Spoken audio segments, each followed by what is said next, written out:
Hello gamers, welcome to the stream.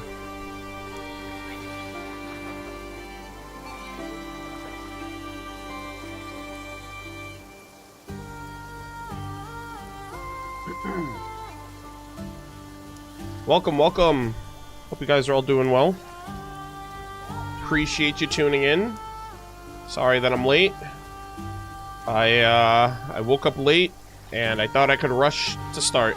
Alright, give me 1 second. I just have to send out my links and notifications so people know I'm live. We're gonna get through. I'm gonna just quickly run through my weekly bosses and then we're gonna start. How's everybody doing? Thank you guys all for tuning in. I hope you guys are having a good week so far. Tomorrow, at the time of recording, is the 7.0 special program. And then we have our final week of Nod Cry before Snezhnaya, so I'm very excited. I will be streaming tomorrow morning. For anyone who thought I might not, I will be streaming tomorrow. That is definitely for sure happening. Let's see.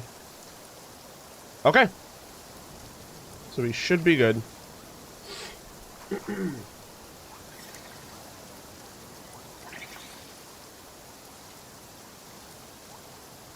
you think you could sleep at all? Honestly, I could go back to sleep right now.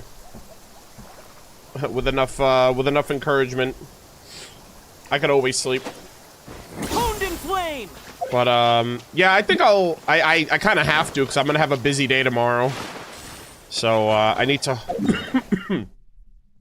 I need to hope that I have a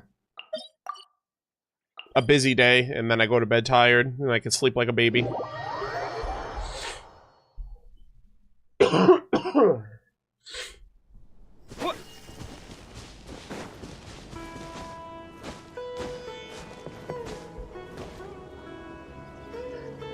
Do you think Raiden might appear in Snezhnaya because of that one voice line? Alright, you're gonna have to be more specific. What do you mean, that one voice line?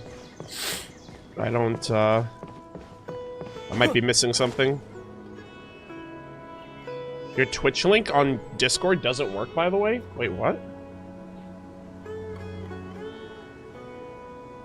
Oh. Oh. It's because it's a typo. Hold on.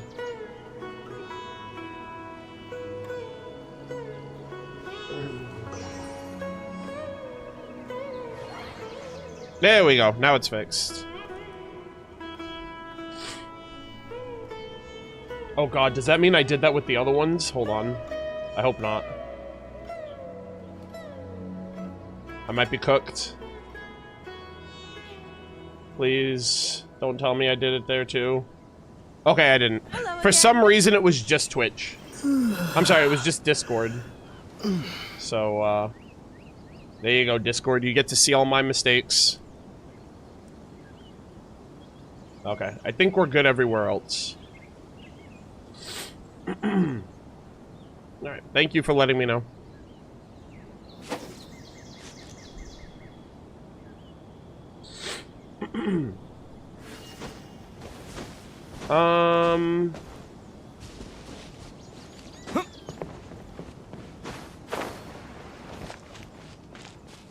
Winter Shogun approaches when it snows by Raiden.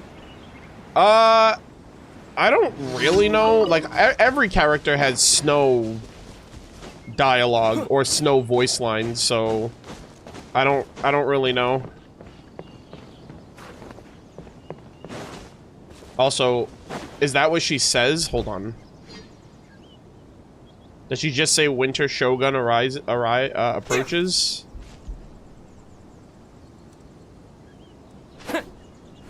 She says something like that.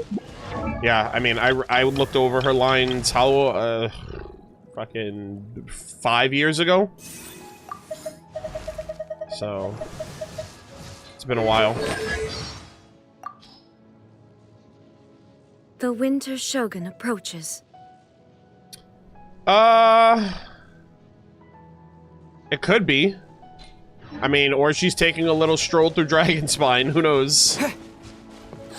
I will say though, I expect to see A this year in some capacity. She's the only Archon that has not met any of the other Archons. Her, the statue of the omnipresent god is still pretty unexplained, pretty suspicious to her involvement with it, like, or her connections with it.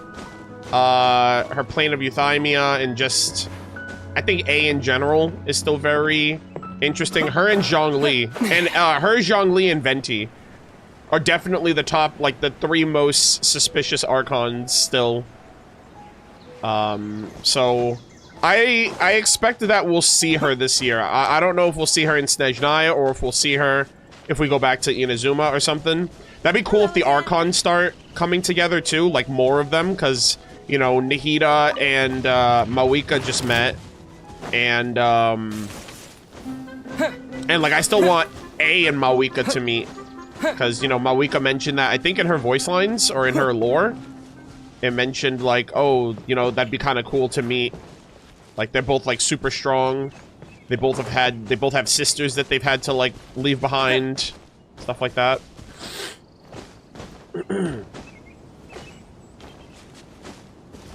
Zhongli Gnosis was standing in the trailer. Yeah, I mentioned that in my analysis.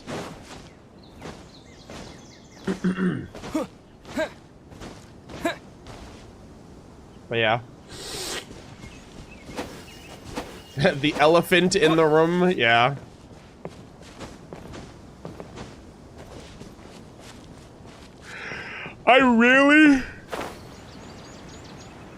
I'm not expecting them to say anything about it in the live stream or in the trailer, but I really hope we see another Sinner this year. I hope it's Raptatir, especially since Piero is going to be featured in 7.0 because he's in the artwork. So I really hope we get another Sinner.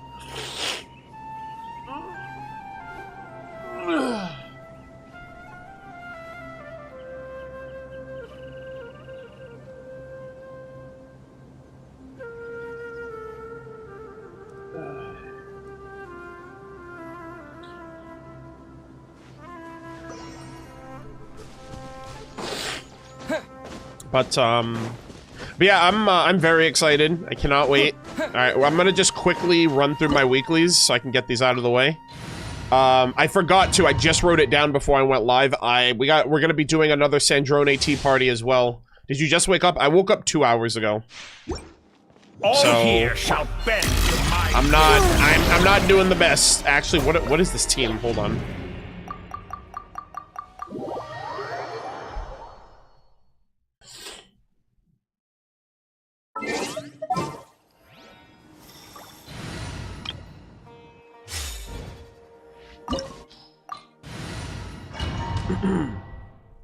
We have a grudge with Dottore ass team. Yeah. Funny. All here shall bend to my Emerge will. right now. Off to the freezer. The pinnacle of excellence. Come on, keep up.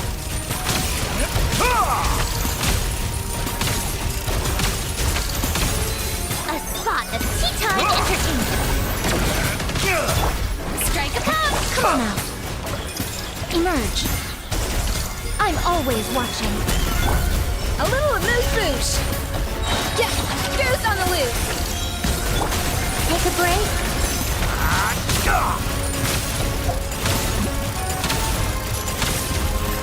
Come on, keep up.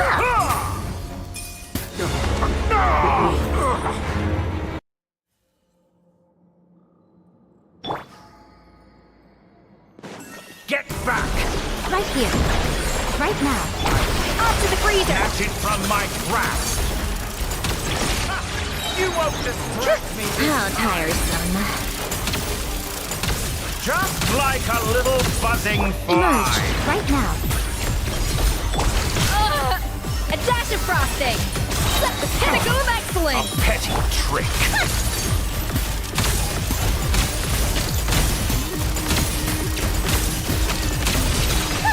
What a joke. 400, damn. Off to the... Show them. Right here. Come on, keep up. The new world that I've longed for. Hello again. All right.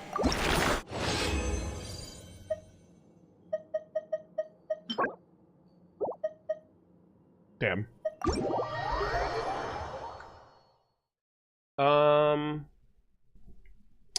Let's see. Professor Kimchi, hello, hello. Huh?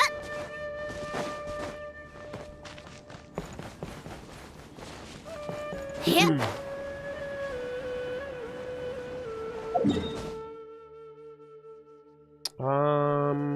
Okay, so we did that one. We're gonna go to Nod Cry now.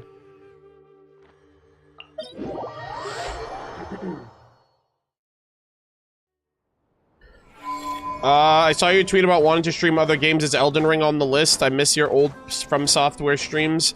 It's not like on the list per se.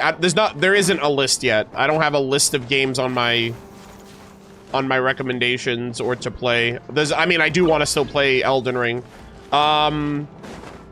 We're actually gonna be starting God of War Ragnarok next week. Yeah. It's either gonna be on Tuesday or Wednesday, but I will be starting it. Yeah. It's gonna be one video a week. It's not gonna be on this VOD channel though, on YouTube. So the VOD channel you guys are watching this on, it's not gonna be on this channel because this channel is just gonna be for my live service games like Genshin, Star Rail, Honkai Nexus Anima when that comes out, ZZZ if I come back to it. Like, I'm just gonna keep live service games here, and I have a variety channel. It's called Murder of Birds Gaming, and that's where we're gonna be multi-streaming to. So I'm gonna keep the variety away from the gacha. Yeah. So yeah, and obviously I'll be streaming on Twitch. Yeah. Why is no Farina on the team? Don't you have Nicole? What does Farina have to do with Nicole? Yeah, also, yeah, I'm... Oh, why is Farina on the team? Oh, just because. I don't really... Like, why not? I'm doing weekly bosses, not Spiral Abyss.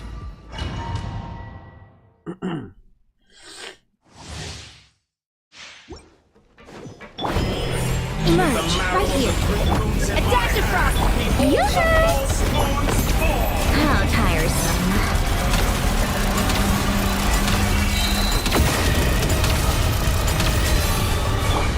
Did you honestly think that would hit me? Goose on the loose! Emerge, right now, right here. Reverse. Take a break.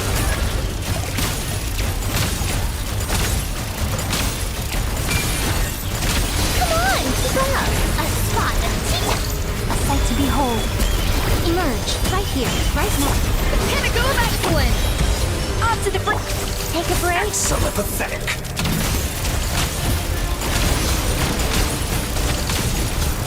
Blades, cold resolve.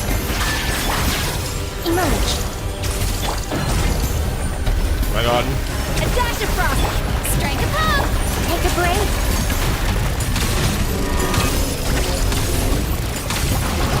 So you'd rather wallow in this rotten, decaying world? Alright,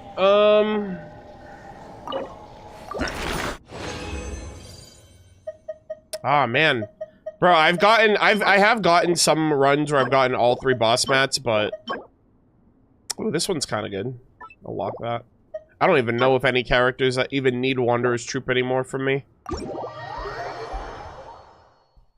Has Arnold read Vera's Melancholy? No, that's what the lore reading stream's for. We're gonna be getting to that. Finally can stay for a whole stream, for a full stream. Hope you're well, streamer. Thank you, welcome. Also, thank you for the 21-month resub, I appreciate that. Glad I can make it to the screen, Glad I can make it to the screen. Glad I can make it to the stream. Just want to ask if you've read Lohen's lore already. Off stream I have. I already mentioned that I'm not reading all character lore on stream. I don't have the time. And I am going to be reading specific lore on stream that's relevant to, like, overarching Genshin lore. So, like, the Fatui, the Abyss, Yeah. Conria, Celestia, Sovereigns, etc. Archons, like, those are the ones that I'm gonna focus on, like, streaming and reading. But I literally don't have the time to do that for every single character. And to be honest, before Nodcry, that's how it used to be. And then Nodcry, I decided to read every character again, and then I realized, oh, this is why I don't do it, because I don't have the time to do it. So yeah.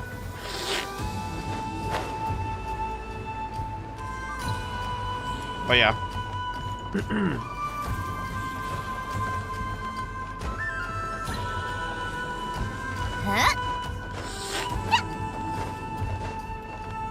Alright, so let's go and do Mondstadt boss. And then we'll switch up and we'll start.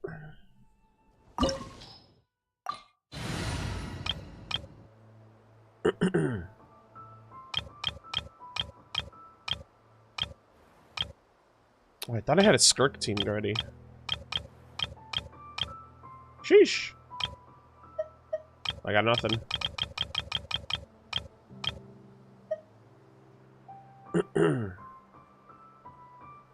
Actually, it's whatever. I'll just use this team. Are you pulling for Odette? Yes, I will. Right now, emerge. Right here. Shower me with a little.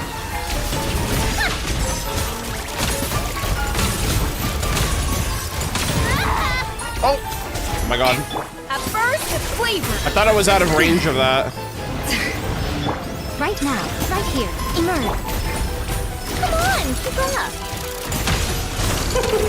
King Queen should present a united front.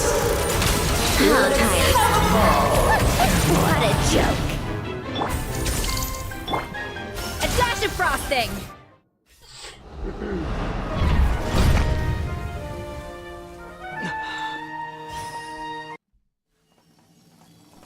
All right. Yoo-hoo! Right here. Emerge. Take a break.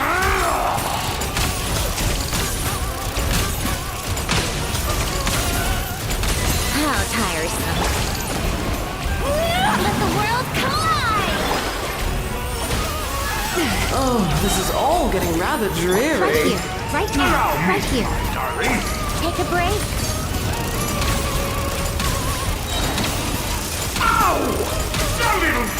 How tiresome. Strike a pose! Let my name echo in song! Slay our foes! Up to the freezer! Goose on the loose! This calls for some break. pomp and ceremony. Our prefer. The final act is upon us. A spot of tea time entertainment.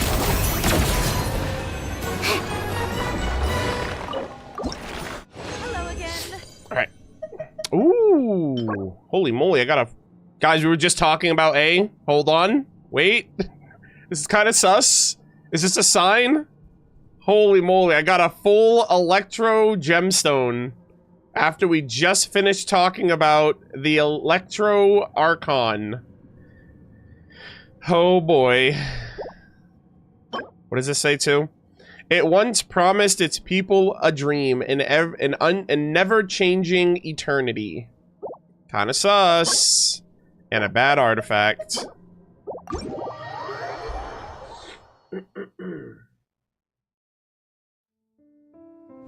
Hit. 124? Wait, 124 what?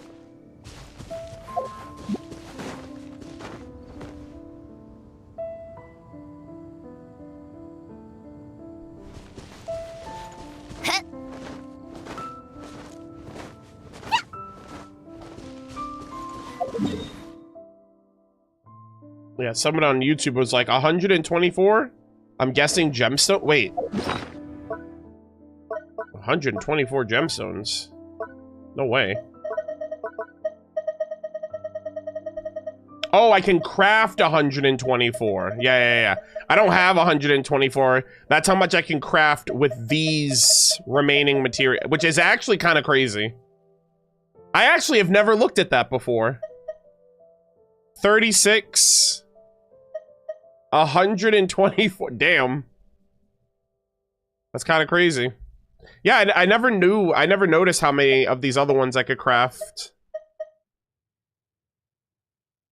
Yeah. Damn, I could probably never farm for the... I mean, I don't farm for these anymore. You can... With the Dust of Azoth, too, I can just convert. So I don't really farm gemstones anymore. How does this lore reading work? I have the order of content that I want to read, and we read. We just go down the list until everything I want to do is read.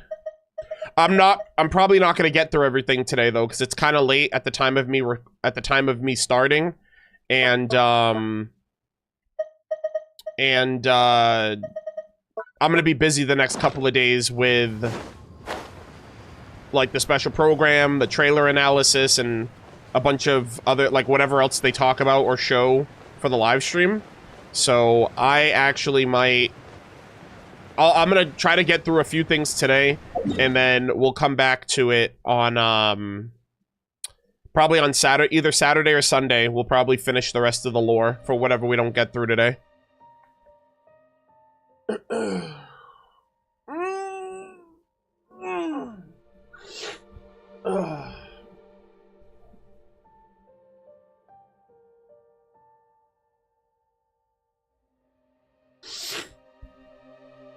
Yeah. 7.1 is going to be pretty exciting too, because that's the anniversary patch too. But I mean, I'm very curious as to the nature. You know what I just remembered the other day too? I'm like, we're gonna have like third-person shooter.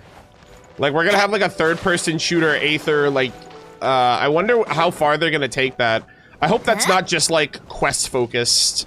Like, I hope they like expand on like the shooting aspect of whatever Aether's. I don't know if he's doing simulation training or something, but I hope that they. And on top of that, if that's like a functional system in the game, I really hope they can implement that into Millie Astra Wonderland for like PvP game modes and stuff like that. I think that'd be really fun. How tiresome.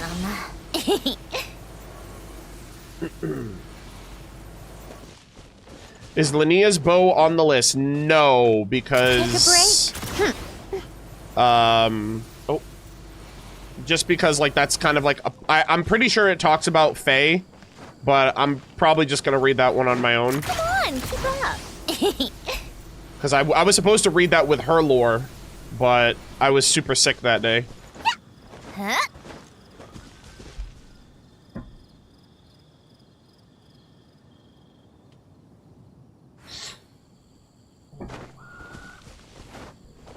Arnold, there's a note in Sumeru that talks about Zandik.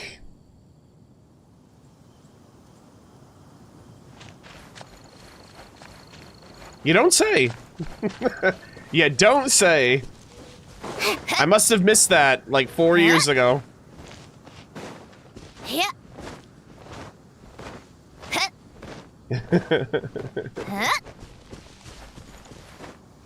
Yeah, I'm aware. Dottore has a ton of notes in Sumeru. We read all those notes during 3.0.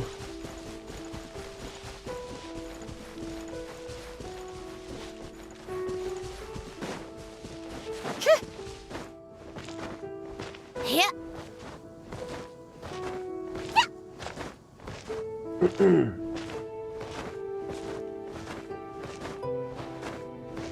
Did you complete all of the tea party? Hold on. Did you complete all the tea party with Sandrone? No, considering I'm only doing them when I stream. And there's like, what, like 16 interactions, and I've only gotten through like 6. So, not yet. Hello again.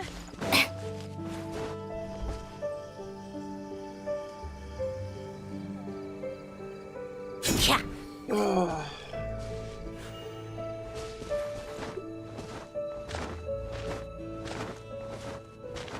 But yeah. All right. Let's see.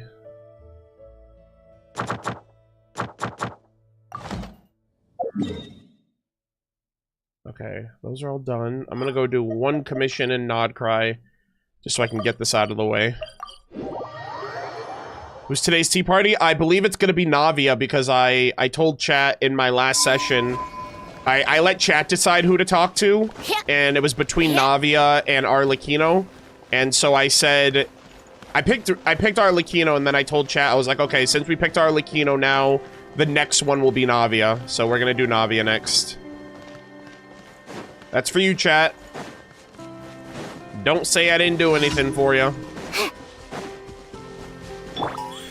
Better hold back this time.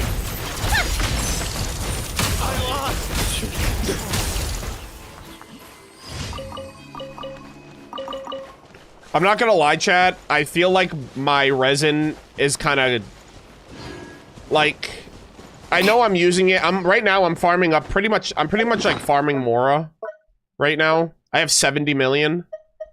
40 million of that is for building my current characters, and then obviously the rest of them is gonna be for like Snezhnaya and whatnot. But it just feels like so. I'm like, bro, like farming anything else right now is kind of pointless, because for me at least, because I pretty much have everything for everyone, and I'm just waiting for the new stuff to come out. So like outside, I think I'm only farming like Mora and Hero's Wit right now. Just because it's like, oh, those are the only two things that you'll need going into Snezhnaya if you're, like, if you have everything else taken care of. But yeah.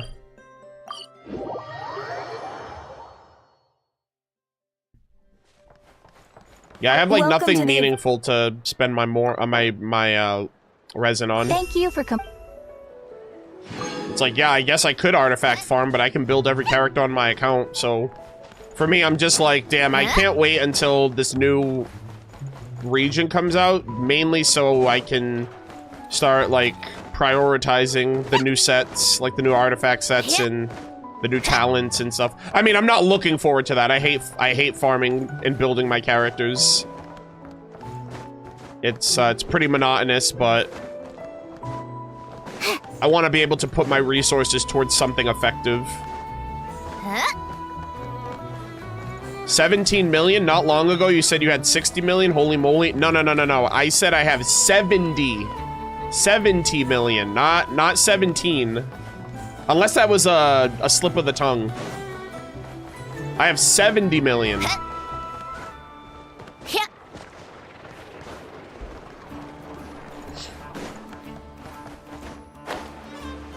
Yeah, 70.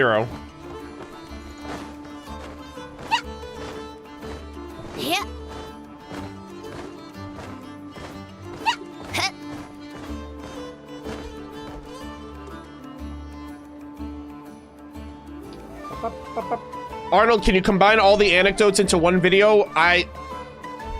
Bro, you should be a content creator. You know, we're on the same wavelength. We're thinking the same thoughts. That was the plan. You better get me some out.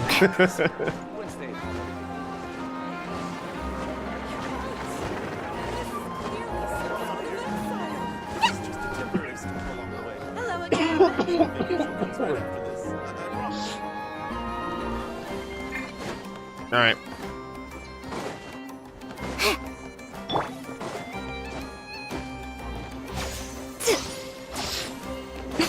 All right, gamers. How does everything look? How does everything sound?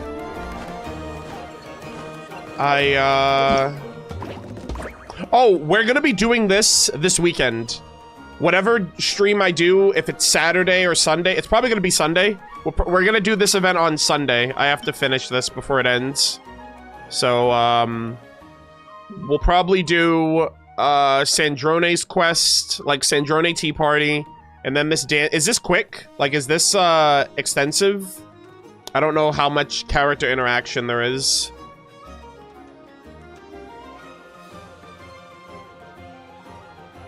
Very, very quick.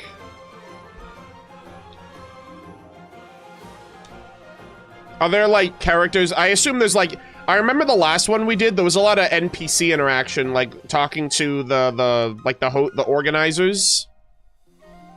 2 hours for you? Okay.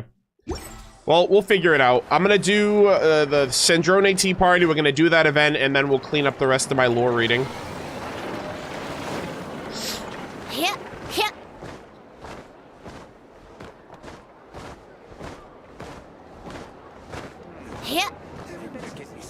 What do you say about in next update? Wait, what? Are you asking for my thoughts on the update? Oh, what's up, Vomfi? How's it going? Welcome, welcome. We're getting into some dank lore today. I mean, then again, what else is new?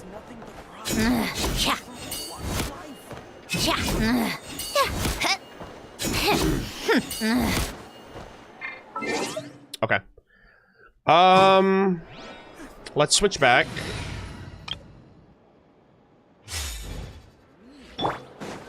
I'm gonna run the 3-minute ad chat, and then we're gonna start with Sandrone's tea party first.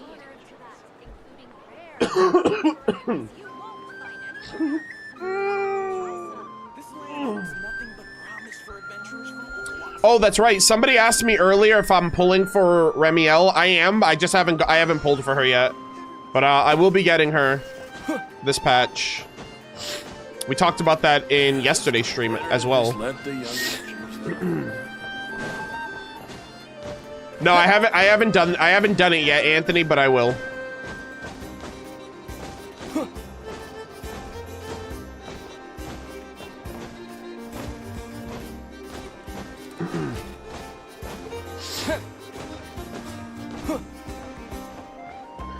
Are you gonna read Dottore's boss mats? Yes, it's all on the list. We're reading pretty much everything else that I need to read before Snezhnaya today and on Sunday.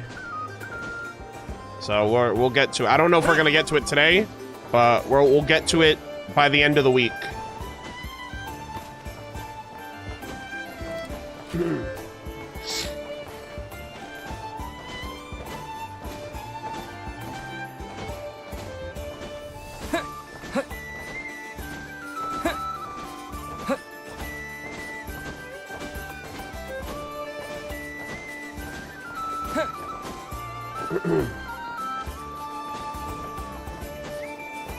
What are we doing today? Okay, in no specific order, because I'm going through all of it. We're gonna be doing Dottore's boss mats, Pale Flame set, Polar Star, Vera's Melancholy, the two newest artifact sets, the Varkalak book, Sandrone's lore, Sandrone's weapon, and the Sandrone Tea Party. So that's all the lore that I have to read before Snezhnaya comes out.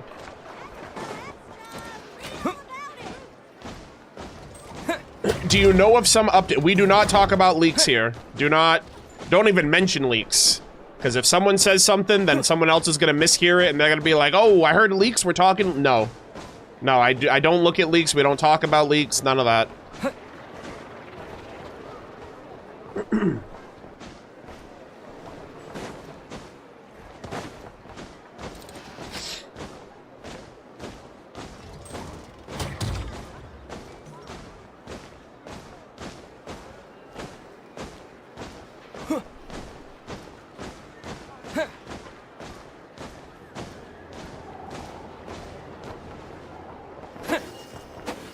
Polar Star? Yeah, I have not read the Polar Star weapon or the Pale Flame set. I wanted to wait until it became relevant to read it, which is right before Snezhnaya. So I know those sets came out years ago, but I've deliberately not read them until now because they're relevant now. So, I feel like if I read them when they came out, which was like 6 years ago, I'd have to read them again now that we're going to Snezhnaya. So I'm like, why would I read them again? Let me just read it for the first time when it becomes relevant to read it. So, and I've been busy enough anyway.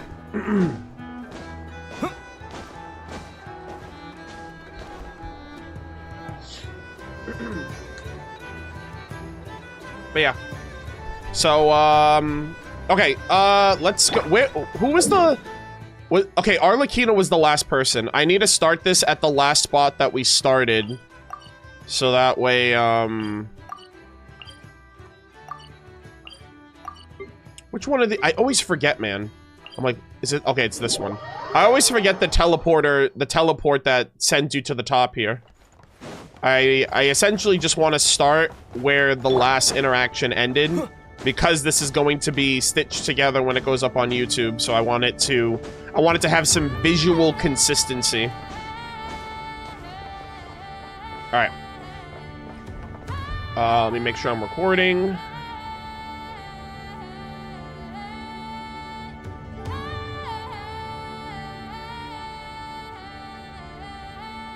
Okay.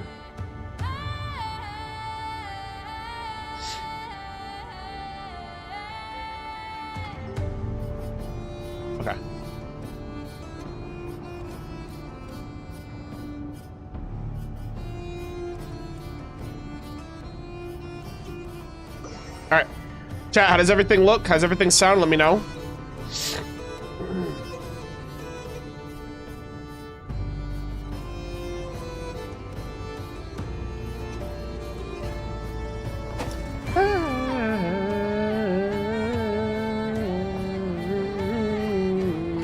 I'm gonna miss Nodcry's music so much, man.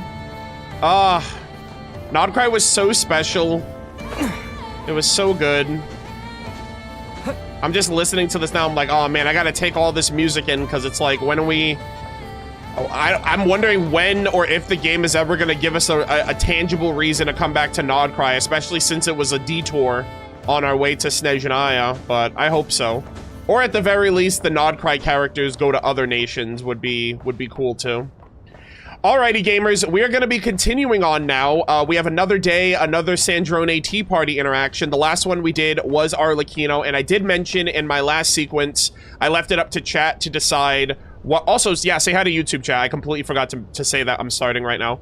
In the last session, I gave it up to... I let chat decide who my interaction was going to be, and it came down between Arlecchino and Navia.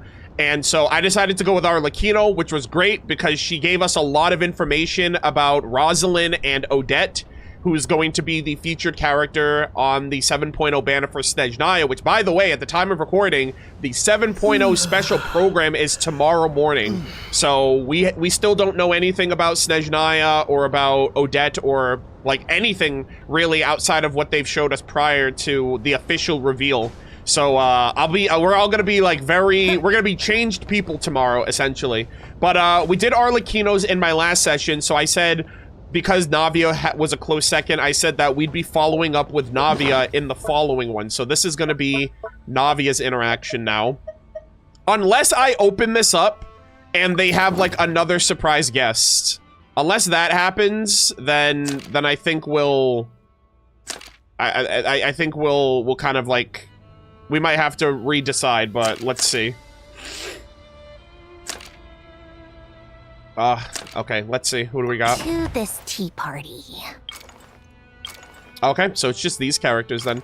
All right, so we are gonna go with Navia, and yeah, Columbina seems to have another interaction, which is cute. All right, Navia and Miss... Oh, and damn, these two are attached at the hip, man. They're everywhere together. I love it. Navia and Miss Claran invited... Wait.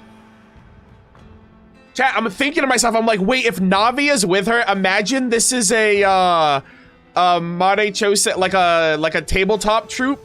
In before Sandrone gets like her own like RPG design or something. That'd be so cool. Navia and Miss Claran invited Columbina and me. Oh, wait, double date?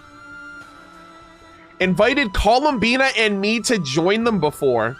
In any case, I may as well prepare some tea and pastries for everyone while we chat and play. Wait, are we actually doing Mare Chose? Judgment Day? Hold on. Stories make the best pastries. Hold on, gamers. Go to Chioria Boutique, place your tea table, and have Sandrone take a seat. All right, let's see. I'm just gonna, I don't know if this is gonna matter. I'm just gonna activate this so there's no issues.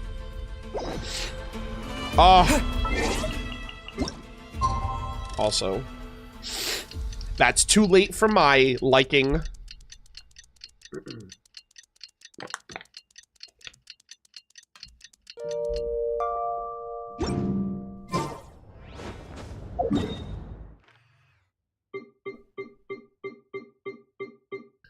Holy shit, we're going all the way to Fontaine, boys. Hey, and we're still in the current Fontaine event, so hey, look at that. I'm gonna miss all of this. Charlotte is so freaking badass. I love that poster so much. Ugh, it's so good. All right, let us carry on, gamers. Let's see what we got here. All right, you know what I'm gonna do? I'm just gonna I'm gonna put my table right next to that table. Yeah, that's what we're gonna do. So unnecessary. Ah, Miss Colombina, Miss Sandrone. Thank you for taking the time to join our tabletop troupe. Oh, we are! Holy moly! The pleasure's all ours. We haven't really played this before, so we'll be counting on you to show us the ropes. Oh my god, that means Colombina and Sandrone? Are they gonna both get like the illustration, like their roles? They're gonna get like the design for their roles. Don't worry, there's no pressure. The most important thing is that everyone has fun. Oh my god, this was such a treat, especially with Yahoda and Itlua when they joined the games. That's great. I'm really looking forward to this. Oh my god, I'm also remembering, I see the deck of cards on the table, and I'm immediately remembering like Barbalot's divination during Moon Prayer Night. Then let me briefly explain the story. All right, here we go. This is an era where vampires and humans coexist. Woo. Our story occurs in a city shared by the two races. Okay, vampires and humans? While not openly hostile, the relationship between humans and vampires is far from harmonious. Oh. Now, a murder in the dead of night has completely shattered the delicate balance. Okay, they say vampires, and in my head, aren't there like blood-sucking fae in Snezhnaya? I'm like, wait a minute, this might actually be like a bit of an allegory. Also, you can see like the cover of the book she's reading too. I'm like, is that some lore? Is that actually like true? Vampires? They're a race that survives by drinking human blood. They're a common trope in fantasy novels. Have you read any stories like this before, Miss Colombina? As a matter of fact, we did read a brief history of the Pale Starborn, and they talked about, I think there are fae that do that like consume blood. I think I may have heard of them. So, what do we do in this story? First, everyone needs to decide what character they want to be. Oh my god. You can choose any identity and profession you like, provided it fits the setting. I'm so excited to see their designs. What character do I want to be? Alright, you can't be the medic, okay? That's my job. If you're having trouble deciding, you can team up with someone else and let them think of a character for you. Sandrone. Oh, you mean we can let someone else create our backstories? Yeah. I'll be sure to show the image when it's presented, because I know my camera will obstruct it, so I'll just change it just to let you guys see it quickly. Oh, that sounds like fun. Let's all do that.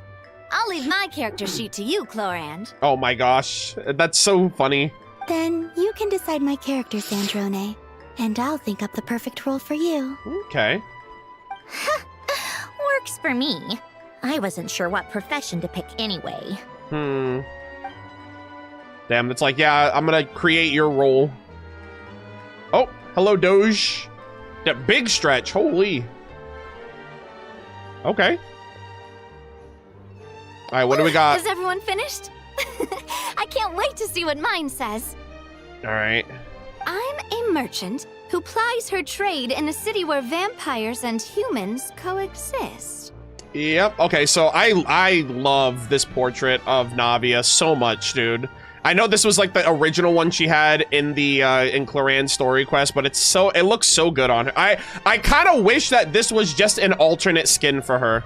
Like, I would love it if Navia got a skin that they just make her they just make her tabletop troop outfit. It's so nice. Wait a minute. Game Master, this character sheet is suspiciously similar to my last one. Even the stats are the same. You just copied the whole thing. Damn. Game Master cutting corners, I see. No matter what I give you, you'll still find some weird way to derail the story. Besides, I think this type of shrewd, boisterous character suits you right down to the ground. Oh my god. It's like, yeah, you're meant to play this role. Hey! Let me see who I am. I'm so excited. I'm a big bad vampire. Whoa! During the day, I like to sleep at home. Oh Only going my outside to get stressed in the god! garden at night when the moon is out. Shit! Look at this! Look at this design, bro. What? She's a vampire? A vampina? Holy shit, bro. We need this. We need this. Are you kidding me? God, I wish I could actually be on screen and see it, but like, I can't, bro.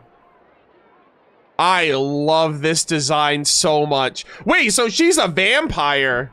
That's super cool. Oh my god. Yo, alternate Columbina attire, okay? If Nuvalet can get a skin and he's not an Archon, so can Columbina. I have said enough. I have spoken. Oh my goodness, great. I love the bat wings on her head, like to match like the angel wings already, like that are present here. I also really love, you know what this kind of reminds me of too? It's not the same game, but in Zenlist right now, Remiel just came out and her base model is like all white, but then you can get a skin of what she looked like. I guess she was previewed initially, and it's like an all black alternate outfit. I would love if Columbina had like a dark mode outfit essentially, which would be this. That is so sick, bro. I actually like that design a little bit more than what she currently has, but I still feel like this design kind of suits her. Holy shit. I think I'm in love. Ah, man, you know what? I'm kind of jealous of Sandrone now. Holy moly. The big bad vampire. I am getting all my screenshots right now. Holy. I like to sing, and I use my voice to lure in my prey. No one who's seen into my eyes has ever lived to see the sunrise. Holy, bro, the headcanon, the headcanon fans are in shambles right now, bro. They're like, guys, this is how she was supposed to be, and Hoyoverse turned her into a freaking a D&D character. Yeah, this is the fanon Columbina. How devious. Oh, man. Is this how you see me, Sandrone? That is okay, I'm very interested to see what Sandrone's art then is. Also, okay, so I'm just gonna say this, right? I wonder if Sandrone's kind of like, she's saying something without saying it, right? So she was the one that decided the background. So that technically means she inspired that new design of Columbina. So she essentially gave Columbina that design. I'm not saying anything, chat. I'm just noticing things. Don't you think it suits you? Plus, it's a fascinating character. Yeah, it is. It's like you would think the all vamp, like, you know, she's like the bad guy, essentially. All right, but I still want to try my best to be a slightly kinder-hearted vampire. Yeah, exactly. Whatever you think is best. Right. Woo. Let's see mine. Okay, if I had to think, if I had to guess, for some reason I feel like, I'm like, is she gonna be like a mechanic, like a Len or something, or is she gonna be something completely like a scientist? I'm an elegant noble lady who likes to tinker with inventions in my room. I go to sleep very late and keep a highly irregular schedule. Holy shit! Chat. I saw that hat and I was like, bro, that's instant Bloodborne right there. That's Bloodborne Sandrone. She's literally... Okay, Sandrone, we get it. You're a vampire hunter and you made Columbina the vampire so you can chase after her. You're not fooling anybody, all right? This is clear as day. Enemies to lovers plot instantaneously. Oh man, my job is to kill you, but I also have feelings for you, so I can't do it. And then they just fall in love. Like that, classic, bro. Oh yeah, I guess technically Bina made it. So, oh, actually that says more. Okay, so never mind. Columbina is actually kind of snitching on herself now. She was like, oh, you're gonna make me a vampire? Then I'll make you someone that has to chase me. Holy moly. That is so cinema. Bro, I can't, I love the color palette. It's the same as what she already has. But I don't know, it's just so cool. She's got sleeves. Yeah, this is screaming Bloodborne to me. Holy moly. This looks amazing. I'm an elegant, noble lady who likes to tinker with inventions in my room. I thought she was gonna go for something like that. I go to sleep very late and keep a highly irregular schedule. Chat, I cannot believe this. This is so badass. Hey!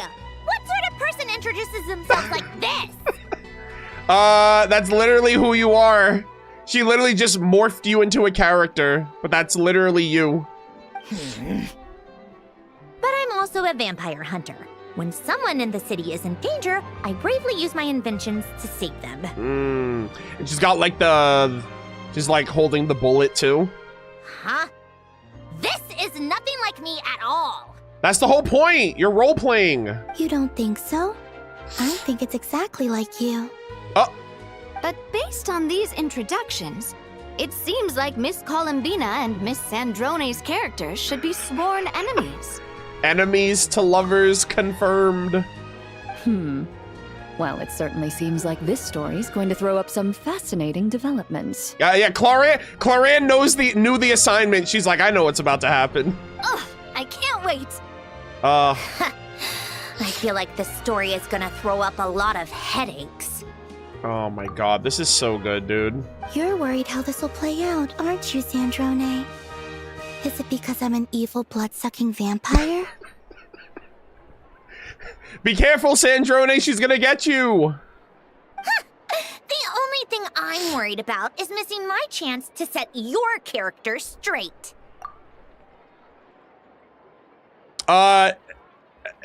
Define straight. Guys, they make it too easy. I swear to God. Oh, man. That is so cute, man. I love this so much. Holy moly. This tabletop troop game really is quite fun. Ah, so good. All right, I need to get a picture with the ladies. Look at us. This is literally a double date, actually. Like, I know we were joking earlier, but like, come on, man. Who do they think they're fooling? Oh, this was so good. Those portraits were so awesome, man. This tabletop troop game really is quite fun. Ah, this was so fun, guys. Yes. I think the big bad vampire should be heading home too. Yo, W chat for giving me this recommendation. Actually, the last two were top tier, actually. Getting Odette and Rosalind lore followed up with Tabletop Troop and getting their design reveals was a spectacle. That was so, so good. I thoroughly enjoyed that.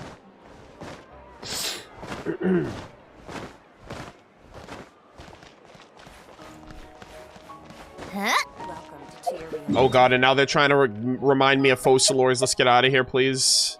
No!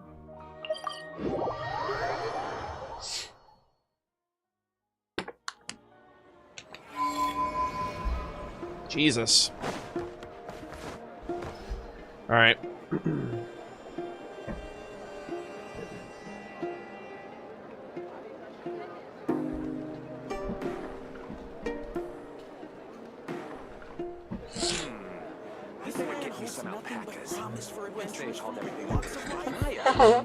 It's about time we throw another tea party, don't you think? I wonder who else is free.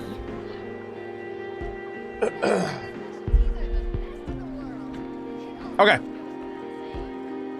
That is done. That is wrapped up. I'm gonna start another recording. All right.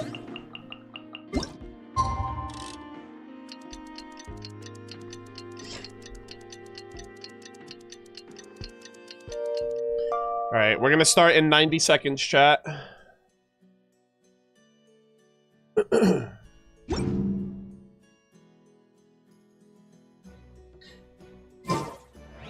Would you put this Fontaine summer event in your best summer event list?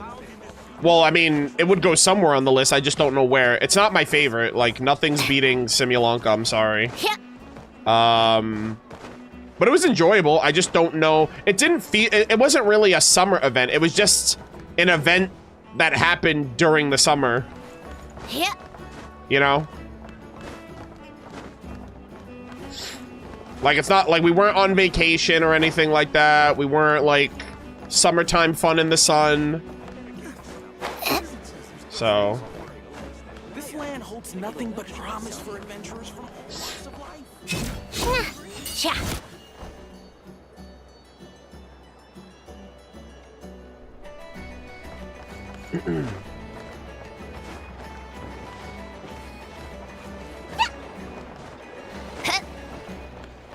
All right.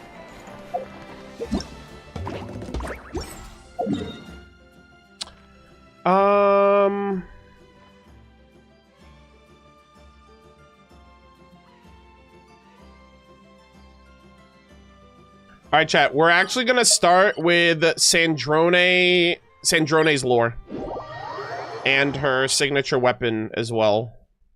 We're gonna tackle her first, get her out of the way. So we're gonna come back home.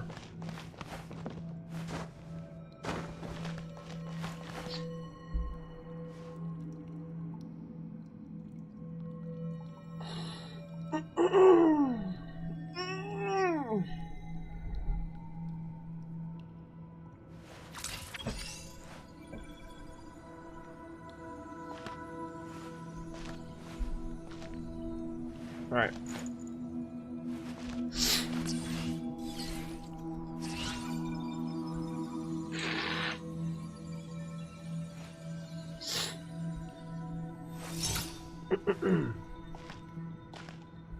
All right. Okay. Hopefully everything looks good, sounds good.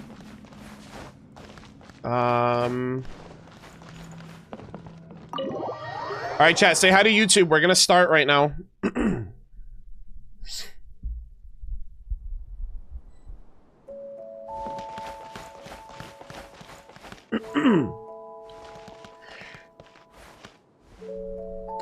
Alrighty, ladies and gentlemen, boys and girls, welcome back to another Genshin Impact lore reading session. We are in Sandrone's old home of Alen and Polonia, because we are getting through the last bits of Pre-Snezhnaya Lore Reading content. At the time of recording right now, the version 7.0 special program goes out tomorrow morning. So tomorrow we're gonna get our first official full in-depth look at 7.0, the characters, the region, the Archon quest, etc. And I have a ton of lore that I need to catch up before Snezhnaya releases. I still have some character lore to read, artifact sets, books, etc. And so we are basically going to be spending the next 2 weeks getting through all this lore. And we're starting with Sandrone. Now, when this video goes up on YouTube, I'll probably upload this in the order that's most appropriate, like for the playthrough, probably after the event, but before like this point here. But I just want to let you guys know that we're reading this, we're going through all this lore right before the special program comes out. So keep that in mind. Sandrone went through like a pretty crazy metamorphosis, and we're just gonna take a little seat here, and I'm sure this is gonna talk about the Narzisenkreuz. It's probably gonna talk a lot about Alen, Polonia, the Fatui, and maybe even things that she's kind of coming to terms with now that she's been kind of reawakened, reborn, given a second chance due to Alen and the Stellar Linchpin. So we're gonna cop a squat here. I hope you guys enjoy. I can't wait to see what she says about the other Harbingers, especially my goat. Oh, Captain, my Captain, Il Capitano. Still ranked #1, by the way. Strongest member of the Fatui Harbingers. All right. With all that said, though, let us check out Sandrone. Birthday, January 13th, affiliated with the Fatui with a stellar, cryo-stellar linchpin. The 7th of the Fatui Harbingers, Marionette, interprets all phenomena through the prism of mathematics and is an elegant lady who is never absent from a tea... It's so funny they say she's never absent from a tea party. We just did her recent tea party with Navia, and we just got to see Sandrone and Columbina's tabletop troupe outfits, which looked phenomenal. Those things look so badass. I'll have a full compilation video of that on the YouTube channel as well down the road. So hopefully you guys will enjoy that when we get to it. But yeah, so with all that said, gamers, we have a lot of lore to read, most likely. So with all that said, let us begin. Character details. Alain Guillotin would call her Marionette.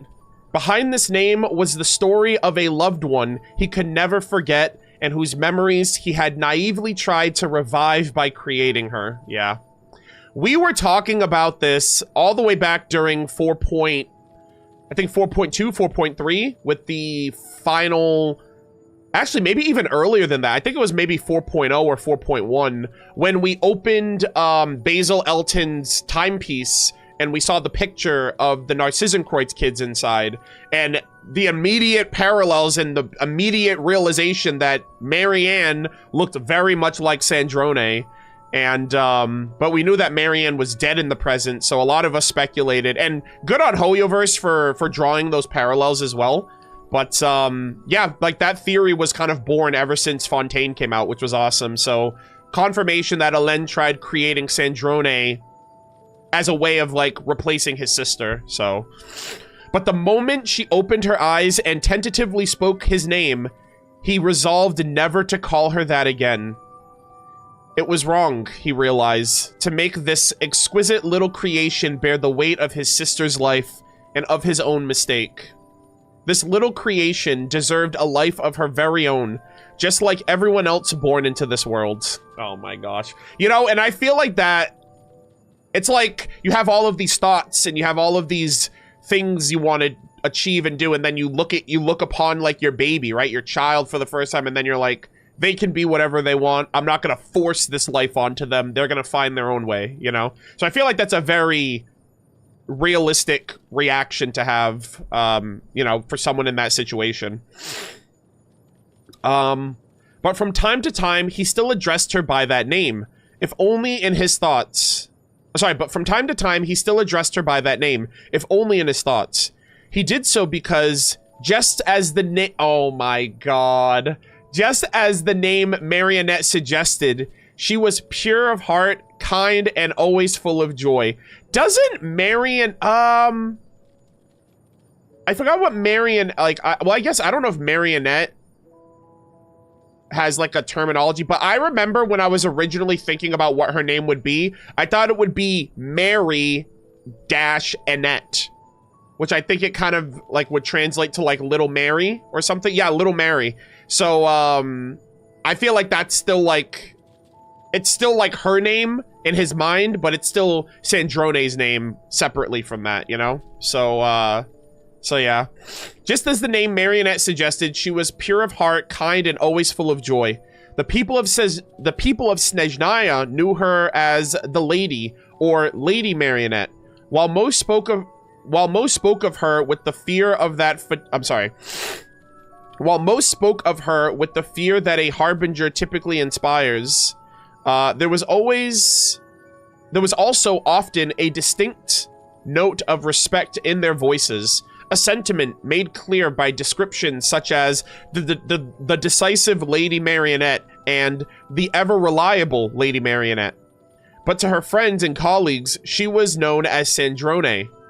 While it was originally just a code name, over time, the name became a cheerful way for her closest friends and dearests to address her.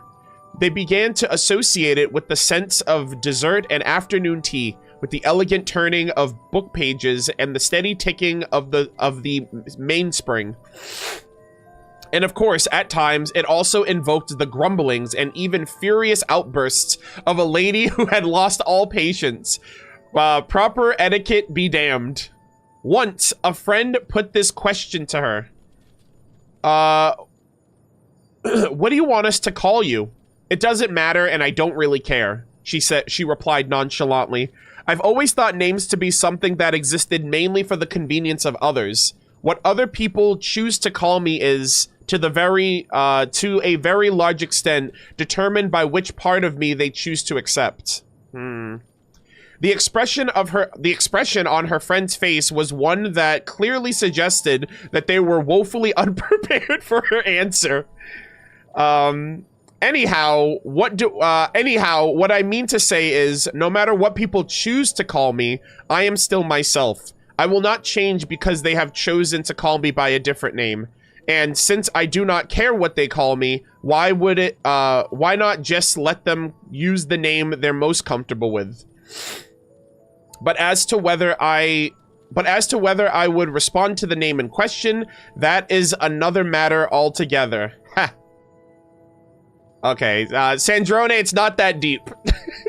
They were just asking you the simple question of what you want to be referred. She kind of went down this whole like thought process, like she's like breaking down the theory of the question. I'm like, I just wanted to know what you preferred. Like it's your person, it's you. It's how I'm addressing you, you know?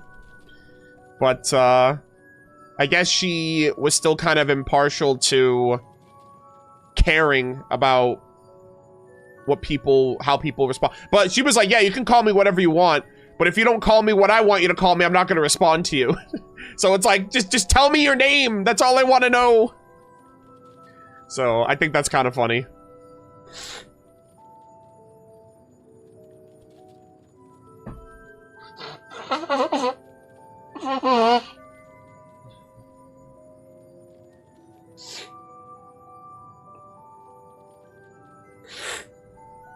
I also assume it's like maybe Columbina asking her, but they didn't specify who it was. All right, here we go. Also, chat, I'm a little stuffed up, so I do apologize if I sound a little nasally, so just forgive me. All right. Character story 1. She remembered very clearly the day she was born. First, it was dark. She opened her eyes and began to scan everything around her. She realized that she was sitting in a chair, and that right before her was a man who looked rather old. He told her his name was Alain Guillotin. She repeated the name, then asked what her name was. The old man did not reply for a while, as if he had just been confronted with something he had never considered before. Yeah, it was at the moment that he saw her, he was probably going to call her Mary or Marianne, and then he was like, oh, I changed my mind, but I don't know what to call you. I don't know how to address you, you know? So the old man did not reply for a while, as if it had just been confronted with something that he had never considered before. But in the end, he spoke with some hesitation. A look he had yet to understand crossed his face. Marionette. Marionette. She repeated the name. Little Mary. The old man's face became even more contorted by some kind of emotion. Aww. This is strange, she thought. Why is it that I can identify just about everything I can see in my field of view, but can't quite name what he is feeling? I should put this in my list of questions to be answered. He's probably emotional. And that list was a rather long one. For example, why was she here? How did she come to be? And what is the purpose of it? How do you dice a potato so that the pieces are perfectly uniform and so presentable enough for dinner? And what do you have to do to the plants in the windsill? Sorry, and what do you have to do that the plants on the windsill would yield the most gorgeous blooms? The answers to certain things she learned were easily found. In most cases, these simply required her to invest some time and engage in some straightforward learning. But other questions were far more profound. So profound that even the old man who made her was unable to answer. She spent most of her time with this old man, Alain Guillotin. At some point, she discovered that she did not like him very much at all. What? He moved too slowly and was thoroughly disorganized. He's an old man. What do you mean? He would often misplace his papers and tools, and from time to time, he would even hand her a notebook that served no practical purpose. Your life is a total mess, she said to him point blank. This poor old man getting bullied by his daughter. Your life is a total mess, she said to him point blank. Your things are never where they belong, and your papers are scattered everywhere. The signs of a true genius, chat. You write a single equation across 2 sheets only for them to somehow end up on opposite ends of the room. In the face of her unfiltered complaints, an odd smile appeared on the man's face, as if he had just been praised for some. I was just about to say, I wonder if his sister used to talk about that, like, oh man, Al, what are you doing? Why is your stuff all over the place? Oh my god. Haha, that is exactly what Marianne used to say about me too. The man was simply impossible to understand. Ugh. But over time, she also came to discover the parts of the old man she liked better. She grew fond of the way he was so utterly focused while deep in his work, and the sound of his pen against paper. She cherished the way he would explain various principles of engineering to her, and the way he discussed complex math problems with her at the workbench. She found comfort in the stories he would tell about the past while sitting by the fire, about the Fontaine of Old, about Nymphs Croy, and she held a quiet appreciation for the small smile on his face in those moments. She discovered that although this old man was rather careless and disorganized, he was also kind, righteous, and full of wisdom. As time passed, the parts she liked about the old man came to vastly outnumber the parts she did not like. This led her to embark on a review of her previous actions. Elaine was stunned when he found her writing in her notebook. She could tell that he really, really wanted her. She could tell that he really, really wanted to ask her what she was doing, but for fear of making her change her mind, he forced himself to swallow his curiosity. She decided to take the initiative. I think I dislike you, she said. I think I dislike you, she said. She could tell that he was rather hurt by that opener. But I also discovered that I was wrong. It was a judgment made at the time when my base emotional logic and objectivity had not yet were not yet fully in place. She continued. But now I feel like you are, oh my god. But now I feel that you are a very good father. Alain was astonished for a moment. Then a smile appeared on his face. It was a smile of genuine happiness mixed with some other emotion. Is he going to cry? She was still slowly learning to read human emotions, though she still couldn't understand the reason behind them. But that question could wait. She picked up her notebook and started writing again. What a spectacular first story read, chat. Oh my god. She was such a baby. She knew nothing. She was so young and she was like, you know what? I'm just gonna wing it. I don't like you very much. Alright, I'm just saying it how it is, but I like you more than I dislike you, but I still dislike you and I need to let you know that. Oh man, this is so wholesome. So sweet. I love the Narcissenkreuz storyline, and like now that we're getting to the heart of Sandrone and Alain and Marianne, it's like this is just so wholesome.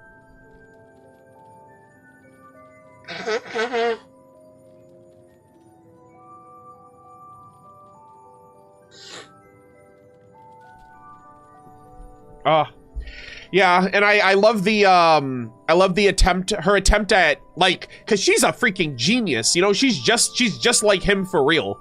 But like, it is hard to like look at someone and not know what they're thinking or not know what they're feeling, and just having to, you know what I mean? Like that only comes with time and experience. You've been alive for, like, I don't know.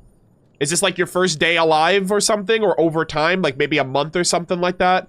So like, she's immediately cognizant, but she needs to kind of go through trial and error to kind of read humans and learn more about her own emotions. So that was a great first read. I loved that. Character story 2. She remembers Alain's passing very, very clearly.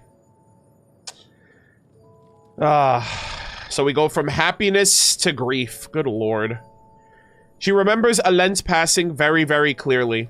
Alain was bedbound for some time before his death, and during this time he relied entirely on her to care for his day-to-day needs.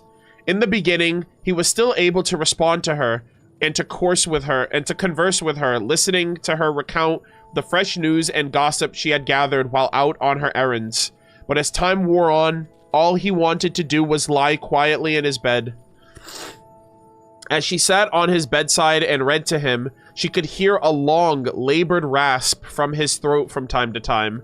It sounded as though Alain was being suffocated by his own breath, or as if he were being held or as though he was being held by the throat by the air itself.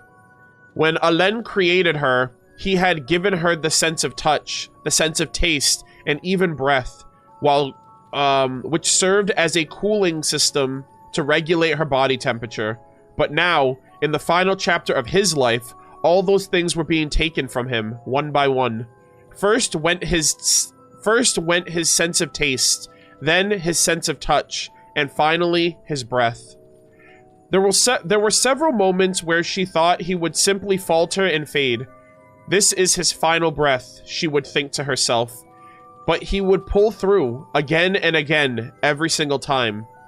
One of these times, when she glanced over at the bed, she noticed that Alain had opened his eyes and was looking at her.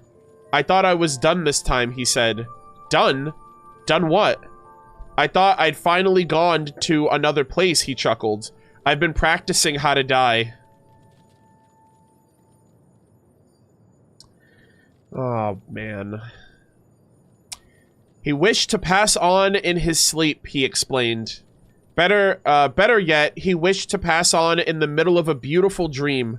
A dream where he would be lying on a grassy lawn, looking up at the blue skies of Fontaine, together with his friends and his sister. Oh my god, chat. The harsh reality was that Renee transcended, so he didn't die yet. Jacob became abyssal, so he didn't die yet. The only one in the story that was already Catter had become Caterpillar, so the only one that was dead at this point was his sister. But even then, like, a part of her remained, right? Like, her memories and, like, her, like, through Director Lyris and the Oceanid and all of that, so, like, at this point, he thought all of his friends were gone. But it's just like, God, dude, that is so tragic, too. To realize what he didn't know. Oh, man. Am I in that dream too, he asked. Oh, no, he replied. You do not belong to the world I am heading to, sorry, let me read that again. Am I in that dream too, she asked. Oh, no, he replied. You do not belong to the world I am heading to, my child. You have a very long road ahead of you here on this side. Do you wish to go to that world? Alain let out a long sigh. It's no longer a matter of whether I wish to at this point. He turned his head to look at the ceiling, as if he could look through it to another world beyond. No one truly knows the taste of death, for it is a fruit that one can only savor once in a lifetime. Holy moly, what a powerful statement. It sounds to me like it tastes pretty awful. Maybe. Alen chuckled again, though she did not know what was funny about her words. Yeah, see, that's another thing. She doesn't understand, like, dark humor, or just the humor in the tragic, you know? But it is rarely the dead who suffer. Holy shit, bro. I love Alen so much. Yeah, the dead don't suffer. It's the people who are here that are remembering you. It's like, it's you know, it's those who miss their loved ones that are gone that are actually suffering. Oh my god. But it is rarely the dead who suffer, he went on. The true pain is borne by the ones left behind. Holy shit. Yeah. Yeah, it's like funerals are for the living, not the dead. Yeah, like funerals are meant for us to go and mourn and grieve and say our farewells and our goodbyes. The dead are already gone. Like, whatever happens after they're dead is irrelevant, you know? It's, you know, they've gone on. So, that is true. This seemed to be some sort of prediction as well as personal reflection on Alen's part. Yeah, he lost his sister. His sister was gone, so he was suffering his whole life. And now that he's experienced that and he brought you into the world, he knows that when he dies, you're gonna go through that same... It's a part of being human at the... Like, that's quite literally a part of, like, just being human. Whether it's your friends, your family, you know, like, people, like, acquaintances, like, people that you know, just in life, people you admire, like, celebrities, creators, stuff like that. Like, we kind of are all affected by other people, even if we don't know them directly. It seems to be... Okay, so it seemed to be some prediction as well as personal reflection on Alen's part. And whatever this was, he was right. She continued to go out to the shops after Alen's death, even though there was no one home to use whatever she brought anymore. She still tended to the garden and maintained Polonia, although she had no idea why she did so. Maybe she hadn't had enough time to accept the truth. Or maybe she truly did not know what else she could do. She pondered this and the thought left her deeply unsettled. Go, do what you want to do and seek out your own desires, my child. Oh, man. For some unknown reason, she had started thinking about Alen's final words to her. But there's nothing I want to do, and I desire nothing, she told herself. But I should go look for it, she thought. All right, Alen. She spoke to the vacancy of the empty bed. Looks like it's my turn now. It's my turn to practice living. Oh, man. I'm already, like, stuffed up because I'm sick. And now it's, like, worse because... I should have known that I'd get emotional from reading this. Damn. That was so good. This was even better than the first one.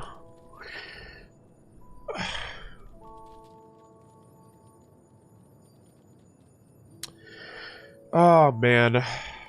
I need a minute. Damn, dude, what a great story arc. Yeah, the Hydro Nation, am I right? Yeah, I know, bro, they're devious for that. God damn. Alright, that was great. That was a great send-off for Alen. Character story 3. Oh, man. She never expected to stay so long in Snezhnaya. And neither did she expect that a land could get so cold. She literally had to warm up the thought inside her head in order to...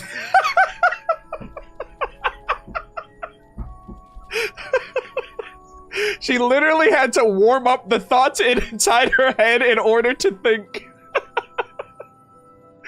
From her point of view, life is a member of the... from her point of view, life of a member of the Fatui was relaxing, even easy. She did not have to go out to the shops or take care of someone else's needs. Instead, she enjoyed all the conveniences a harbinger was entitled to. and the tasks Saritsa assigned her, complete child's play for a genius like her. Then, one day, as she was noting down the date in her diary, she realized with a surprise that she had already been in Snezhnaya longer than all the time she had spent with Alain and Fontaine.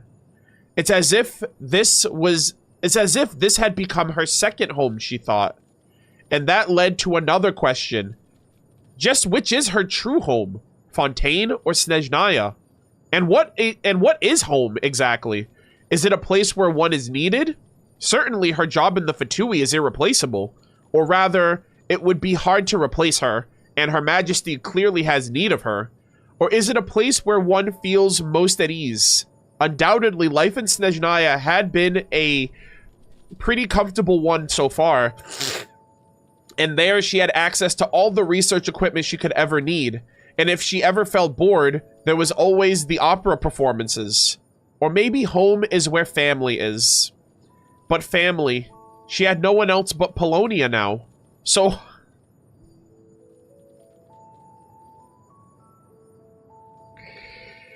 Ah, my God. They're killing me right now, chat. They're killing me. Again. They're literally killing me again. Oh, my God. Oh, man. Our home is where family is. But family. She had no one else but Polonia now. So home is where Polonia was then. In that case, did that mean that if she and Polonia were to travel elsewhere, for example, Mondstadt, that elsewhere would become home for them? Then she came to realize the fundamental problem was that she had no idea where she wanted or what she wanted or wished to do. All she had been doing was falling down into her old habits of being needed. That's all. It's also kind of similar a little bit to Columbina's situation. Columbina, like, went from place to place because she was just being used by people. And when she felt like her usefulness was expended and, like, exhausted, she was, like, thrown away, kinda. So for her, Sandrone's like, wait a minute, I don't want home to be where I feel needed. I want home to be where I'm, like, at peace. So I kinda see some parallels, but that's probably why they get along so well. They relate so much to this. It was a realization that made her homesick. Just how pathetic was that?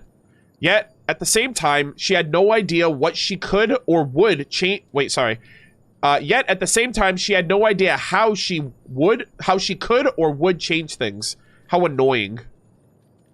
If someone had pointed a musket at her head and demanded her name something she disliked about Snezhnaya, she would probably end up naming a few of the people she would rather not have worked. Dottore at the top of that list, bro. I swear to God. At first, she examined her feelings through a highly guarded lens. At first, she examined her feelings through a highly guarded lens. She worried that, much like how she had detested Alain at the very beginning, she might eventually discover qualities in her colleagues that she actually liked. But that did not work. If later events taught her anything, it was that some individuals would simply remain detestable to her, no matter how much time had passed or how much objective observation she made about them. Yeah, Dottore is literally unsavable. Unfriendable, if you will. Unlike with Alain, the parts of them she did not like would continue to vastly outnumber the parts she did. Yeah, exactly. Or rather, she did not like the parts of them at all. Once again, this was something she did not know how to change. She had no intention of changing other people, let alone herself. How annoying.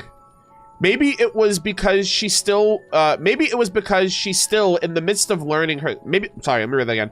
Maybe it was because she's still... I think it's supposed to say maybe it's because she was still in the midst of learning herself. Because... That doesn't... Yeah, that reads a little odd to me. Maybe it was because she was still in the midst of learning herself. Maybe it was because she... Yeah, see... Yeah, because look at that. The second line says it like that. Maybe it was because she was still learning how to live. Yeah, that first That first one tripped me up. Or maybe it was because she still had yet to gather enough references and data points. Elaine had often said, I need 1,600 Apollo gems for that hoe. You'll get on that. Elaine had enough...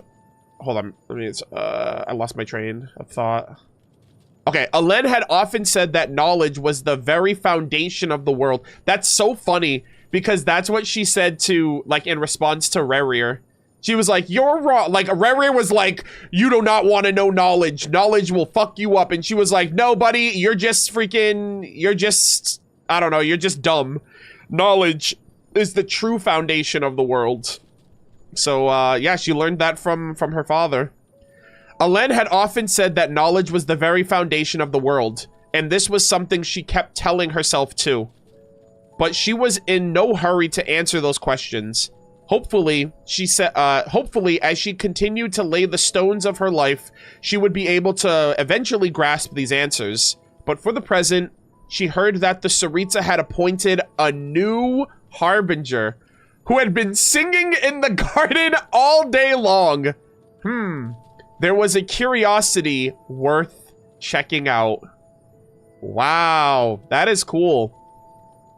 So yeah, that's also really cool. It's interesting, rather, that the Tsaritsa, it seems like the Tsaritsa recruited, that's also kind of, so chat, let me cook right now. You know how I originally had the theory that the Tsaritsa just knows what rank to put everybody, and their ranks almost feel like preordained, right? Some people are like, oh, how's Capitano still rank 1 when Columbina is the Trilunar Goddess? It's like, oh, well, wouldn't she be higher ranked than Capitano? First off, no, you're wrong, okay? And I'm saying that, okay? Objectively, no one's beating the captain, number 1. But number 2, it's interesting because she recruited them out of order. Sandrone's rank 7, but then they just recruited a new Harbinger, and that Harbinger is gonna eventually be, you know what I mean? Like, they didn't do it like, she didn't recruit Capitano first and then Dottore and then Columbina.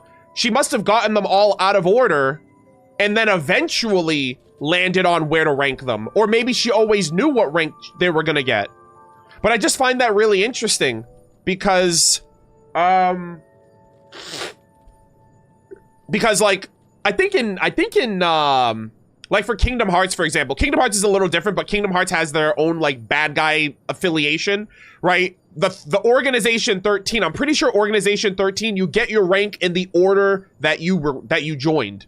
So it's not necessary, it could be a power scaling thing, but it's not necessarily. So, like, that's just different. That's just, like, you get the number, like, that's the number of, like, what order you joined the organization.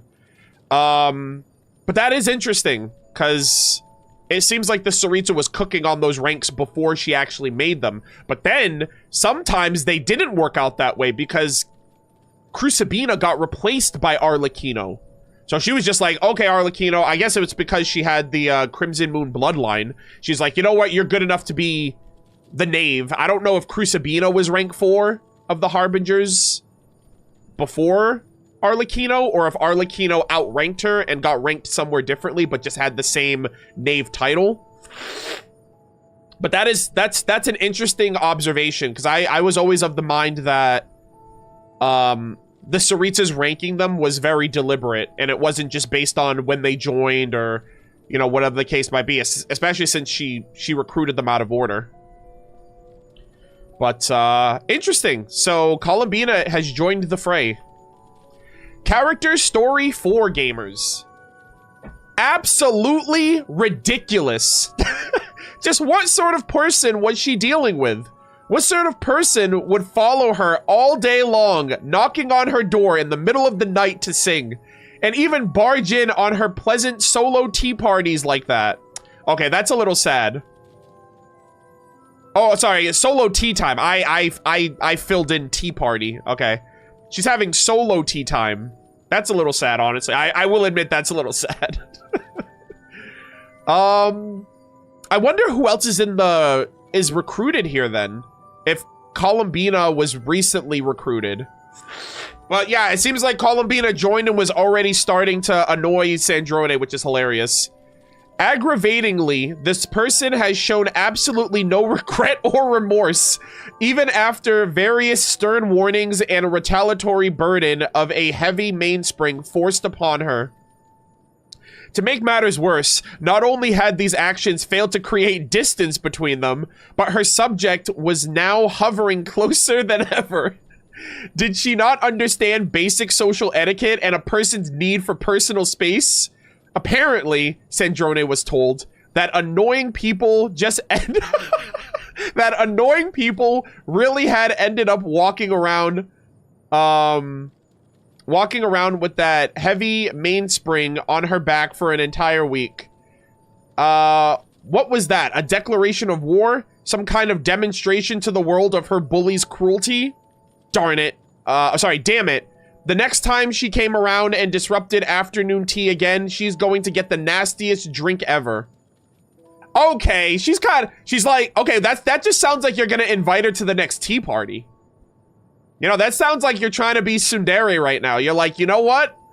I want her to join the tea party, but I'm not gonna make it pleasant for her. It starts, chat. This is how it starts. Columbina wasn't even trying, bro. Columbina wasn't even trying. She was just kind of aloof. She was just living life, doing her thing. Yeah, that's so funny. She was like, oh man, that's awesome. However, Sandrone's stance softened as she watched Columbina unquestionably take said beverage, only to let out a soft whimper. What in the... So now I'm really the bully, huh? Oh my... Now Sandrone's the asshole. Oh my god. What in the... So now I'm really the bully, huh? Just how naive is she? Does she really have no idea that when someone has it in for her? Does she even stop to think for a moment? Oh my god, does she even stop to think for a moment? And so, a half apologetic, half guilty Sandrone brought out a portion of her precious tea snacks for her. And when she said the smile, and when she saw the smile reappear on Columbina's face, she could not help but feel vexed again. Ugh, so annoying. How annoying. This sense of vexation only grew when later on, Columbina began taking afternoon naps in her room like it was the most natural thing to do in the world. Alright, I think they're together. I think Sandrone just doesn't know it yet. That's adorable. Don't you have your own room? She charged. I do, but I feel very much at ease here. Chat. It's like what Sandrone said earlier. Home is where one feels at ease. So home is wherever Sandrone is. Oh my god, stop. Stop. What are you doing, Hoyo? This is so sweet. I do, but I feel very much at ease here. Columbina responded matter-of-factly. If anything, it felt like Sandrone was the odd one here for even asking the question. Just you wait, Sandrone thought to herself. Just you wait. Next time, I am kicking you out of my room, and I'll throw you out along with the bed if I have to. A bedless room would be a small price to pay for some personal space and real peace and quiet. But when she saw Columbina lying in her bed the next time, Sandrone wavered yet again. Because this time, it looked like Columbina was crying in her sleep. Aww. What now? She certainly picked a convenient time to put on this pitiful act. What an utterly artless, naive creature she is. It's as if she truly believes anyone around her is good and kind, and that the world is a beautiful place. It's as if she... Just like how I used to be, a little voice in her said. Sandrone immediately tried to shake the thought off. The two of us are nothing alike. The two of us are nothing alike, she quickly told herself. At the very least, I'm definitely smarter than her. This is so sweet, guys. When Columbina woke... So she's I don't know, she's just knowing what it's like to care for someone outside... Or she's realizing what these, these interpersonal emotions are that you know, maybe Alen never got to talk to her about, like, falling in love or caring about someone beyond just your family, you know, stuff like that. But, interesting. When Columbina woke up from her nap and found a blanket draped over her, she smiled at Sandrone. It wasn't me, Sandrone lied. Polonia was the one who put that pillow, that put that blanket on you, sorry. But why did she have to lie? She did not know the answer to this question, because she's embarrassed. She did not know the answer to this question. All she knew was that she did not wish to admit to doing it. Absolutely not. In that case, thank you very much, Polonia, she said in all earnestness. But curiosity is a beast that always demands to be fed. God damn. Did you have a dream? Sandrone asked. What did you dream about? Oh, so she's trying to wonder why she was crying. It was a moment before Columbina began to tell her story, matter-of-factly, without a shred of guile, simply because Sandrone had asked. And after listening to Columbina's story, Sandrone was more convinced than ever that the two of them were nothing alike. The world has already taken so much away from Sandrone, and that made her different from Columbina. For Columbina never truly had anything to begin with. Is that why you're always looking up at the moon out in the yard? Columbina nodded. If you like, Polonia can keep you company in the garden today. Really? Columbina asked. Sandrone did not reply. Thank you, Sandrone. Ha! You should thank Polonia instead, she responded a little crustily. And now, it's time for you to get out of my room. Go with Polonia. The day was the first time since Alen's death that Polonia had left Sandrone's side. Yet, for some... Chat, that is so... foreboding. The first time Polonia left Sandrone's side was to go and help give Columbina some company. And then the last time Sandrone and Polonia separated was when he died to help bring Columbina back. Like, what are we doing, Hoya? Why are we... I'm just like... That's a parallel if I've ever seen one. If the first time Polonia left her side was because of Columbina and the last time Polonia left her side was to bring Columbina back, you know? No, I'm not saying it's Columbina's fault. I'm just saying, like... She did it for Columbina. They did it for Columbina, you know? But yeah. That day was the first time since Alen's death that Polonia had left Sandrone's side.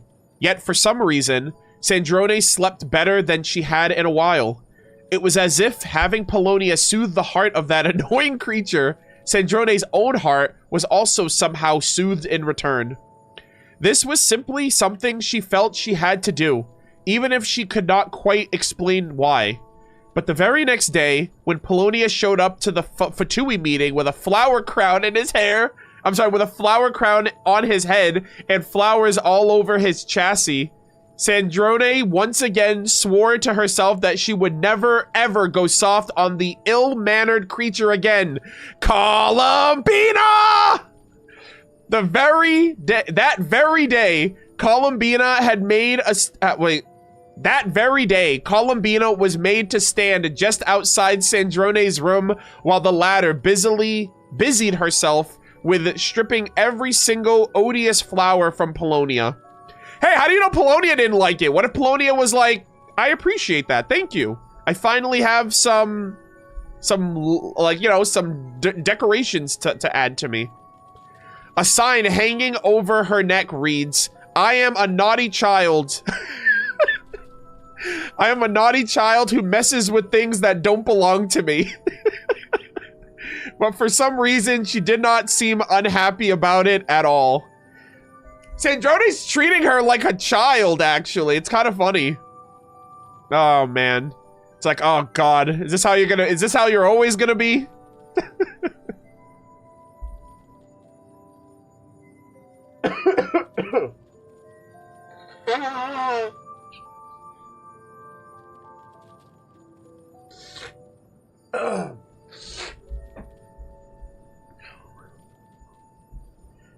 This one was spectacular. This was a fantastic read. I thoroughly enjoyed this. Oh my god. Her first interactions with Columbina. All right, character story 5. With the inheritance. Oh, okay, so this is present day. With the inheritance she received from Alen, Sandrone was able to welcome her second birth. She had always believed she was smart, or at least smarter than most. It was only at this juncture that she realized she was actually far more foolish than she had thought. She told herself that she told herself she should have gotten there a long time ago. She should have listened to her heart to understand what words like loss and to endure really meant. She should have expressed her gratitude to her friends more and made more friends. She should have returned to Fontaine long ago, to Alen's graveside, where she would tell him all about what's happened to her since she left tidying up his grave. But it was never too late to start, Columbina told her. Columbina told her. Columbina herself had learned this from someone else. She let out a little snort. Never did she imagine that she would be receiving life lessons from Columbina one day. But she accepted it anyways. There was no denying it. Columbina was right. Holy moly, guys. Sandrone has truly been reborn. She would have never admitted defeat. She would have never admitted Columbina was right about anything over her in the past. When news of Sandrone's resurrection reached Snezhnaya, words of sympathy and concern quickly followed, alongside a generous offer of post-mortem leave from her position. Oh! Damn, it's like, hey, you died, you can go. However, when Sandrone expressed her desire to remain with the Fatui instead, the Tsaritsa naturally agreed without further comment. Chat, I swear to you. Whatever... the Tsaritsa was about to let Sandrone leave, implying that whatever Sandrone's purpose was in the Fatui, she was like, it's been fulfilled. I don't know if she needed Sandrone to die and then be brought back with the stellar linchpin, and she's like, oh, okay, you've done the thing, you can go now. I don't, like, you can leave, you can live your life. But Sandrone didn't want to leave. So, like, it's interesting because even with Capitano, she was like, oh, he can still remain rank 1. Even though I think she knew, I think the Fatui's goals align with the Tsaritsa's plan more than the Tsaritsa's plan aligns with the Harbinger's goals. Like, you know how, like, the Harbingers join the Tsaritsa, she gives them something, she gets something out of it? I think their goals are, like, on this path of fate that work towards the Tsaritsa's plan. Which is why she probably just, like, aside from getting the no-sees, I think that's why she just lets them do whatever they want. Because it's still going to amount to success in the end. So, this seems intentional. Even if, she's basically saying, hey, we don't need you for Project Stuja. So, or maybe it's because she already has all the other no-sees and she just needs the Pyro one. But yeah. Yeah, I was gonna say, I wonder if, even if it's the world formula, but yeah, I don't know, that's just a very interesting thing that she was willing to let Sandrone leave. But then she also agreed to let her stay, so I don't know, I guess that's very interesting. She knew this news would cause unhappiness in certain quarters, for it meant the power and interests carved up upon her death had suddenly vanished from their grasp. Damn, that's crazy. Some people were looking to capitalize on her death. If I had to guess, maybe it would have been like Pantalone or even Puccinella. I can only assume. I don't think, say, Arlecchino wouldn't do that. I don't think Child would care. So, I guess, rip bozos. But she did not care what the others would think. She she had just been given a second life, and she was going to live it exactly, and she was going to live it exactly the way she liked. She was going to live entirely on her own terms now, and she certainly wasn't going to hold her tongue when she got mad. Ha! Did that certain someone really think he was going to take control of the Adventurers Guild of Catherine and the rest of them from now on? Fat chance. Ooh. He? I wonder if he's talking about Pantalone then. Because Pantalone pays the freaking money that... Or pays the currency to fund the Adventurers Guild and Catherine. And Catherine was created, I think, by our Sandrone. So, yeah, I think she's referring to Pantalone. So Pantalone would have had a big... Like, he would have benefited from her death, but... Especially with, like, everything that happened with him and Dottore. But her coming back, he was probably like, fuck off, man. I'm not gonna get that bonus, am I? That is interesting. Okay. Alright, so all the power meant of interest. Did that certain someone really think he was going to take control of the Adventurers Guild of Catherine and the rest of them from now on? Fat chance. But of course, that did not mean she was entirely free from the shackles of life. Every time she received word of yet another Fatui meeting, she would roll her eyes and grumble as always. Ugh. Meetings and meetings and more meetings. All day, every day. Annoying. Yeah. Meetings. It's like, I guess for a Fatui, meetings are always like a constant, which is kind of funny.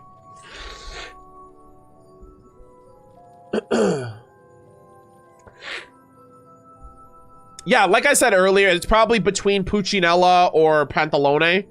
But, like, when they mentioned, like, the Adventurers Guild and Catherine in particular, and we know that Pantalone funds the Adventurers Guild, right? The more that we make from the Adventurers Guild comes from Pantalone. So I assumed that Pantalone would have just gained full authority over the Adventurers Guild because he's already funding it.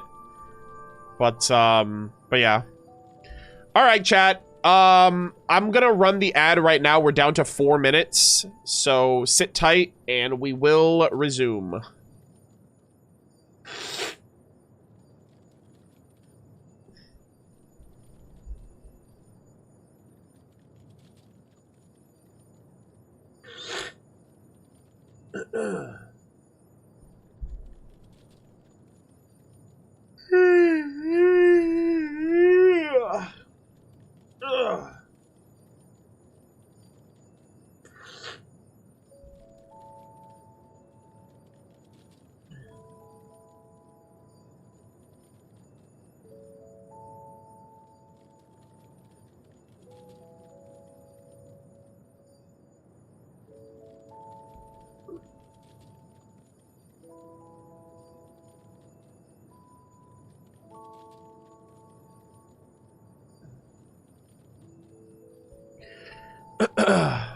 Alright, let me just get another recording so I don't forget. How are we doing, chat? How's the chat? How are the vibes and everything else? I know the story content takes a while to get through, but we're gonna take our time going through everything. And whatever, like I said, whatever I don't finish today, we have the weekend, so I should be done with everything by like Monday or Tuesday.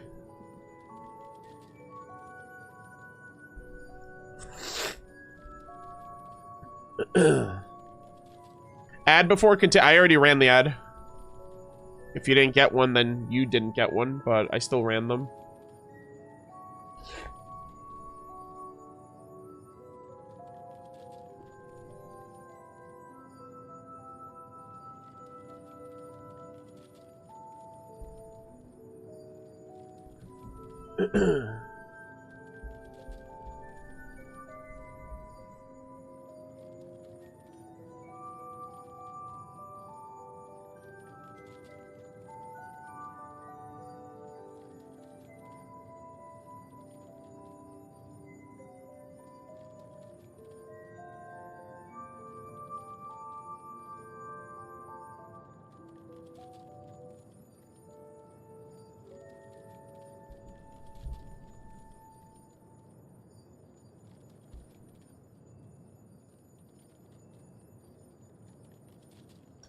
After Snezhnaya release, we got Act 1, 2, and 3 right, and then to be continued.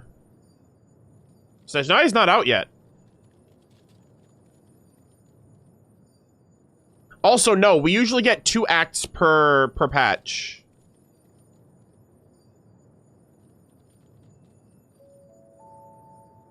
And we're probably getting more than just... Like, I actually think... Bros from the future?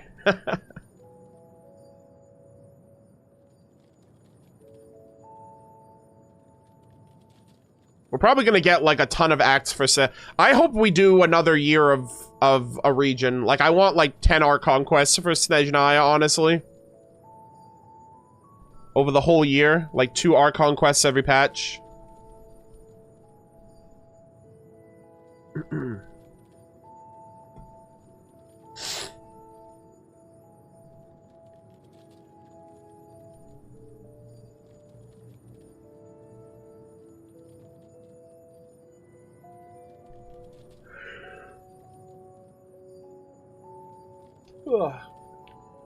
Where would the Mayor Javari fit? It would fit as like a... to be honest, it would probably be in a World Quest expansion. Like a region expansion, but like a World Quest. So... Like, we got Dorman Port expansion during Nodcry, and then we got the Moon expansion at the end of Nodcry, so... It'll probably be towards the, like, the second half of the year. Or it'll be... That might be what we get during the summer. Which I wouldn't mind. I wouldn't mind getting a Mayor Javari summer patch with Enjo voiced. Oh my god, please, Hoyo. I really... Oh my god, dude. I would give anything to have Enjo voiced in the Mayor Javari. I kind of wish the Mayor Javari quest was what was voiced last year, but alas...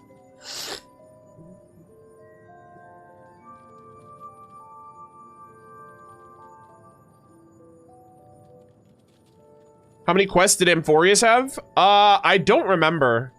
Amphorius is a little different because they don't have, like, Act 1, Act 2, whatever. Like, they just have, like, one big Trailblaze mission. But Amphorius lasted from 3.0 to 3.7. So that was 7 patches. Sorry, 8 patches.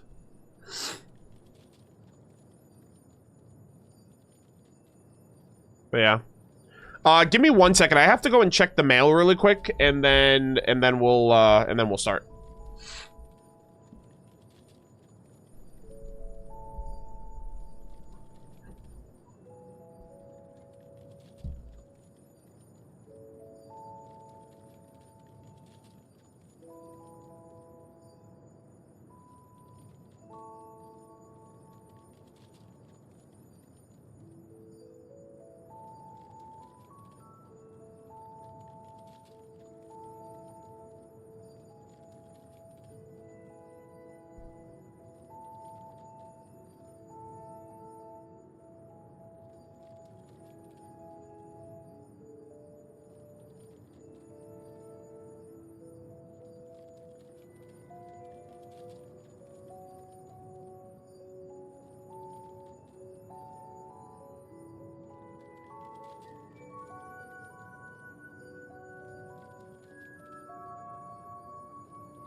Right back.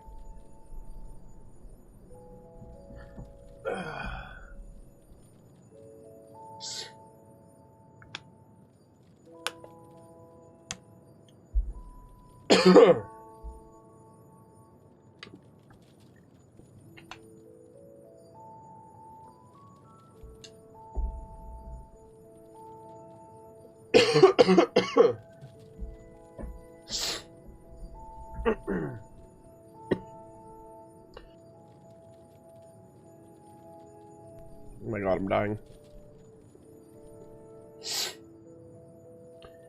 I hope we have Hyperborea and Snezhnaya. I feel like we will. Like, I'm pretty confident that we will.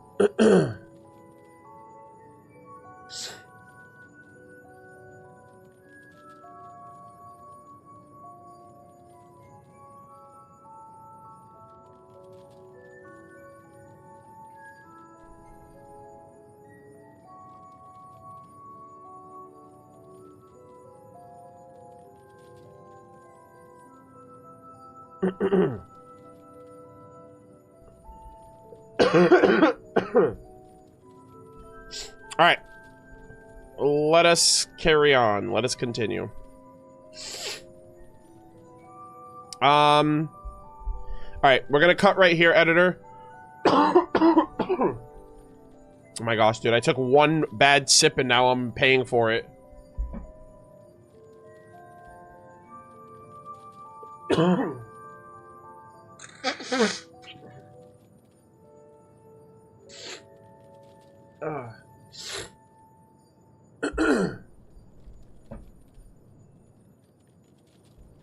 All right, let us continue. All right, so we have two more left. We have Polonia, and I'm gonna try to keep it together here because, oh my gosh, that last message of her talking about him like really tugged at my heart. All right, here we go. Polonia. The first time Sandrone met the behemoth, it immediately extended its hand to her. That's just his humanoid programming, Alen told her.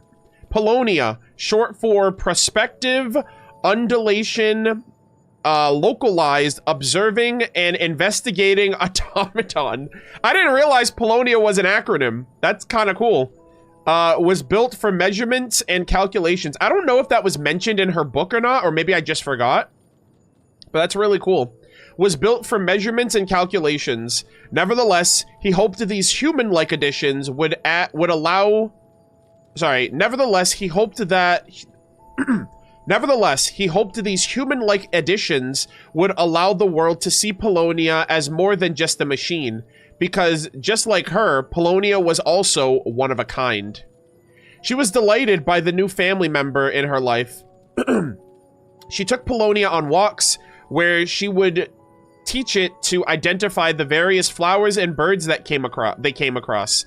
But Polonia was a slow learner, far slower than she was. According to Alen, this was because Polonia's core processing power was dedicated to predicting the future via simulation.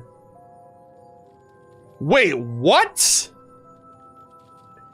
Brother's like, I can't think about things in the present. I have to 10-head the future? Huh? Polonia's core processing power was dedicated to predicting the future.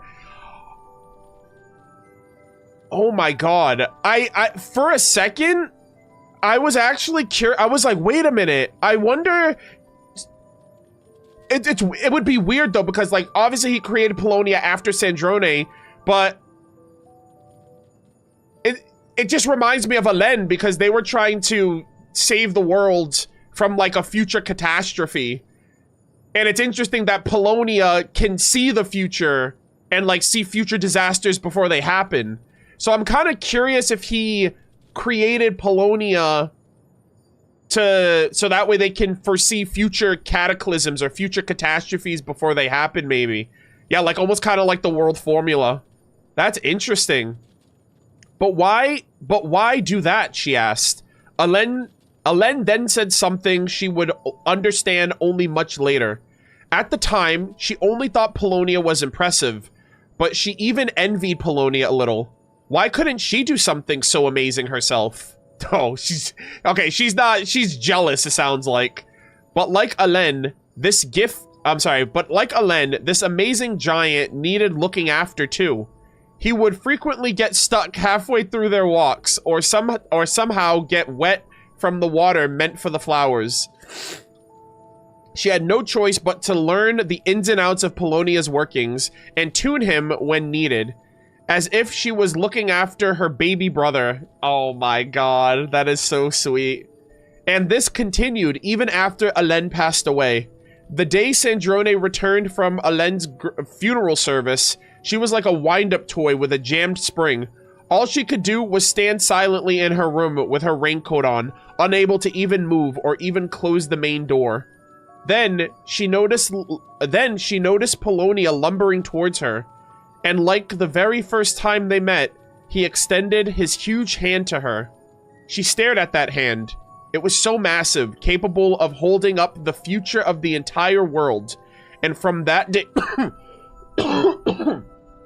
And from this day forward, it would also have to anchor her past. Oh, man. This was a loss utterly unbearable for her. The void it left behind... the void it left behind nearly enough to crush her.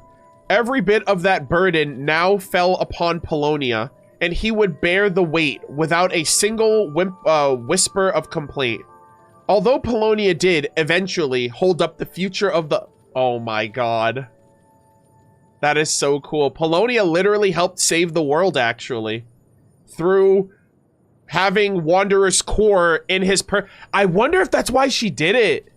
Because Polonia was, like, destined to, like, predict and safeguard the future. So, that seems appropriate for that to have been the case. Alright, let's see. Although Polonia did eventually hold up the future of the entire world, he could no longer support his own weight. Sandrone has not given up on fixing Polonia ever since. But she knows that with her current knowledge and... But she knows that with her current knowledge and skill set, she is far from able to fully restore Polonia's core. Yo! If we get playable... What if Polonia is his own separate character? Maybe that's why she didn't want to leave the Fatui, because she still needs, like, more knowledge on how to, like, fix his core. Bro, that would be cinema! I was, like, we were like, oh, we want Polonia to be a part of Sandrone's kit. This might be cope, but I'm hoping that this is, like, foreshadowing that maybe she'd be able to create, like, Polonia into, like, a playable robot character. Right? She would need to, like, get another branch of Irminsul or something, maybe. But that kind of sounds like she's still trying to fix him. But she knows that with her current knowledge and skill set, she is far from able to fully restore Polonia's core. More importantly, she refuses to settle for a compromise restoration, bringing back a Polonia that would no longer recognize her. For that would be a complete insult to the great Polonia and to the family he was to her. And so, she arranged for Polonia to be returned to a secret location, that home they used to share, and she would visit Polonia every now and then. One day, she hopes her devotion will reward her with a familiar clinking sound of Polonia starting up anew, as he extends that giant hand to her just like he used to. Brother. So she is still working on him. Every now and then. That's why he's over here, I think. Like, before we did the event, like, before we finished it, like, obviously before I read this, somebody asked me, they're like, oh, why do you think, like, do you think she's, like, working on him or whatever? But, like, I thought she just put him here, like, for preservation. Like, you know, this is his resting place. But, like, given the fact that he's standing and he's literally in, like, the, like, I guess, like, the crafting area, I feel like it's because she's, like, trying to build him.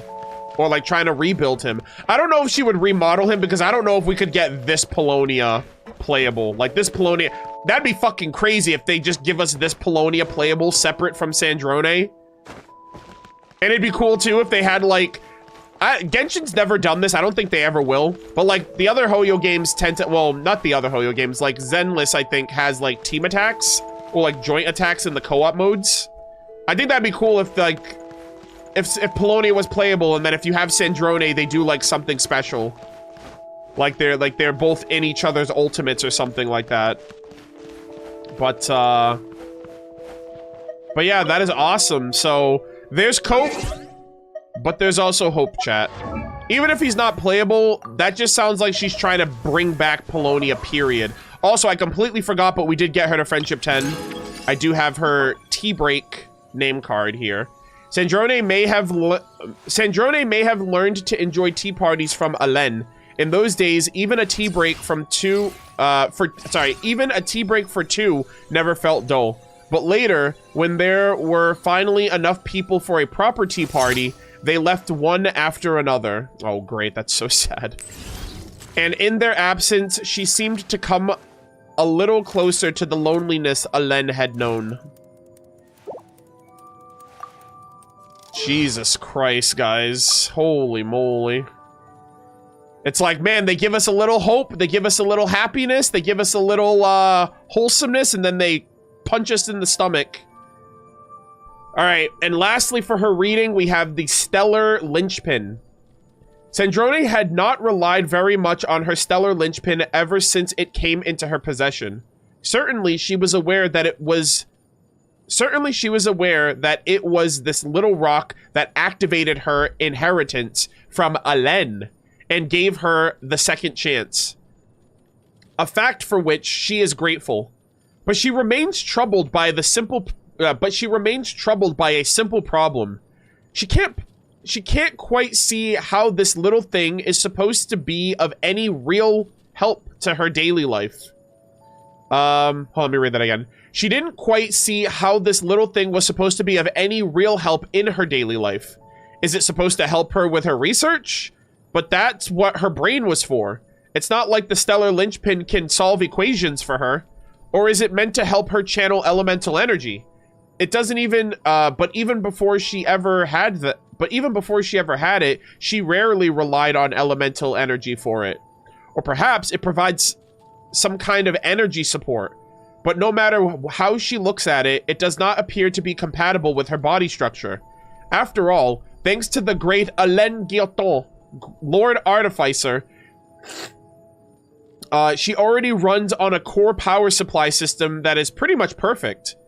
Eventually, she settles on using the cryo in the Stellar Linchpin as a cooling well for herself and Fagio during heavy-duty computing tasks. Additionally, to ensure combat and energy efficiency, she has also temporarily adapted Fagio's attack logic to work with the Stellar Linchpin. And if anyone asked Sandrone what she wished... Wait, hold on. And if anybody asked Sandrone what her wish was, she would only say the words, wish, is both too lazy and too complicated. All she wants is to deconstruct the universal principles of all things and continuously lay the bedrock of knowledge. But does that count as a wish? Certainly. But is that all she wishes for? Of course not. Right now, right now, she is doing what she wants to do and what she thinks is right. This alone makes her happy, and perhaps this is more than enough. Who is to say that the call of a wish such as this isn't compelling enough? And who is to say that choosing to lead the life one wants isn't right? One wish shouldn't be considered nobler than another. In her mind, everyone has their own life to live, and if anyone has a problem with that, they had better be prepared for a verbal shelling from Sandrone. And if they still have a problem with that, she'd probably just scoff and point a cheeky finger up in the sky and say, well, then you'd better take it up with the one who came up with this.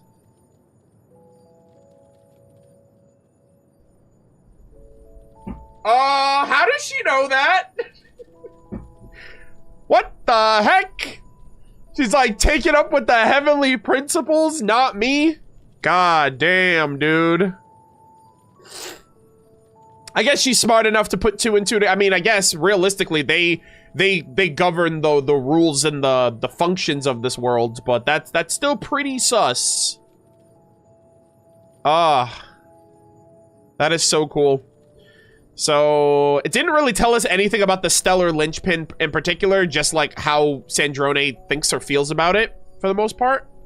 But that was an exceptional read. I love everything that they did for Sandrone's character, from the moment we met her to like building her and developing her and kind of like early foreshadowing her connections to the Narcissan Court, Ordo, and Fontaine.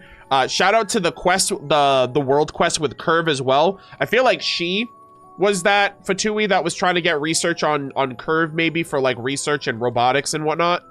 And obviously Nodcry, the freaking recent event for Fontaine, everything for her character was exceptional. We got like a final send-off for the Narcissan Court's plotline as well. So absolutely loved it. All right, we're gonna get into her voice lines now. I hate self-introductions.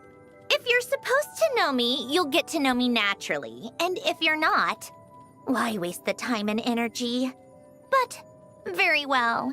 For the sake of etiquette, I'll humor you just this once. Behold, before you stands Marionette, 7th of the Fatui Harbingers. Hell yeah. That's a freaking cold intro, man. No pun intended for the cryo and all of that. Anyways. It's about time we throw another tea party, don't you think? I wonder who else is free. I like music. In fact, I've taught myself to play many different instruments. You don't believe me? Find me a piano, and I'll show you a thing or two. And show us a thing or two she does during the Fontaine event. That shit, that whole animation was really well done too. Like, they pretty much animated and mocapped, I think, the whole thing, which was awesome. Called back to the Zeppeljärny Palace again? Ugh, seriously. What's the point in all these endless meetings? Yeah, meetings. It's like, there's only 3, if you're a Fatui, there's 3 things guaranteed in life. Death, taxes, and meetings. Well, this is inconvenient. Damn. My flowers adore this kind of weather. Aww. Defensive systems. Operating normally. Prepare for lightning strike, that's crazy. Time for more snow damselettes. What? Snow angels? Snow damselettes? Oh my gosh. It's like, did Columbina force her in the snow and they made like snow angels together? He's like, yeah, they're not snow angels, they're snow damselettes. Oh my god. That sounds so sweet if that's the case. The perfect weather for cake, strong coffee, and getting lost in a good book. Oh, that sounds divine. The skirt really wasn't made for weather like this. Oh! How in the blazes did Rosaline used to cope? Holy moly, chat. Rosaline mentioned in Sandrone's voice lines. We're winning, guys.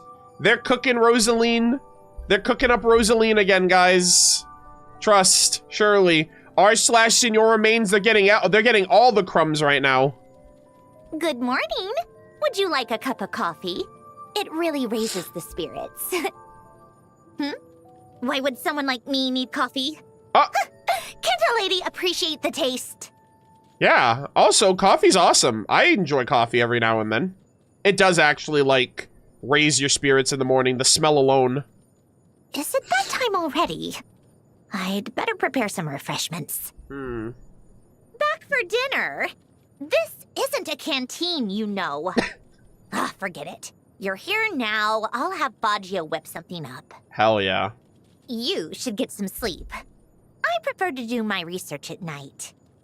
It's quieter and there's no one around to bother me. What do you mean? My sleep schedule is fine as it is. Thank you very much. Damn, chat. She's just like me for real. I have like a good sleep schedule for like 2 weeks and then it just fumbles. and then it takes like a month to fix it, and then the cycle repeats. What's wrong with calling me Sandrone? Huh? My original name? I love how she's constantly like, huh?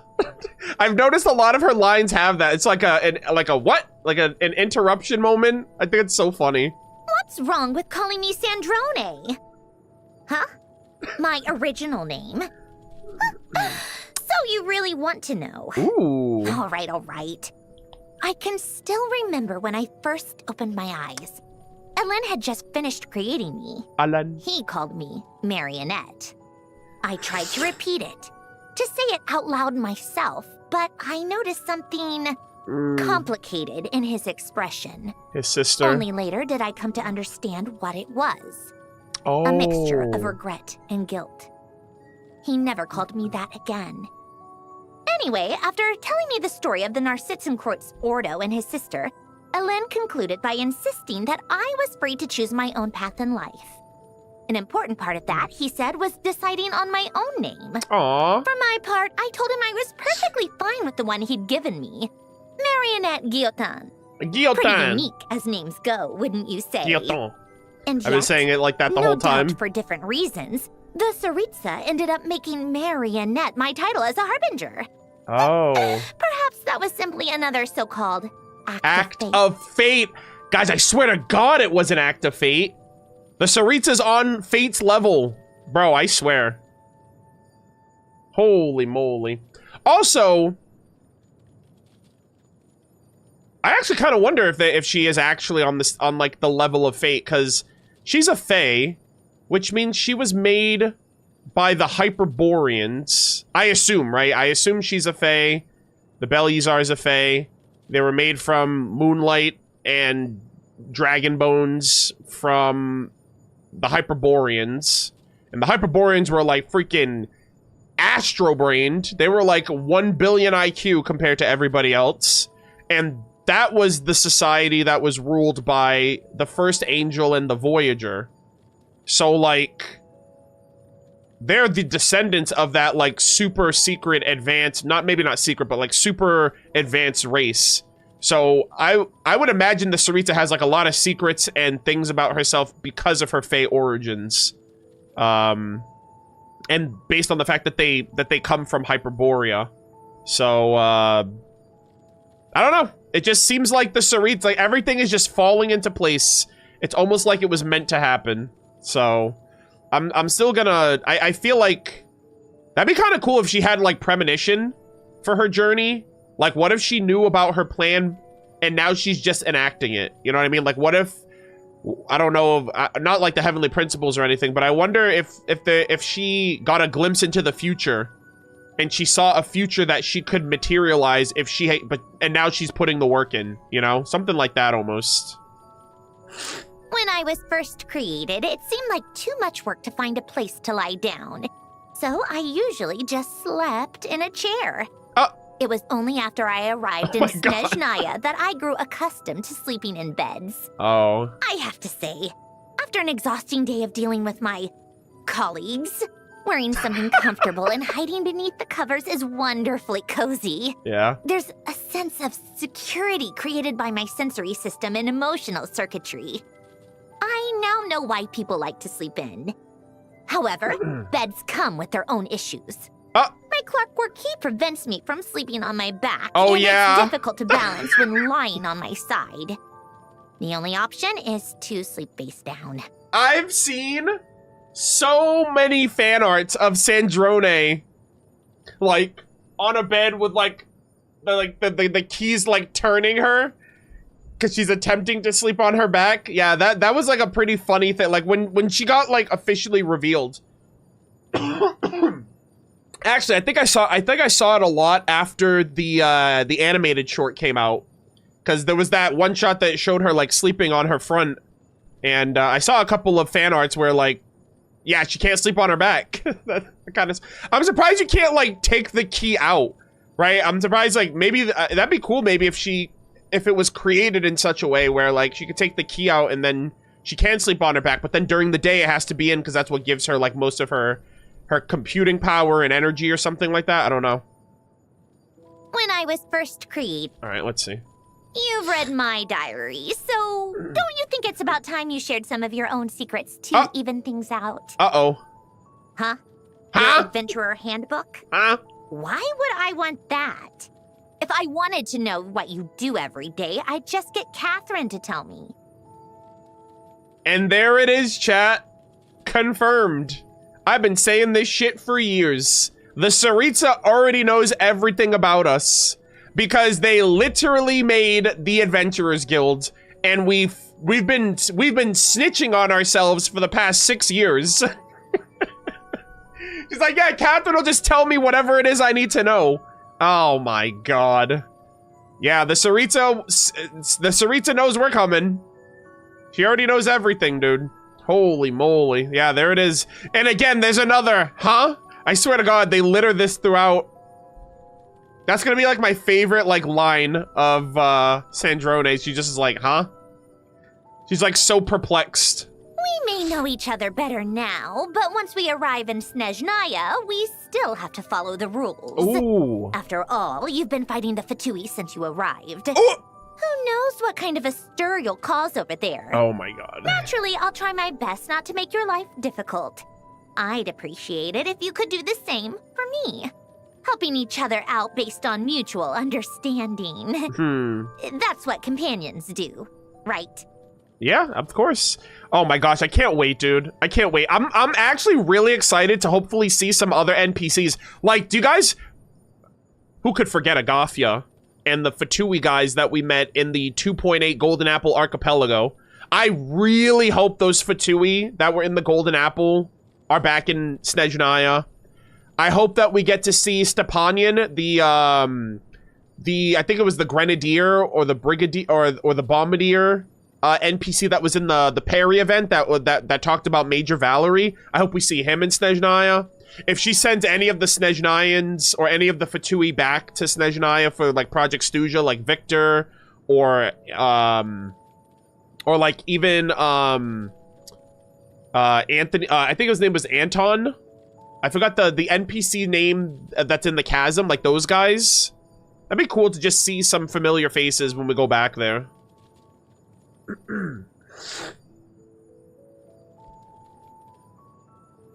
But yeah, I'm super stoked. And obviously we're gonna run into some Fatui as well. I'm curious how we're gonna, like, I'm genuinely excited for when we meet Piero for the first time. And, well, Piero for the first time. Puccinella for the first time.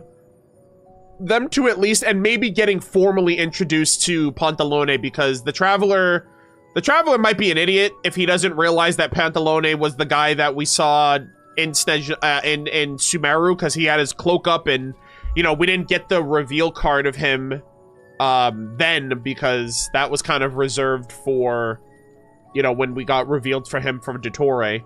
So, I don't know. I'm kind of curious how things are going to play out with that. It's a good fit for me. Cryo is useful. For instance, I no longer need to worry about overheating after lengthy calculations. Yeah, W Tsaritsa right there. Also, really quick chat, is cryo still the most... Is cryo still the element that has the most characters? I think I remember, I think before Nodcry that was still the case. And, I don't know how many cryo characters we've gotten to. I know obviously she's cryo. But I'm pretty sure cryo is so, like, thank you, Tsaritsa. Thank you, cryo authority. Thank you, cryo throne, or whatever allows for cryo visions. I thought it was Pyro. It was between the two. It might be Pyro now. Cause like we got between last year and now, like we have Sandrone. But like we got Durin this year, we got Nicole this year for Pyro. At one point they were even, but I think Cryo might still be high up on the list, but you guys would have to check because I can't see right now. All right. With Polonia gone, life suddenly felt a lot more difficult Lohan too. to Yeah, navigate. Lohan too. That's All right, why hold on. Let me try that again. Sorry about that. With Polonia gone, life suddenly felt a lot more difficult to navigate. Aw. That's why I created Fagio, my facilitatrice automatisée généraliste interactive et omnitâche. She can deal with a lot of trivial tasks that I'd sure. rather not waste my time with. And Stop she being can fight. French. Huh? Huh? You think her She full did it name's again. too long and hard to understand? Yes. Is that not how all working machines get their names? No. Alain came up with Polonia, which stands for perspective, undulation, localized, observing, and investigating automaton. Oh boy. I thought everyone named things that way. So, you think it's hereditary? That's kind of cool, actually. I guess that might be just an exclusive thing to machines then, because, well, no, not to machines, maybe just to her, because that's how Polonia was named, and she wants to name her creation the same way that... But, like, she didn't have that name. Like, her name's not an acronym. I mean, but she's also a special case, so that's still kind of cool. Yeah, you know what's funny, too? We give an acronym to Fricky, which is the Fontaine Research Institute of Kinetic Energy Engineering, which was founded by Alain Guillotin. So I think that's super funny how, like, we default to the acronym instead of saying the whole thing, because it's way too fucking long. So, I don't know, that might just be an Alain thing. That it's like, bro, can you abbreviate? Can you give these things shorter names, please? It's so funny. Yeah, Simon's another one, too. Yeah, the, oh, man, I don't even remember the full acronym of that. I think it's like the Autonomous Semi-Intertransit Matrix of Overseer Network or something like that. Yeah, algorithm. Yeah. It's a mouthful, dude. All right, let's continue. Outside of my research, I sometimes like to ponder metaphysical questions. Oh. Just as people from every nation have their own beliefs about death. I often hear people talking about the afterlife. Ley lines. Where souls go to rest. Yep. Things like that. But from the time my core was damaged fighting Il Dottore, to the time the stellar linchpin activated Alain's legacy and reactivated me. Oh, shit. My memory is blank. Completely empty. Where did she go? Where do mechanical constructs, puppets, go when they die? How are our souls defined? Oh, God. Do we even have souls? There are no answers, so I always turn back to my research. Oh, my God. But knowledge is the cornerstone of the world. I believe that as these stones continue to stack, one day their height alone will allow me to reach the answers to my doubts. I love how I look in the chat and the first comment I see is, do you dream of electric sheep? She's just counting electric sheep. Yeah, that's an existential dread crisis question that you'd be having like in the middle of the night when you can't sleep. Yeah, that's interesting too, because like we know of the ley lines. Like when you die, you go to the ley lines. Or the afterlife or whatever. And I assume that there's more, maybe it's just a different form of existence, but it's not exactly what we experience.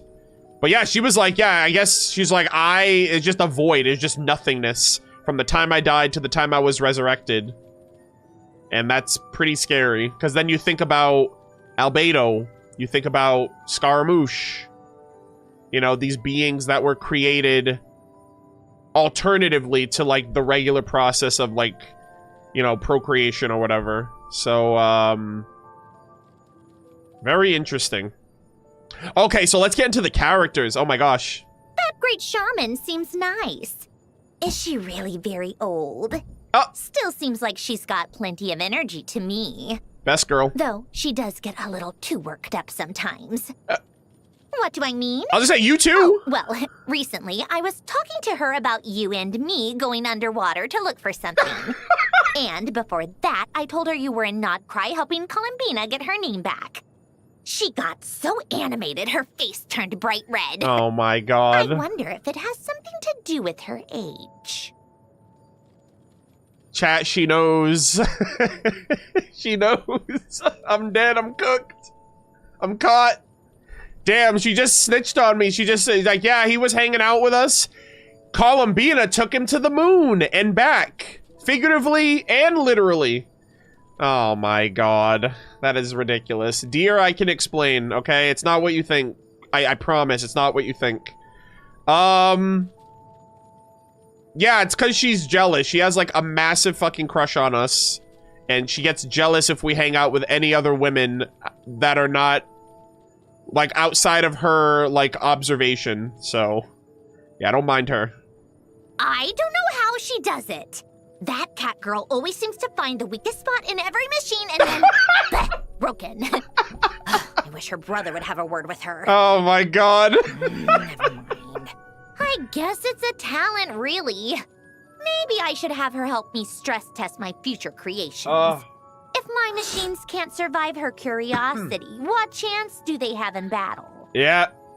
Curiosity killed your bots by the cat.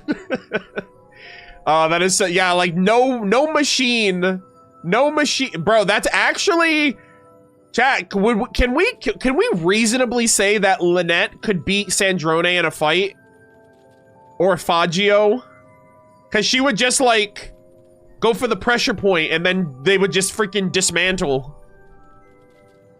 Holy moly, that's so hilarious. Yeah, so it's just like her cat-like curiosity just breaks machines. I love that too. Chat, have they ever done this before? Have they ever had an about for a character that's not playable? Unless... Hold on. Wait, chat. Or is this just an exception? I know it's her dad, but like, they've never had a non-playable character about me outside of the Fatui. Unless someone can fact check that. From my knowledge, outside of the Fatui and playable characters, or like soon to be playable characters, I don't know if they've ever done this before. I don't think they did it with Papa Wrench. I think Papa Wrench was mentioned in like a separate thing, but not, I don't think it was about Papa Wrench. At least I don't remember. But yeah, this is interesting. I know why it's here. He's obviously dead. I'm just saying I wasn't expecting to have Alen here. I thought he would be in like interesting details or about Sandrone. You know, like one of her like top 5 topics or something like that. Alice? Yeah, but like it's pretty... Like unless you don't think Alice is going to be playable. They pretty much put about characters in here that will eventually be playable. Either that or they're just here for like the set dressing of stuff. Yeah. I don't know. This is very rare then, because I don't remember many times where this happens. After Alen died, I put up a tombstone for him. When he was alive, he said he wanted me to write his epitaph. Aww. So I did. It wasn't difficult. List out his deeds, then pick a quote that captures the way he thought. Aww. I went with, regrettably, there's nothing more to say. Yeah, we saw that. It was something he often said. You think it sounds fatalistic. Maybe to those who didn't know him. But he always said it with a smile. It wasn't resignation. He wasn't giving up. Ironically, it was almost like an expression of contentment. Like solving a mathematical problem. Death is just a silent equal sign. Aww. And he's moved to the other side of the Oh, I equation. love that. Oh my god. That is so cool. They're just like, yep. The left side of the equation is life. The right side of the equation is is death. Ah, that is so sweet. I was actually also gonna say this is one of the main reasons why, like, whenever a new patch comes out and everybody is just looking at everything immediately when it comes out, this is why I have a very specific way that I choose to, like, engage with my content. That's why I always do quests first, then I read character lore, and then I get into other stuff. Cause, like, I'd be devastated if, like, I don't know if this is locked until after the event, because sometimes they do lock specific things out. But, like, if I got to Friendship 6, and they just allow you, but sometimes they just allow you to read shit sometimes, you know? Like, sometimes, like, they'll lock out, like, character story stuff, but I don't think they lock out voice lines. So it's interesting how, like, some of this stuff, like, that's why I don't read anything. I want the quest to tell me stuff before I read it. I want, like, little anecdotes to tell me stuff before I read it, which is why we always save reading for last. So yeah. Even I still get bothered by the errors in my heart. But Her Majesty, the Tsaritsa? How did she manage to freeze her emotions so completely? Oh my god. It's because she's Elsa from Disney's Frozen. Conceal, don't feel, chat. Holy moly. She is literally the Ice Queen.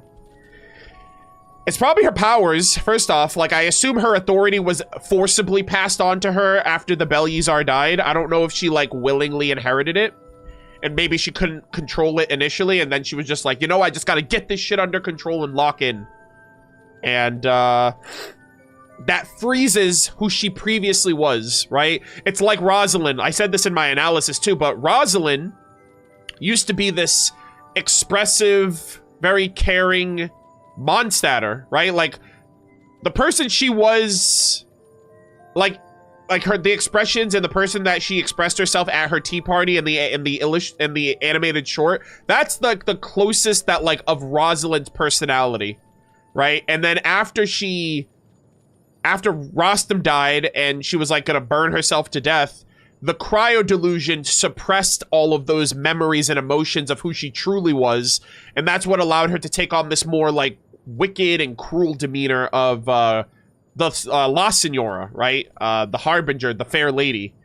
And it actually happens too, like in the fight with her, when she, like, awakens from the ice crystal and becomes the Crimson Witch of Flames, her delusion is destroyed at that point, and all of her old memories of Rosalind and her emotions and her rage and suffering from that time come back to the surface. So I feel like that's what's happening with the Tsaritsa too. If she is, like, a very, like, passive, almost apathetic, like, character that doesn't really show her emotions, I wonder if it's because her cryonosis or her cryo authority is suppressing that.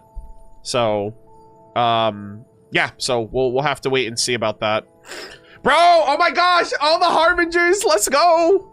Yeah, so notice how we start with the Archon, and then we go to the Director, and then we get, I think we're gonna get them all in order. Always issuing orders.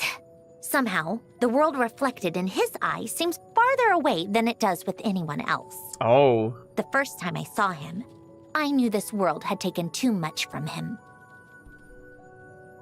Oh my god, that's actually really sad. Yeah, Conria. Oh my goodness, dude. Honestly, Piero is, like, I feel like Piero's so driven by, like, spite and revenge.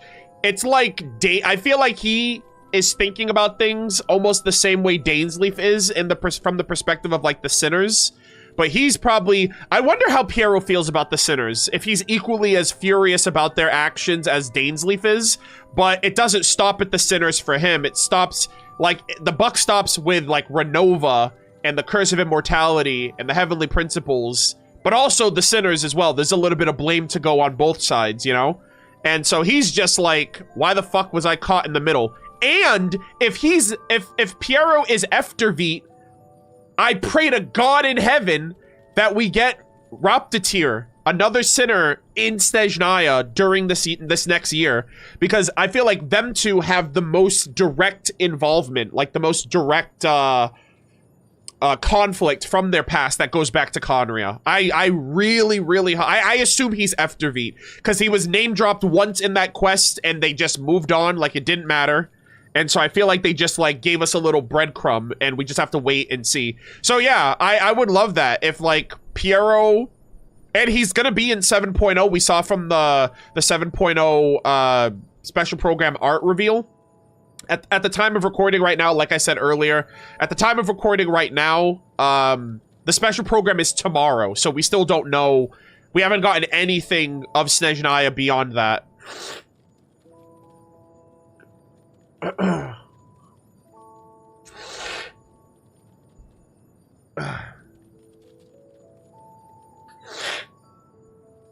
But, yeah, I like that. I like how she was like, yeah, the first time I saw him, I knew he's been through a lot. And, like, yeah, he definitely has. All right, chat. Oh, Captain, my Captain, Il Capitano, still ranked #1. Strongest member of the Fatui Harbingers, by the way. Of course she had to say something about my goat, because he's perfect. Everyone knows Il Capitano doesn't like to remove his mask. But it doesn't stop him from finishing his tea whenever we get together. Oh my god, what a gentleman. He would never refuse the humble givings of tea and crumpets from the ladies of the tea party. Holy moly, guys. I've seen fan art of that too. I mean, we saw it in the trailer. We saw it in the quest as well, of like Child and Capitano at the tea at the tea party with Columbina, Arlecchino, and Sandrone. Oh my gosh, my goat. We still talk about you. We still hear your voice. We still see you in past content. And I promise and hope and pray to God that Hoyoverse is smart enough to bring you back when we go to New Conria. Or even better, if you rise from your freaking slumber for the Lord of the Night and you get like some type of corporeal form in the future. Either in the present or in New Conria, I'm hoping. And I'm praying. Alright. W Capitano. Ah! You might want to cover your ears. I'm afraid I won't be able to control my emotions. Fuck that guy. Yeah, honestly, yeah, he killed you. He caused all of this extra shit to happen. He's the reason Poloni is dead. And he's just a cause for all the strife that we've had to go through for God knows how long. Even if he, like, indirectly helped. Not even helped. I don't even want to give him credit, that much credit. But, like, even if he indirectly caused us to, like, sever our connection to Irminsul and, you know, everything with that by redirecting all the memories to Aru. But he was cool. He was a great villain. I enjoyed his involvement from the manga to Sumeru, especially Nodcry, and then Uno reversing us back to Sumeru was such a, like, massive big brain plan for him. He got 2 boss fights as well, which is wild, unexpected. But, and I will say, I still don't think he's gone. I think that Dottore is gone, but I feel like there might still be a contingency for a Dottore or a Zandique to come back. We didn't find that lizard, right? We never found that blue lizard #1. We never found that blue lizard #1. That shit was that was like a dress me elephant. That was literally like an address me moment. So we never found that lizard. And the conversation he had with Pantalone about, oh, I wonder what would happen if you took the memories of someone, who's dead from somebody else and put that into like a vessel. Like, what would happen if I took the memories of me from Pantalone and put it into like a body or something, or like a segment body? You know, I feel like that would have been, you know, I think that is something that could potentially happen for him. So, because he gave it some thought. He was like, oh, you know, and Pantalone would be the only one that would be able to do that if he's still alive. Like, right? He's on a timer now. He's eventually gonna die. I assume he has, like, severe lung cancer. And I wonder if he would be like, you know what? My post-mortem would be bringing back a truly new and, like, neutral version of Zandique. That's the only way we would get him playable, because it would be him, but it wouldn't be the one that we all hate. You know what I mean? Maybe it would have all the potential and all of the intellect of the Dottore we know, but they wouldn't have any memories, and they wouldn't be...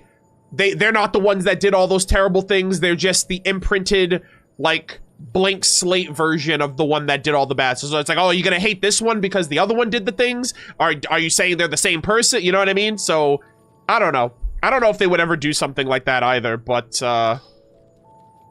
they gave us some food for thought with that whole concept because of you know, the Dottore was like, oh, I wonder what would happen if that happened. And I'm like, you know what? You'd probably get a new Zendik or a new Dottore. So.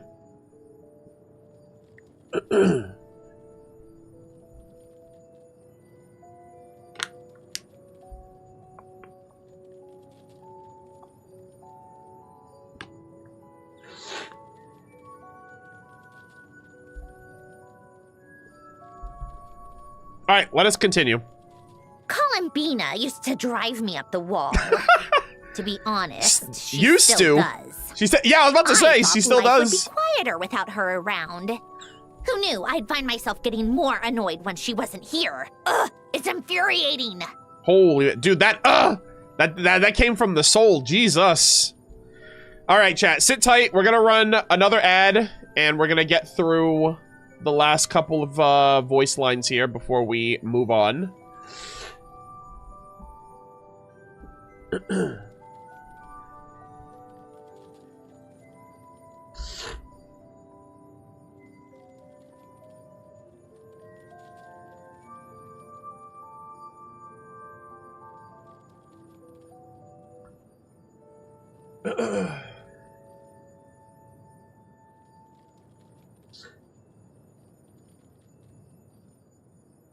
I went to check oh, hold on. Let me start another recording.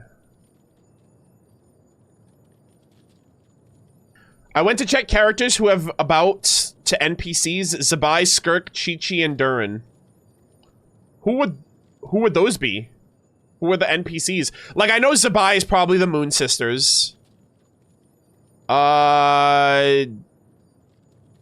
Is Durin's like Anya?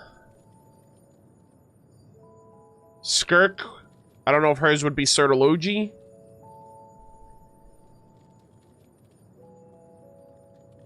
Oh, Zabai and Skirk talk about the Moon Sisters.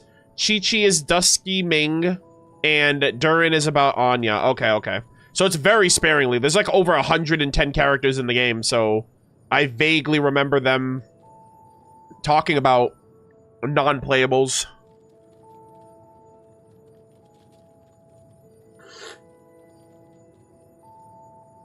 Are the voices about the Harbingers always in order of rank or just Sandrone? I don't remember, honestly. When's the last time we got a playable Harbinger? What, Arlecchino? That was almost 3 years ago. Actually, over 2 years ago. So, but I think so. I think they're always in order. It's not all of them all the time, but I think they're always in order. Because that's when I remember when we read Child's voice lines, and I was like, oh, I wonder if this is the order of all of them. And that's why everyone thought that Piero was rank 1, because he was always above the captain. But I was like, nah, bro. Y'all got me fucked up. Don't talk shit about my goat like that, alright? He's rank 1. Piero's the director, so he doesn't count.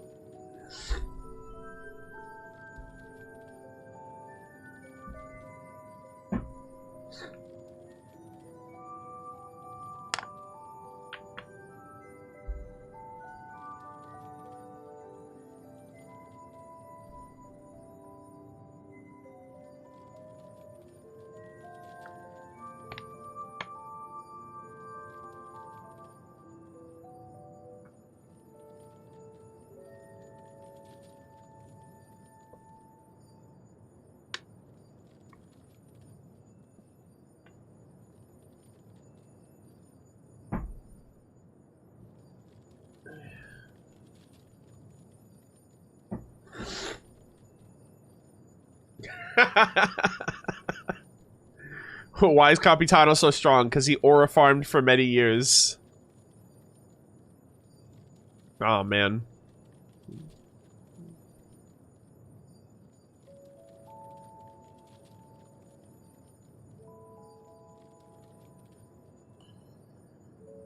Alright, ads are done, chat.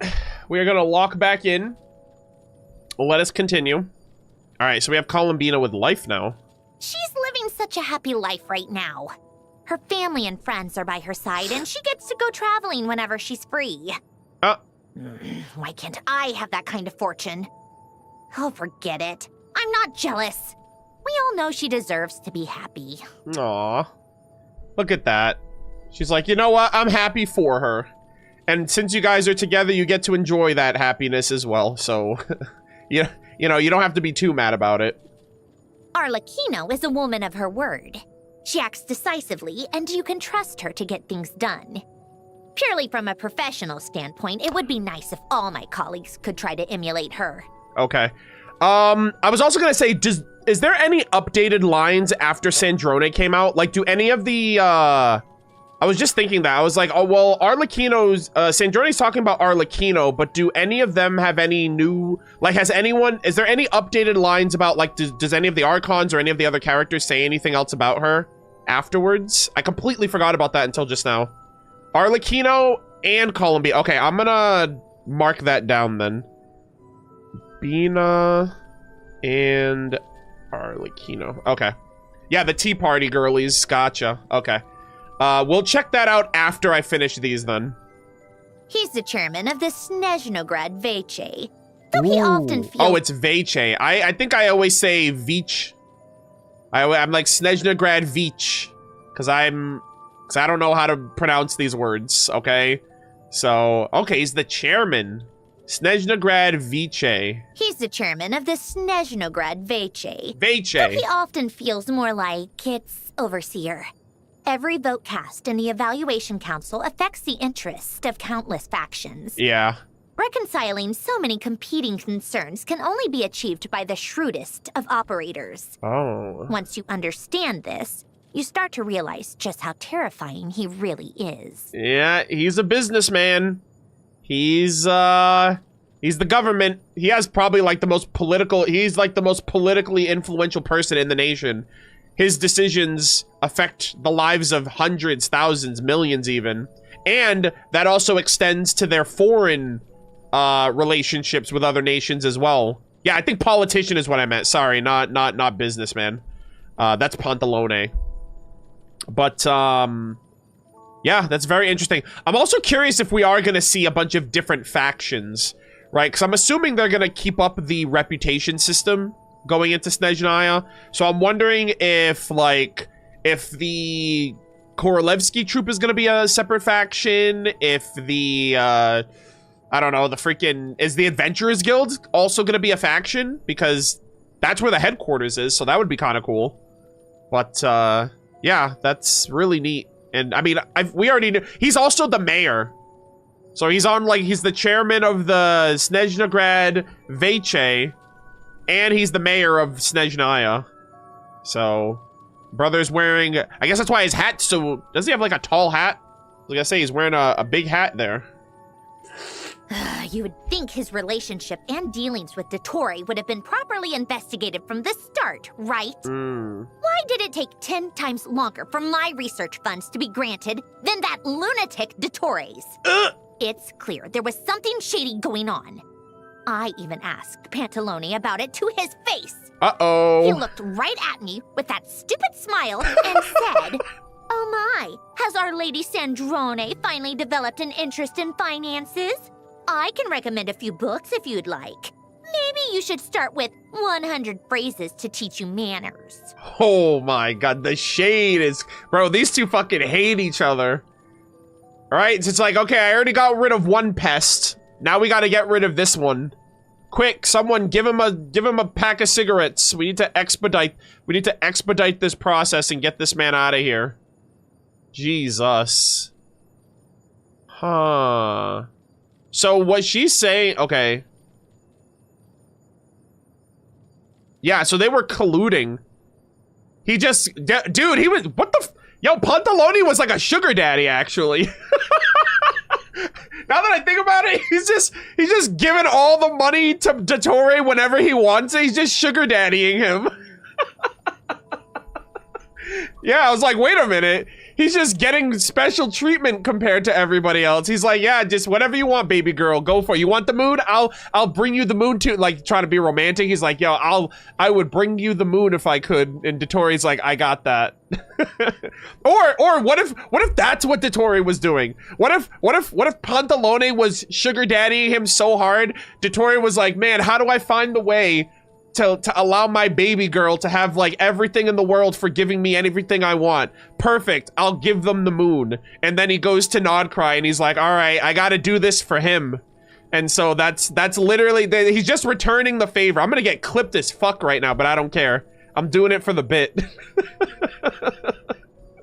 Yeah, so Pantalone's sugar daddy's Dottore, and in response, Dottore went to Nodcry to get the moon to show, like, as a symbol of love and affection for everything Pantalone has done for him. And he died in the process. And then they met together at the end when the tree was burning, and that was like their star-crossed, we'll never see each other, but we'll never forget each other. And then they go their separate ways. And before he died, he was like, yeah, imagine if we just created a mini Dottore with your memories of me, you know? We're just gonna create, like, I don't know, man. That's a whole other can of worms. Anyways, let's, yeah, I just got that from all of this. Anyways, that's funny. Also, shout out to r/Senora mains. You guys have been eating. You guys must be like, bro, I couldn't eat another bite. But then you eat it anyway because you realize this is probably the only time you're ever going to hear of Rosalind again after starving for the last 5 years. But here we are. She always lived for herself.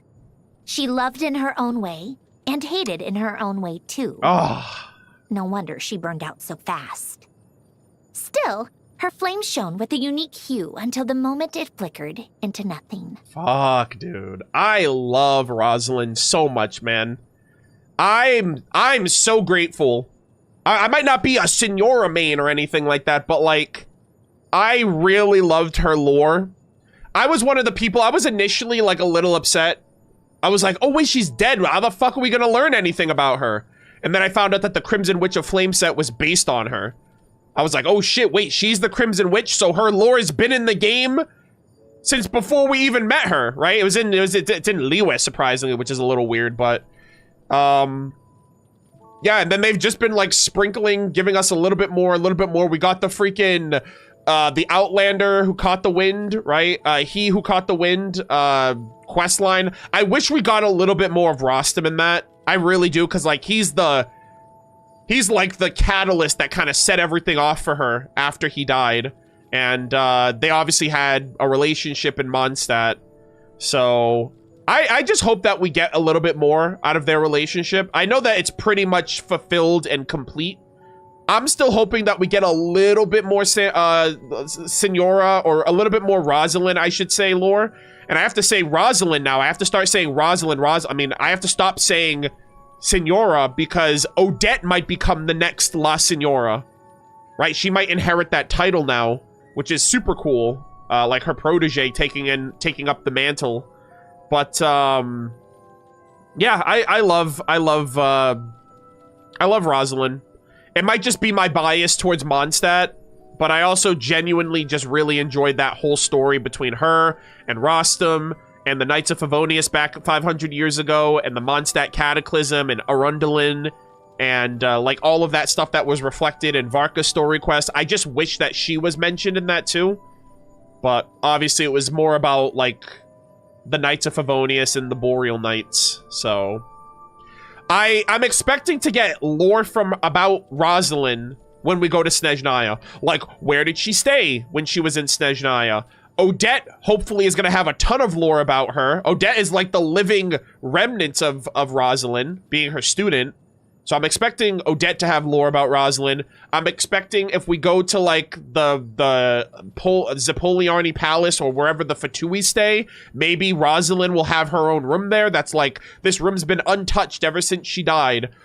And I definitely expect to go and see her grave when we go there, like the one that's frozen in ice. There's one shot in the trailer, and I mentioned it. I don't think I included it in my reaction, or in my analysis rather, but there's one shot in the trailer that shows like this building covered in ice, like during the Tsaritsa's like sequence. And I jokingly was like, guys, imagine that's where the Tsaritsa is. Like, they just showed us the building that the Tsaritsa is, like, her resting place is there. But, long story short, because I feel like I'm rambling. we're definitely gonna get a lot more Rosalind before they finalize her story. Where did you hear about Odette being connected to Rosalind? Drip marketing, leak? First off, I don't look at leaks. But no, it's from it's from Sandrone's Tea Party interaction with Arlecchino. We did that last week. So it's the Tea Party with Arlecchino that shares that. So now you have something to look forward to if you didn't know that already. But let us continue. Guys, this is the second elephant. Oh, another pain in the... well, everything. What? He's nowhere near as bad as Dottore and freaking Pantalone. What are you talking about? I'm sure you probably have more problems with the mayor than Child. Child's fine. He's not even that bad. Oh, another pain in the... well, everything. He can happily just spend his days with his brothers and sisters. Why insist on becoming a harbinger at all? And when will he get it into his thick skull that not everyone is always looking for a fight? Guys, I cannot wait. Bro, I need to see, I actually want to see one of Child's other siblings. I want to see any one of Child's family members in that cutscene. Like, in the trailer we get tomorrow for the 7.0, Child was in the special program art. Bro, I would love if they talked about or if they showed us any one of his mom, his dad. I actually have it written in my notes here too. Hold on.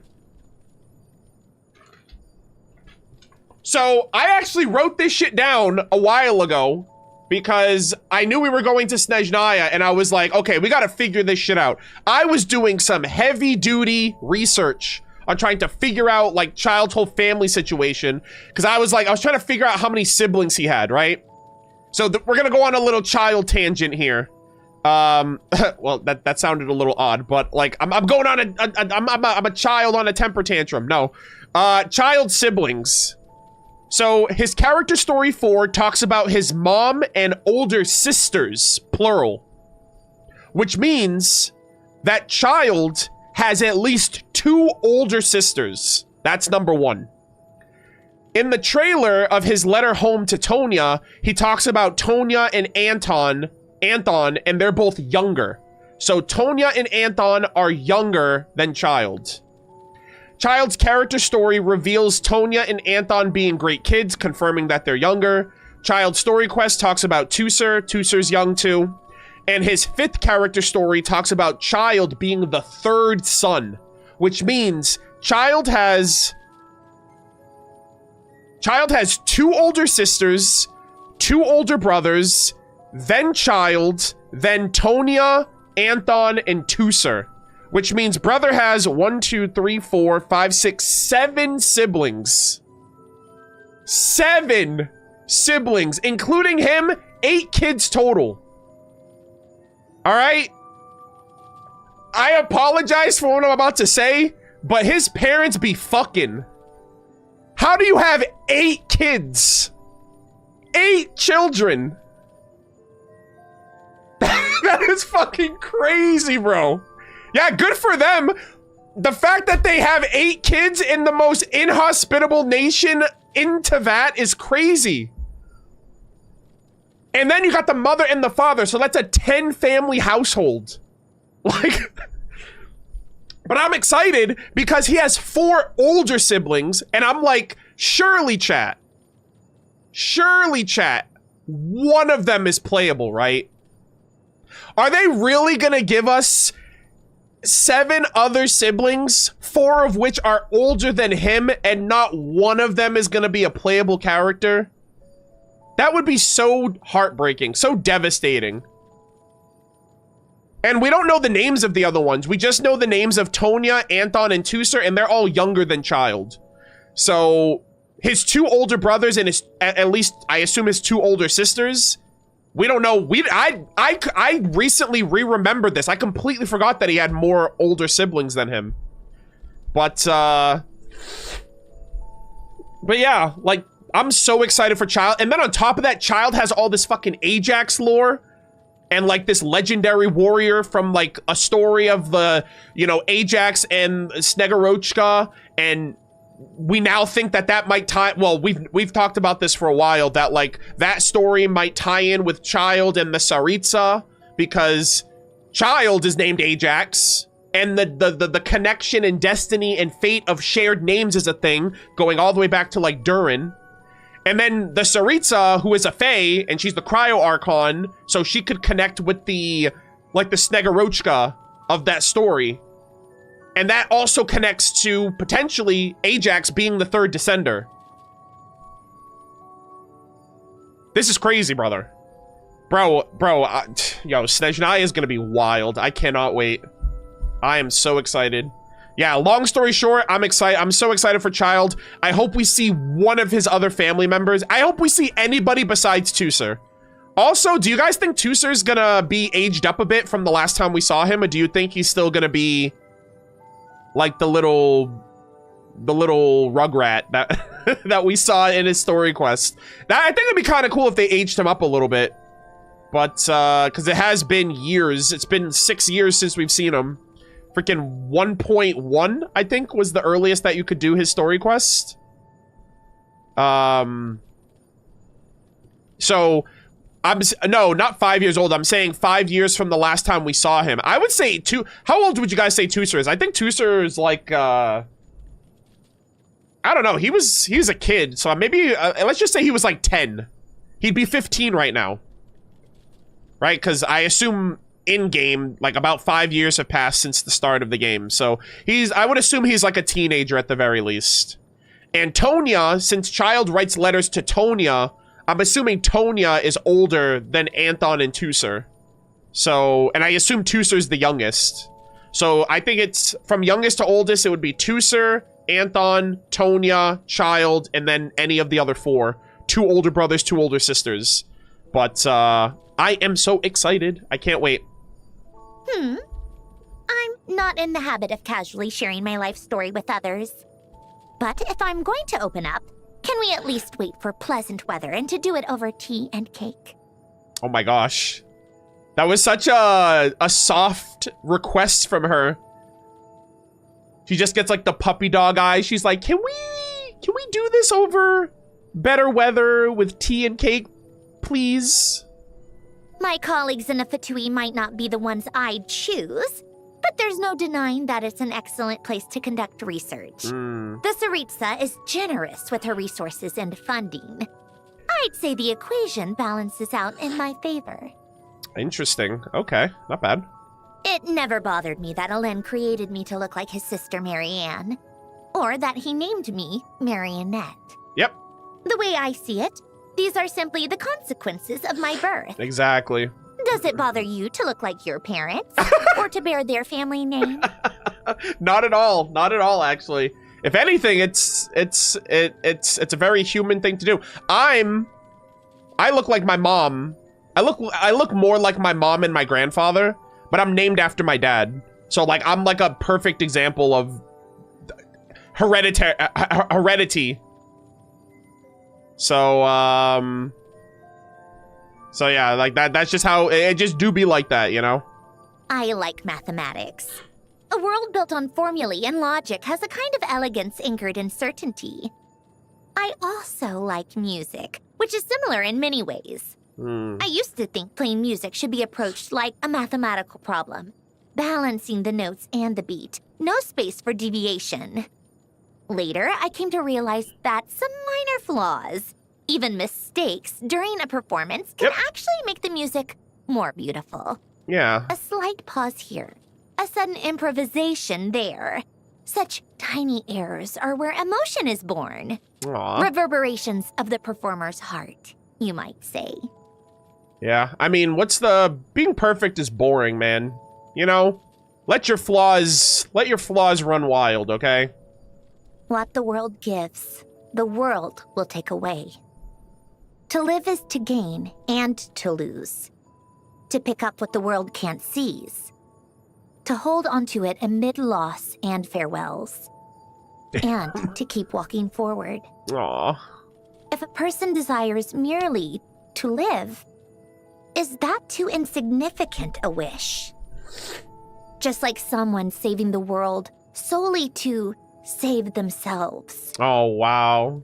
Is such a reason too simple? To live, to feel, to witness. That's me.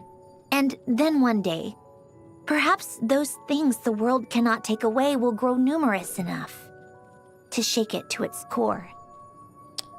Oh, Sandrone. What a great passage here. I love how she mentioned the whole, like, save the world again. Because, you know, back in the day, she, like, rejected that whole thing. And, yeah, she's come a long way since then. Besides music, machines, and mathematics, I also enjoy horticulture, when conditions allow.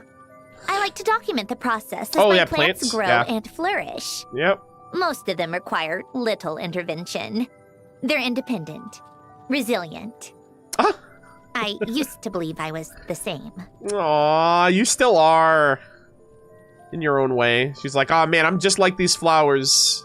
Every time I see a fluffy little animal, I just want to pick it up and give it a big hug. Oh my god!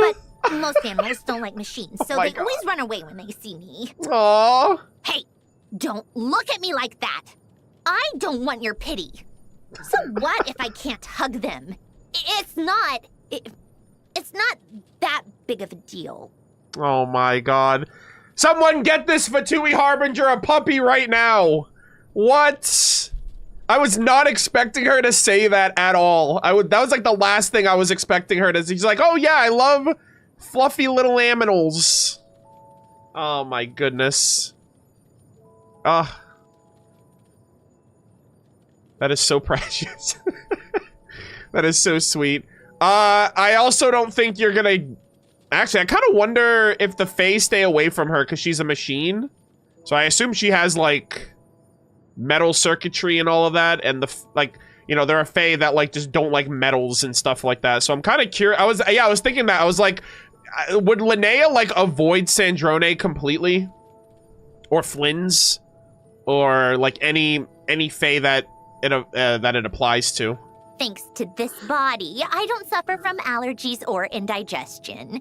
So food is purely a matter of pleasure for me. Wow. But if I had to choose, I think I like small dainty pastries most of all.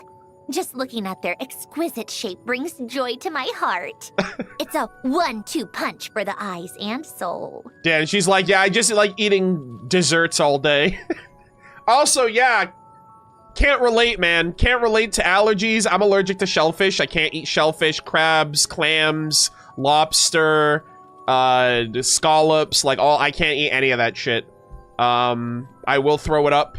I will be terribly sick afterwards. It's not like a deathly allergy, but my body literally just will reject it. So I can't eat I can't eat the bugs of the ocean, basically, and maybe that's a good thing. Maybe it's a good thing that I can't eat the bugs of the ocean. I can have fish. I just don't want to eat the bottom feeders. You know? Even who cares if they're freaking doused in liquid butter? But, you know, it is what it is. Indigestion, that comes and goes. That sucks. That's a pain in the ass, so I'm jealous of her.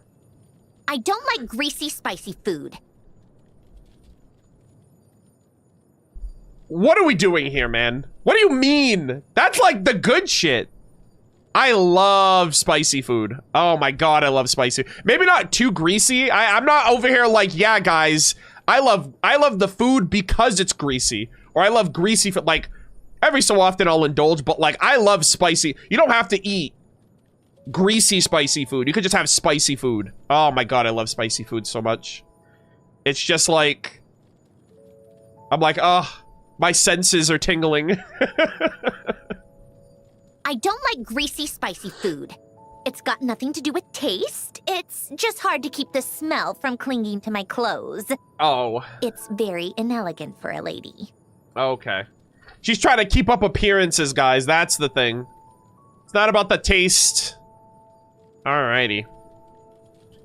What a phenomenal reading session, guys. I didn't realize this was going to take me like 2 hours to get through.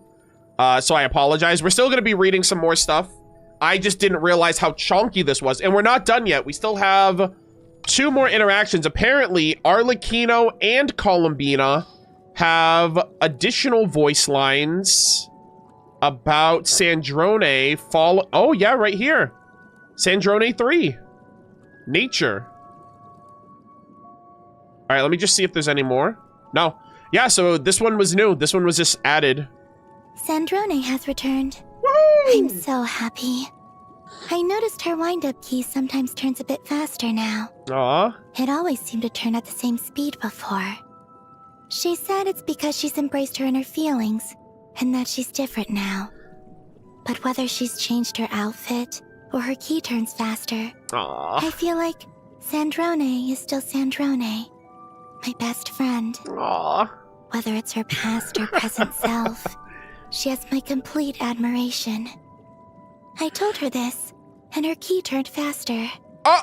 I don't know why, but it's really interesting. Wait, does the key turn faster when she's like flustered or embarrassed? Hold on, that's actually hilarious. Oh man, that's adorable. That's so cute. It's in her idol. I mean, I'll tell you right now, the last thing I would notice is how faster or slower her key on her back turns. Hold on, let me... Does she have any idols where... Hold on, actually, let me back out. Actually, no, hold on. Let me... I'll check this out really quick. I've never seen this, actually. Does she have an idol with, like, Columbina or something?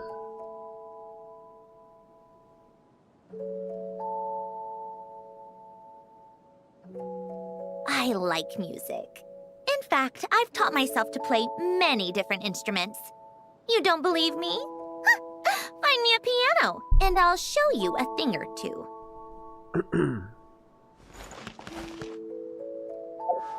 Alright, let's see. I don't know which idol it is, but... We'll, pause champ.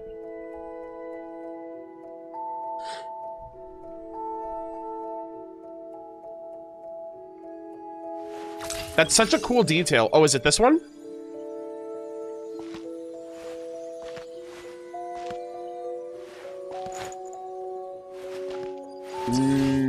No. Oh, it's the one with Faggio. Okay. Oh, look, she's still trying to fix up Polonia. That's cool, man. Ugh. That's so good.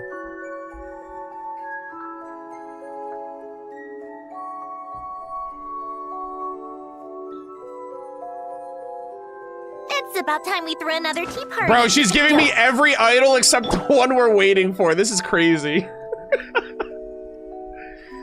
I think I got every other one.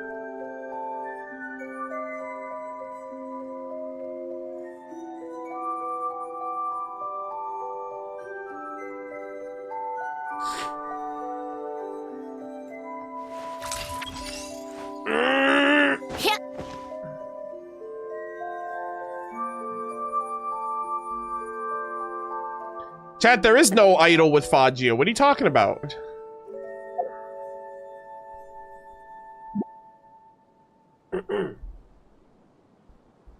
I like music. Bro. In fact, I've taught myself. Oh my god. This is the worst RNG ever.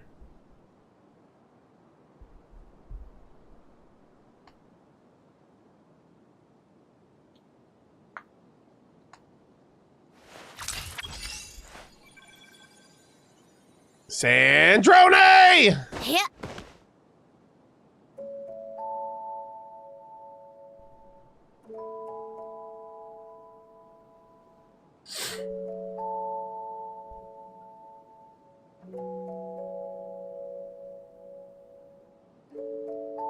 It's about time we threw another tea party. Don't. Can she do it in the house? Is she not able to summon Faggio in this enclosed space, maybe? Hold on, let me go outside. Maybe I don't have enough space.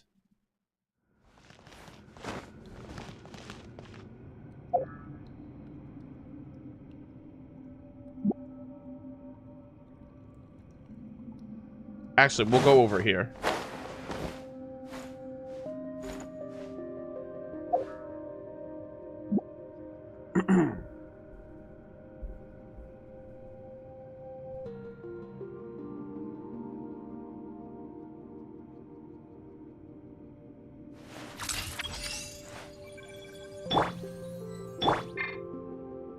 Yeah, chat, I'm in too deep. I'm in too deep. We're not, I have to see it like this. This is actually very interesting. Imagine my gacha luck was this terrible. No, I'm not trying the camera. I don't even know if it works on the camera. Isn't that Honkai Star Rail?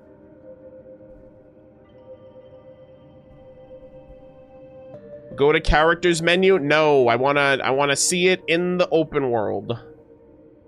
Called back to the Zeppel-Yarny Palace.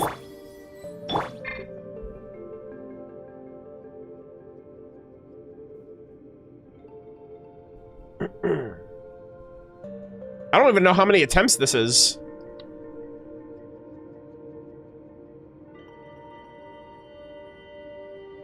Sandrone, you can do it, I promise you.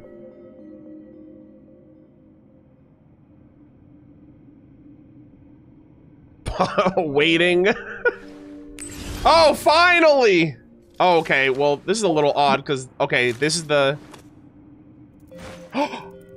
Oh, holy shit, it actually, oh my god, that thing is turning! Oh, did she get a letter from Sandrone? I'm sorry, did she get a letter from Columbina? I never even looked at those letters. I saw the animations when they first came out, but I didn't realize... I didn't look into, like, what specifically that was all about. Damn, she got, like, a... She got a freaking Sandrone... I'm sorry, she got, like, a Columbina love letter. That is so cute. I love that. It's Arlecchino Traveler. Oh, so each person with the Moon Marrow. Or with a formerly with the Moon Marrow. That's interesting. Oh, it's for Columbina. Oh, never mind. Wait, Wait, so did she write the letter? Is her letter to Columbina? No, it's from. Okay, okay, well, someone said it's not from, it's for. So I don't know if you guys even know. Long story short, the letter is talking about, or it's involving Columbina, and she got flustered. So, and she gave it to Fagio. They're invitation letters. Come on.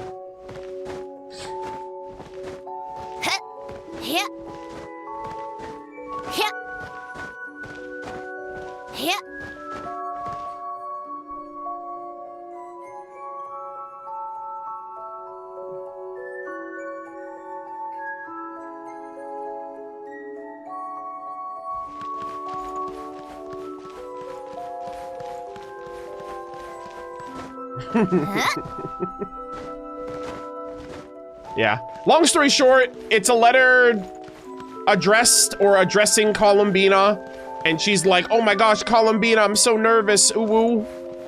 And she has like the little, she gets a little embarrassed, which is adorable. All right, and lastly, Arlecchino, another tea party goer, had an update as well. So let's check this one out. Return. Okay. About Marionette. After experiencing so much in Notcry together, I've come to realize my previous assessment was unfair. Oh. She's a reliable comrade and a reassuring companion. Oh. On the eve of another harsh winter, every additional pair of hands is welcome. So I'm glad that Sandrone has returned. Her presence provides comfort to the children. Nice. Yeah, so didn't she say before? Yeah, this one was like, I have very little interest in her. I have little interest in her. She's extremely passionate about her research and does not appear in public often. In fact, many of our officers have yet to see her at all. compared to, let's say, someone who would go so far as to create segments of themselves to Dottore? better wander across the land. Holy. I suppose you could say she is at the other end of the extreme. Yeah. So I guess she was, like, cordial with her, but she never really, like, I guess it wasn't as close as, like, her relationship with, like, I assume Arlecchino's relationship with Sandrone wasn't, like, the closest thing in the world compared to, like, Sandrone and Columbina. Or even, Rosalind, even. You know, because she, like, wears high heels and she wears similar dresses to Rosalind now, which kind of reflects a little bit more of their relationship. So I guess now she's, like, reflecting on, like, you know what, I actually kind of care more about her than I let on initially. Which is valid, too, because it's like, what the fuck's Arlecchino? Like, why would she tell us this? Like, we didn't even know Arlecchino all that. I'm sorry, we didn't know, what's her name? Sandrone or any of them all that well back then. So this would have been 4.6 when she told us this. So. Very nice little updates. Also, we did get... Oh, yeah, that's right. I also got, I guess I'll feature it here just because, since we're still here. But, I also got... Best Girl of Natlan to Friendship 10. We got Opal Star. The black one is akin to Obsidian and thus called Eats Papa. The white one is white as a star and thus been named Seatlaline. Best Girl of Natlan. I got her to Friendship 10 as well. All my characters are Friendship 10 until Snezhnaya, and then we get to do this all over again.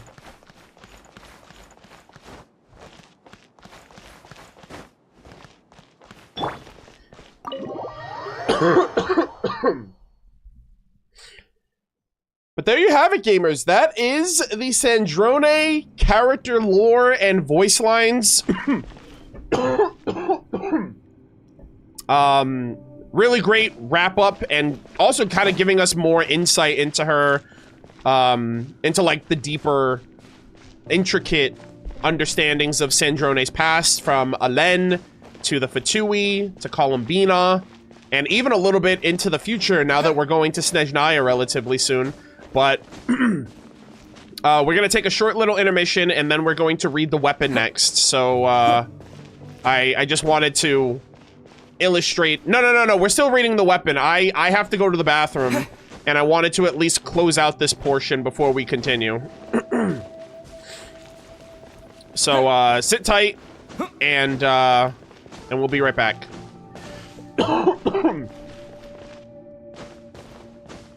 How many total in your screen, in your profile screen? I have 109.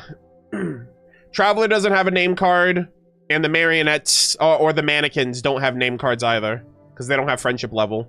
So I think I have 111 characters in the game. If you count the, actually 112, if you count the 2 mannequins and the traveler.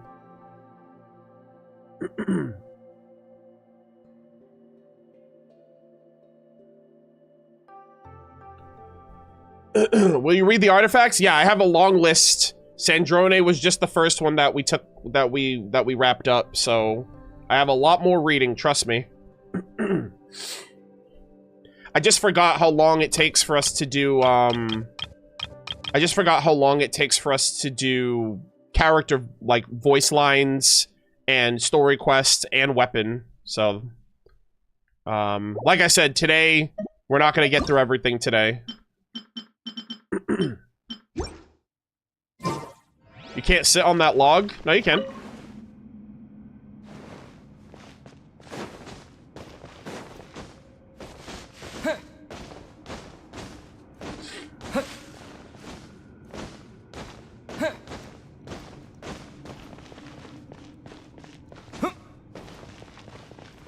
All right. Sit tight, chat. I have to use the bathroom really quick. I'm gonna run an ad right now, use the bathroom, and then we are going to read Sandrone's signature weapon, and then we'll wrap up.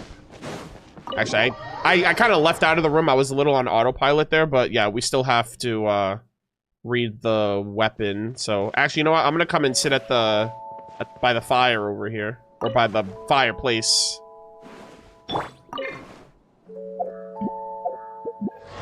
All right, let's see. How is the weapon?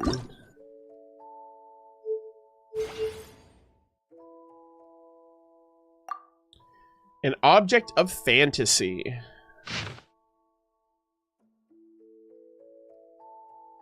Oh my god, I see Narcissencroids. Oh my gosh. Is this like an epilogue? The Narcissencroids epilogue story? I can't wait.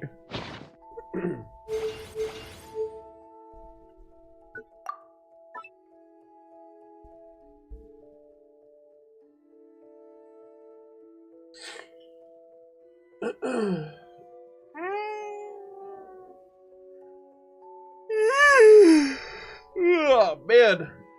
Alright, I'll be right back.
Got him back.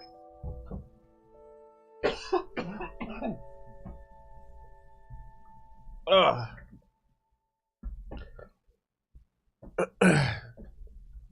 All right.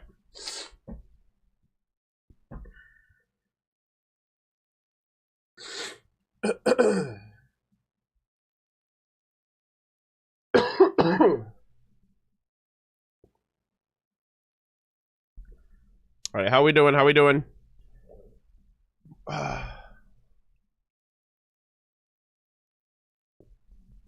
Oh, someone asked, why did you choose those characters specifically for your profile? Because those are probably like my favorite characters in the game. Right, Ray's Albedo, Kai are my top 3. Farina's my favorite Archon. And then the rest of these, this is probably like my top listings of some of my favorite characters in the game. So that's why I put them there. Not for their builds or for their level or their constellations. Just my favorites. As well as, these are some of my favorite name cards. Like, design-wise.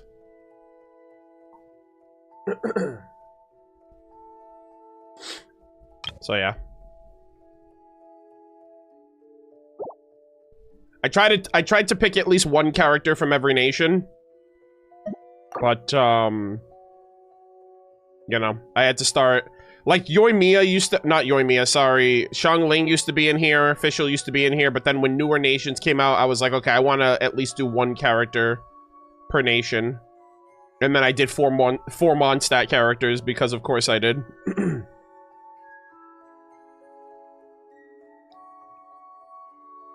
You like Baiju? Yeah, I love Baiju.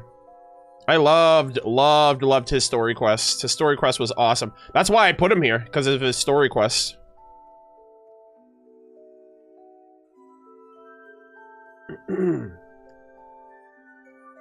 But,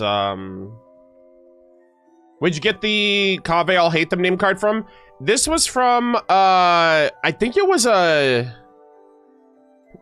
there was an event going on in, like, another country or something. And there was a way for you to get codes. I think it was some merch collab. Was it the KFC one? Is that the one?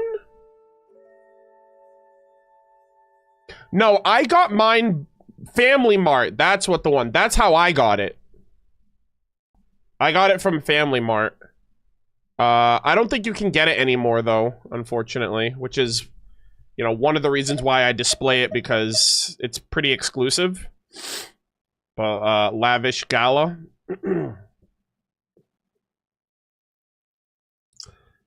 But yeah, somebody bought it, and then I bought what they paid for it. So basically, I don't remember how much it was. Yeah, I know it was originally KFC China, but like, because we couldn't get that one, that's not the one I'm referring to.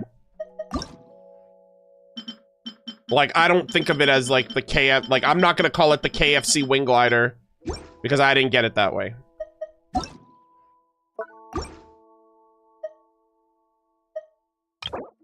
Like, as an example, like, or like the McDonald's Wing Glider. I got it differently.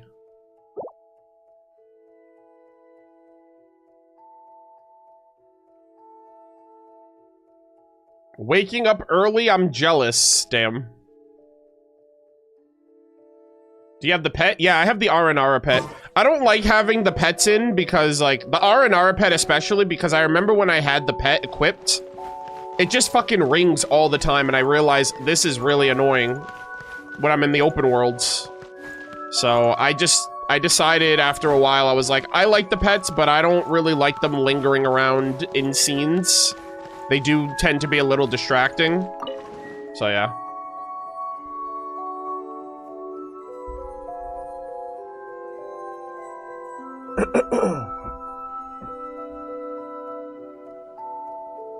But I like the concept of them. Also, speaking of pets, we should be getting another one for the anniversary next patch. Not 7.0, but 7.1. 7.1 is the anniversary patch, so we should be getting... We'll probably be getting, like, an anniversary pet. Which I'm still waiting for them to bring back the freaking Lost Riches event. Guys, dude, a Monitou Sealy would have been so fucking cool, man. All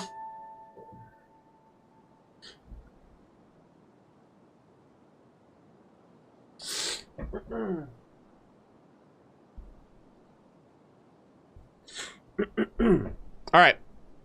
Oh, hold on. Oh, my phone died.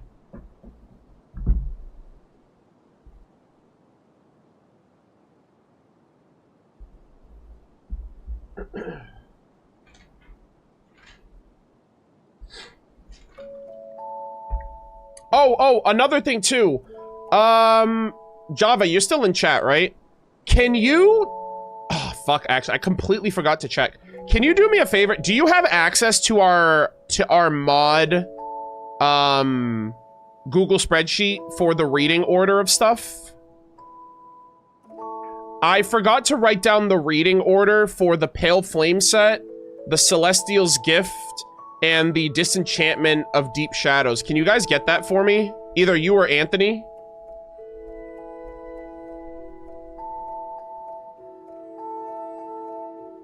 Thank you, I appreciate it.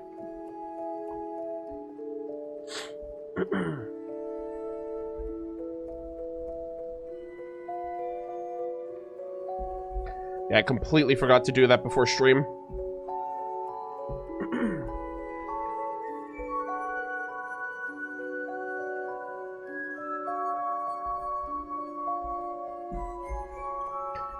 Pale Flame, okay. Pale Flame, Goblet, Flower, Plume, Sands, Circlet. Okay.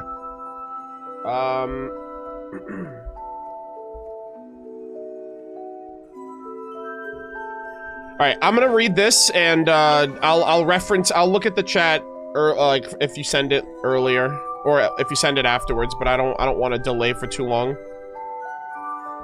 Alright, chat, let's lock in. Alright, so we finished Sandrone's character lore readings, but we do have, and I know this is a pretty extensive video, so I do apologize. I didn't realize it was going to be this lengthy. But we still have her signature weapon, a teaspoon of transcendence. So we're going to read the last bit of flavor text and lore for this. And wrap this up. So we have an object of fantasy with countless definitions amidst the endless sea of stories. On the grand scale of the universe or the realm of dreams, there is no real difference between the holy sword of the brave warrior and the princess's teaspoon, or between the ice cold clock spring and the key that will unlock the gates of transcendence. Yeah, so we're gonna get into some Narcissenkreuz holy blade of Narcissus mentioned there. That's pretty cool. Alrighty, let's lock in, gamers. Yeah, okay. Actually, give me 1 second. I just need to write this down really quick, chat. Celestial and Shadow. Flower, Sands, Circlet, Goblet, Plume, and Circlet, Flower, Sands, Plume, Goblet. Alright, thank you very much. Appreciate that. Alright, chat, let us lock in. The heroes of different stories will naturally find different holy swords, and they must also face different nemeses. And for all their strengths and schemes, the villains will ultimately be defeated by the heroes wielding their swords. So, it ends the same way again? The heroes defeat the evil foe, and then he and the princess live happily ever after? The clever, elegant young lady closed the book. The clockwork key on the back the clockwork key on the back gave a faint, curious whir. Okay, so this is Alen reading the story to Sandrone. I don't understand, Alen. Why do all these stories end the same way? Why does the hero always win? I suppose people prefer stories that are easy to follow and end happily. I once had a friend who loved chess. Looking back, I think it may not have been the game itself we loved, but what the game stood for. He used to say that he used to say that chess pieces have no choice but to follow the movesets for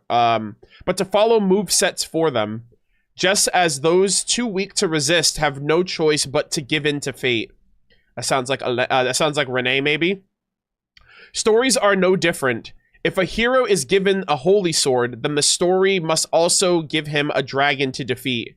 The clever, elegant young lady thought it over with great seriousness for several seconds, then quickly arrived at a perfect conclusion. I have no idea what that means. Then let me tell you a different kind of story. In this one, the hero with the holy sword does not win. Long, long ago, in a land far, far away, there was a kingdom ruled by a white dragon. Nibelung? Is that you? Nibelung was kind of a white dragon. He was depicted as a white dragon in Ochkanatlan. Hold on a second. Excuse me? Yeah, the hero of the holy sword does not win? I don't know what that's all about. Holy moly. Ellipsis. The prophecy foretold that the kingdom was destined to dry up and perish, and that even the beautiful princess would wither along with it. To save the dying world inside the eggshell. What are we doing? What are we doing? To save the dying world inside the eggshell, the hero, Narcissenkreuz, went in search of the greatest holy sword ever spoken of in legend. He believed salvation could only be reached by severing ordinary bonds, uniting the wishes of all, and crossing beyond the bounds of good and evil.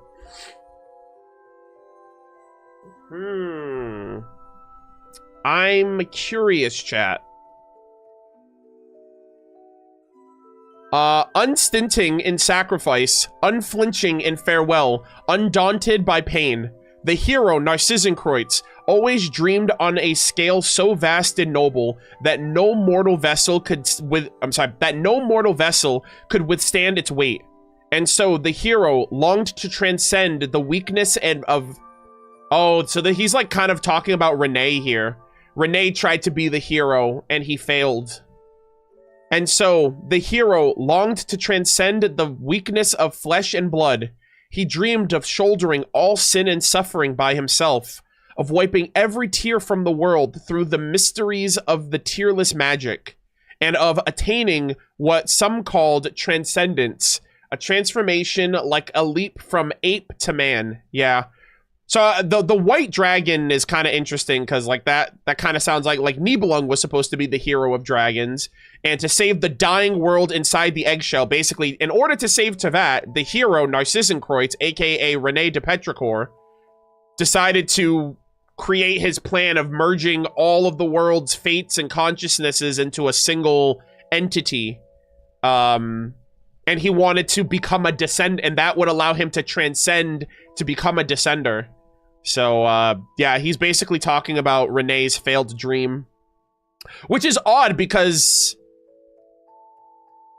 he didn't fail until we showed up, but I guess Alain assumed that he failed in the end, right? Given everything that had happened. And, like, everyone kind of went silent and no one knew what happened to him afterwards, so I guess that still plays out.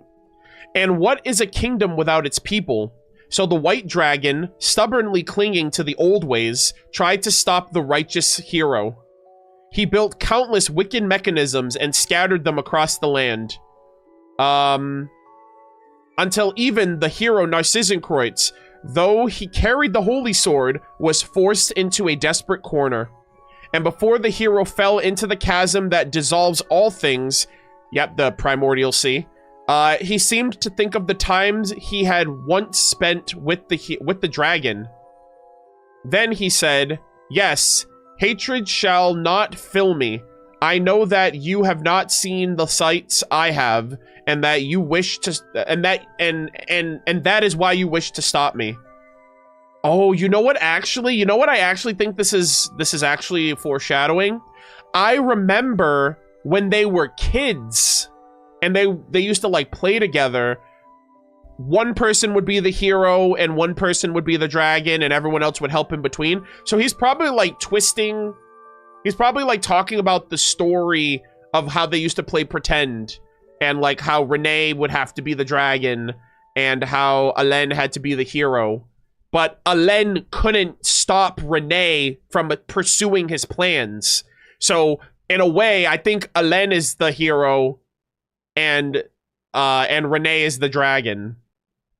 And he couldn't slay the dragon. The dragon stopped him from stopping him. And then it took the Traveler to stop Renee in the future. So I think that's what it means. Let's see. Yes, hatred shall not fill me. I know that you have not seen the sights I have, and that is why you wish to stop me. I will surely return to save all souls. 10 years, even 100 years may pass, but I shall be reborn as a new universe. Yep. His dream was always so sincere, the dragon thought. Perhaps for a moment, the dragon even wished the hero could win. Yet, a dragon is a dragon in the end. A dragon is not so easily moved by the hero's heart. And so, the dragon only watched as the hero fell into the rift. And he and his dream dissolved together, all in vain. Ellipsis. The dragon was awful. Yes, that's why he was the dragon. Even though he defeated the hero, he lost everything he treasured most. Perhaps the dragon simply could not understand the hero's choice. The hero wanted to save the human world. The hero wanted to save the human world, but he cannot accept human weakness. And if not everyone could become a hero strong enough to rise above fate. But there is no meaning in transcendence for one person alone. Haha. I don't like this story. The hero is too arrogant and the dragon is too stubborn. They were both idiots who couldn't find another way. They claimed they wanted to save the world, but they couldn't even understand what the other was thinking. If it were me, I'd never do it like that. Chat, Alen was devious. Like, Alen was basically like telling her of the failures of himself and Renee. And she's like, yeah, I would never do it that way. But the Nodcry Archon quest would like to have a word with you. They claimed they wanted to save the world. Okay, so I read that part.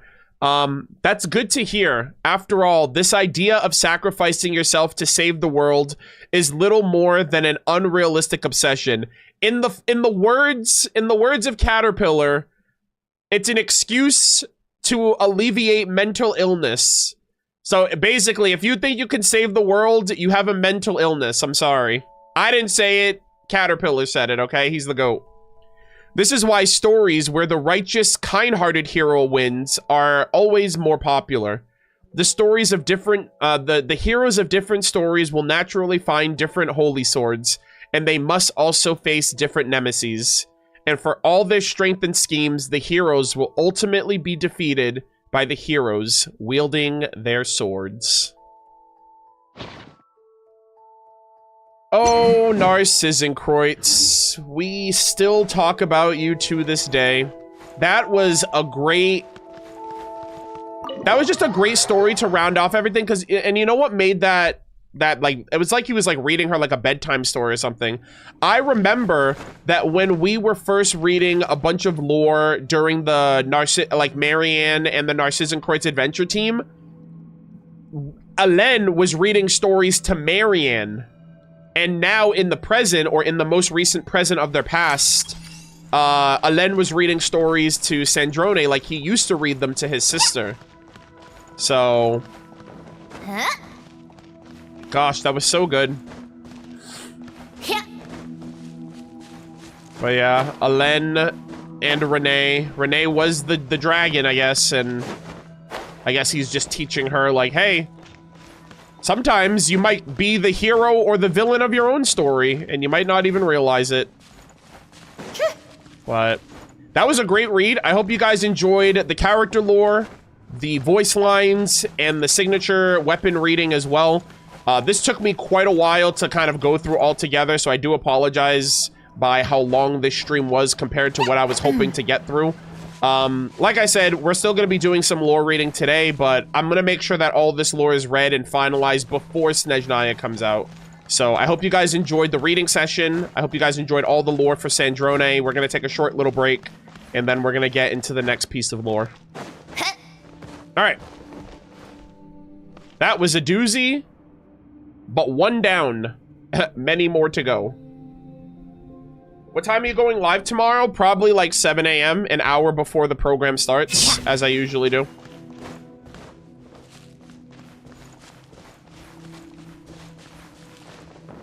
Huh? Yeah.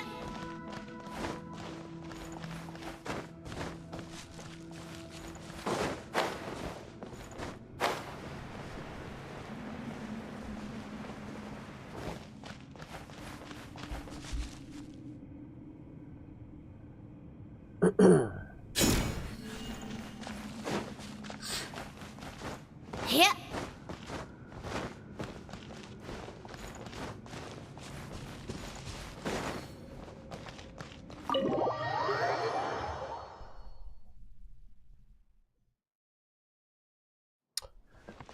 Yeah, I guess that's another valid interpretation. Alen, it sounds like Alen was the dragon and Renee was the hero, since the dragon outlived the hero but lost everything in the end. Yeah, I guess I mixed and matched them up in my head, because Alen was, Renee was seen as like the villain overall. So I figured he would be the dragon, but I guess he was the dragon in our story. Like when the Traveler showed up, he was the dragon, and we were the hero meant to take him down. So his role got changed. But I guess from the perspective of Alen and Renee, Renee was the hero, and Alen was the dragon that kind of stopped him in the short term.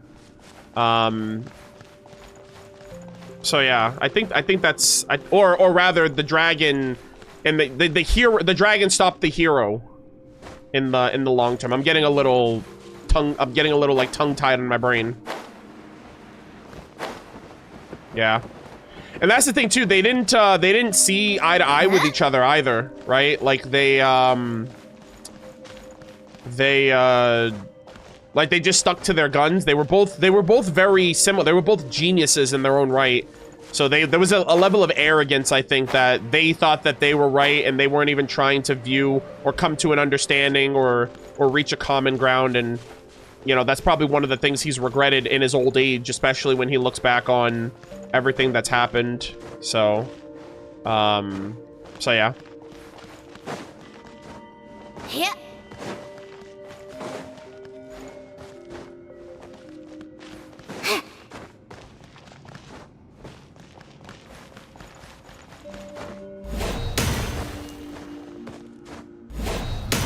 Renee does put himself as a dragon in the artifact set. Yeah, I mean, that artifact set was ages ago, so I actually forgot about that. Yeah.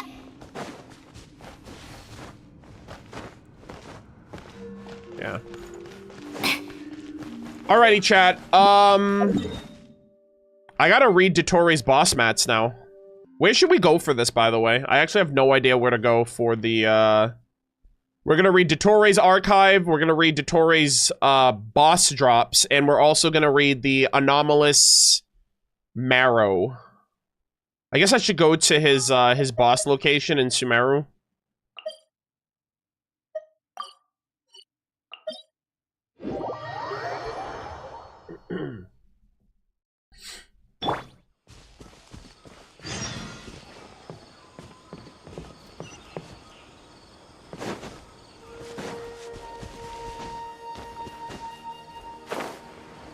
Where he talked to Pantalone? I'm pretty sure I talked to Pantalone in the Sanctuary. Or where he talked to Pantalone. Smile!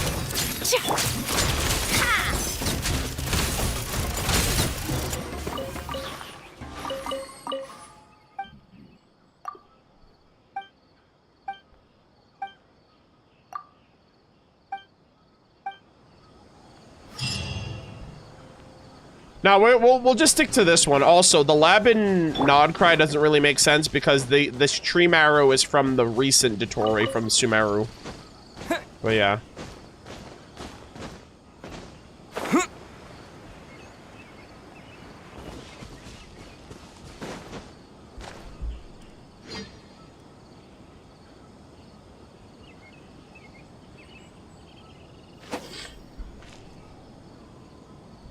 Is there going to be the anomalous moon marrow? Wait, what do you mean? What do you mean, is there going to be? I assume this is only the way it is because Dottore hacked Irminsul. Unless someone's hackermansing the moon? I don't think so.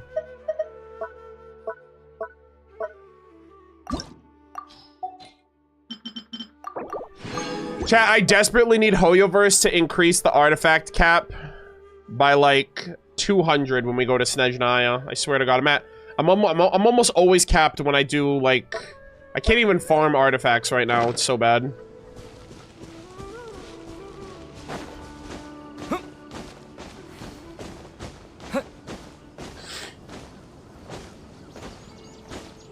Yeah, I think they need to increase it to 3,000, but since they've only gone up incrementally, I feel like that's not realistic to actually happen compared to getting like another 100, 200 space. But yeah. All right, let's see. Oh yeah, somebody asked earlier, we're doing this dancing event on Sunday, which is the last day to do it. I'm probably gonna do it on Sunday, and I'm probably not gonna stream Saturday because I'm probably gonna be editing the analysis on either Friday afternoon or Saturday morning, most likely. So yeah, we'll do this event on Sunday before we read anything else.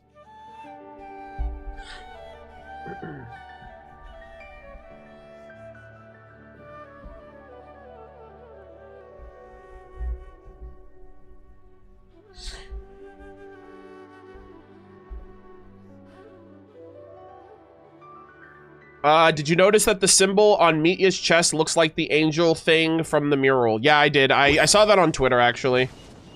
Actually, I didn't see it on Twitter. My girlfriend saw it, and she showed it to me. Like, somebody else noticed it, but it's also like an atom symbol, kinda. So, you know, he's kind of a researcher. He's, like, reading books and stuff, so he's probably, like, getting into, like, life and ancient energy, and I don't know what else he's looking into.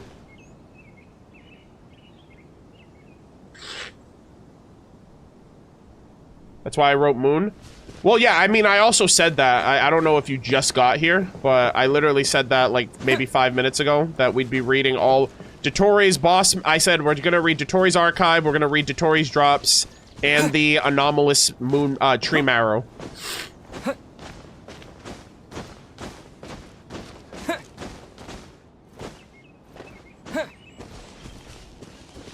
All right. All right, let me just do a 3-minute ad and then we're gonna start. I actually didn't think I thought my timer was a lot higher.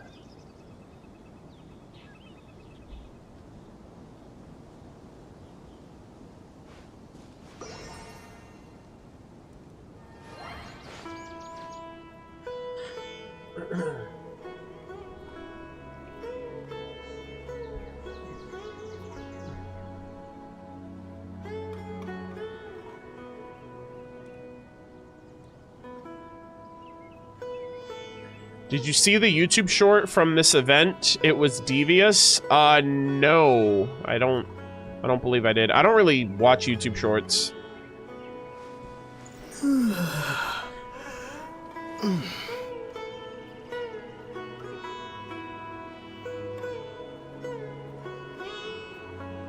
It's the one on his hair, not his chest. No, they said on his chest.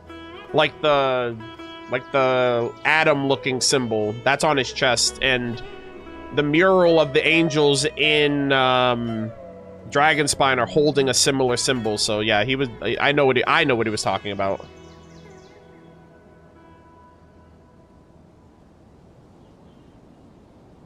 No, I'm late. Well, we read all of Sandrone's lore, so that's all we've done so far. So you haven't missed a whole lot. I mean, it was a lot of stuff to get through. And we learned a lot of new information about Sandrone and, like, some pretty interesting details. But yeah.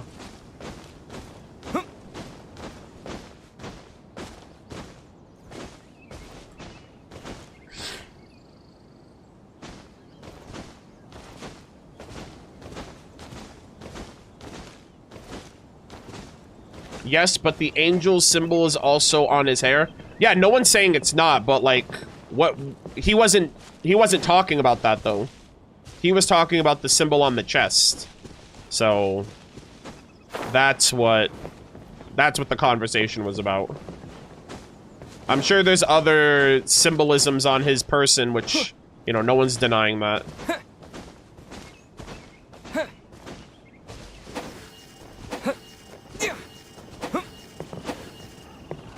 Quick question, I wanted to post something on Discord from ZZZ, but it's also about Genshin. Which channel? Okay, you would post to whatever channel it's from. Right? Like, if you found something in ZZZ about Genshin, you wouldn't post it in Genshin because they don't play ZZZ.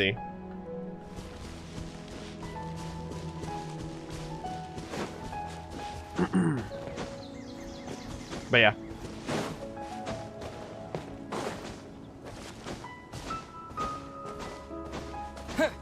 Since Dottore's gone, do you think Dottore's title and seat will end up on candidacy like Rosalind's? If someone fits the bill, maybe. I don't think so, though. Like, Dottore feels truly one of a kind in that regard. Whereas Rosalind literally took Odette under her wing as like a protege. You know, literally followed in her footsteps as the fair lady. Probably so she could replace her or replace the role in the future. Dottore, I don't think Dottore would really have a student or someone like that. Who said he's gone? Well, he was dragged down into hell by all of his other segments that he killed off, so it seemed pretty conclusive. We were all there, right? It was in a voiced Archon quest, which means everybody did it.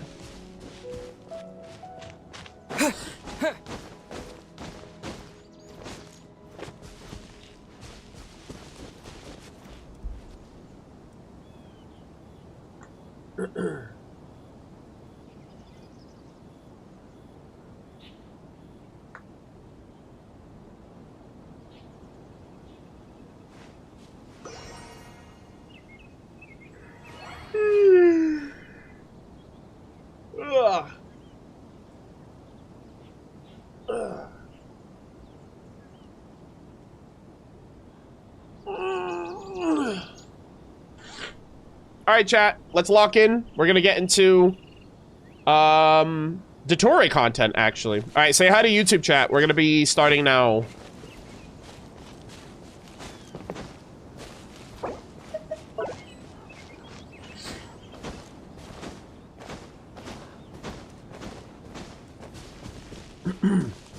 Alrighty, ladies and gentlemen, boys and girls, welcome back to another Genshin Impact lore reading session. At long last, I am finally able to sit down and check out this interesting piece of lore that a lot of people have been wanting me to check out as soon as it came out.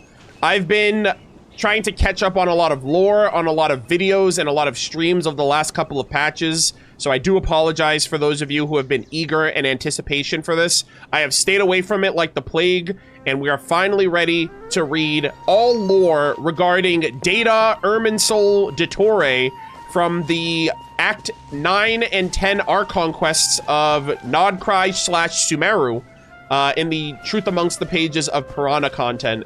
So, I ended up getting all three of the anomalous tree marrow. I got them all separately. It took me like, it was like alternating weeks for all of them. So it took me way longer to get than, I guess it was like RNG tied to them or whatever.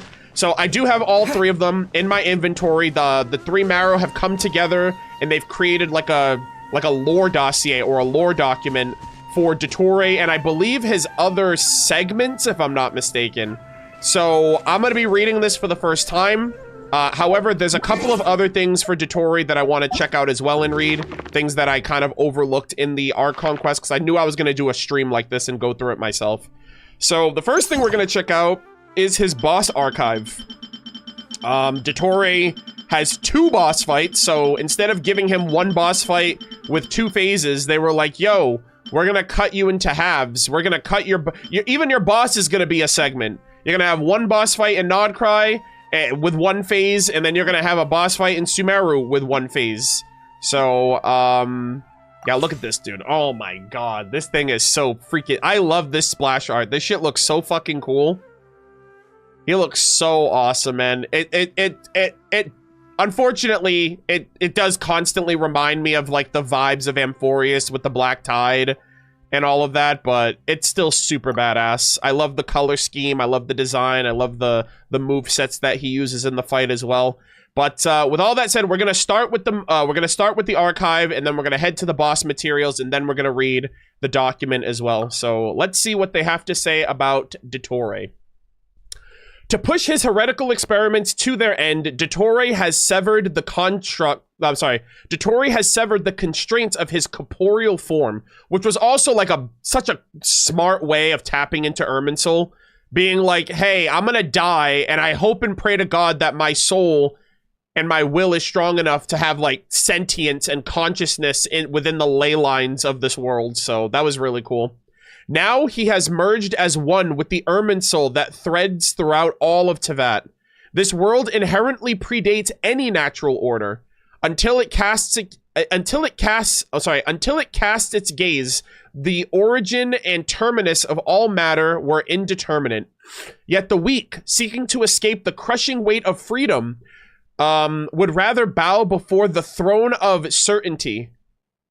Only those with the resolve to pierce the veil of mundane perception may earn the right to forge a new world.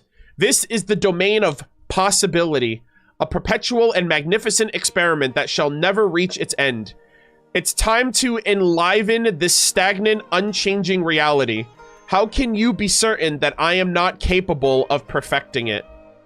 Yeah, so Dottore wants to be him. Dottore wants to go where no man, god, or being has gone before. And he wants to create a true world filled with uncertainty, infinite possibilities, and he doesn't want to be tied down by any gods in the process, right? He wants to be limitless and unbounding. And obviously, you gotta play by the rules were meant to be broken in Dottore's eyes. But I'm still curious, though. I'm still very curious if there's gonna be any post-mortem actions on the part of Dottore through Pantalone, especially after the Archon quest.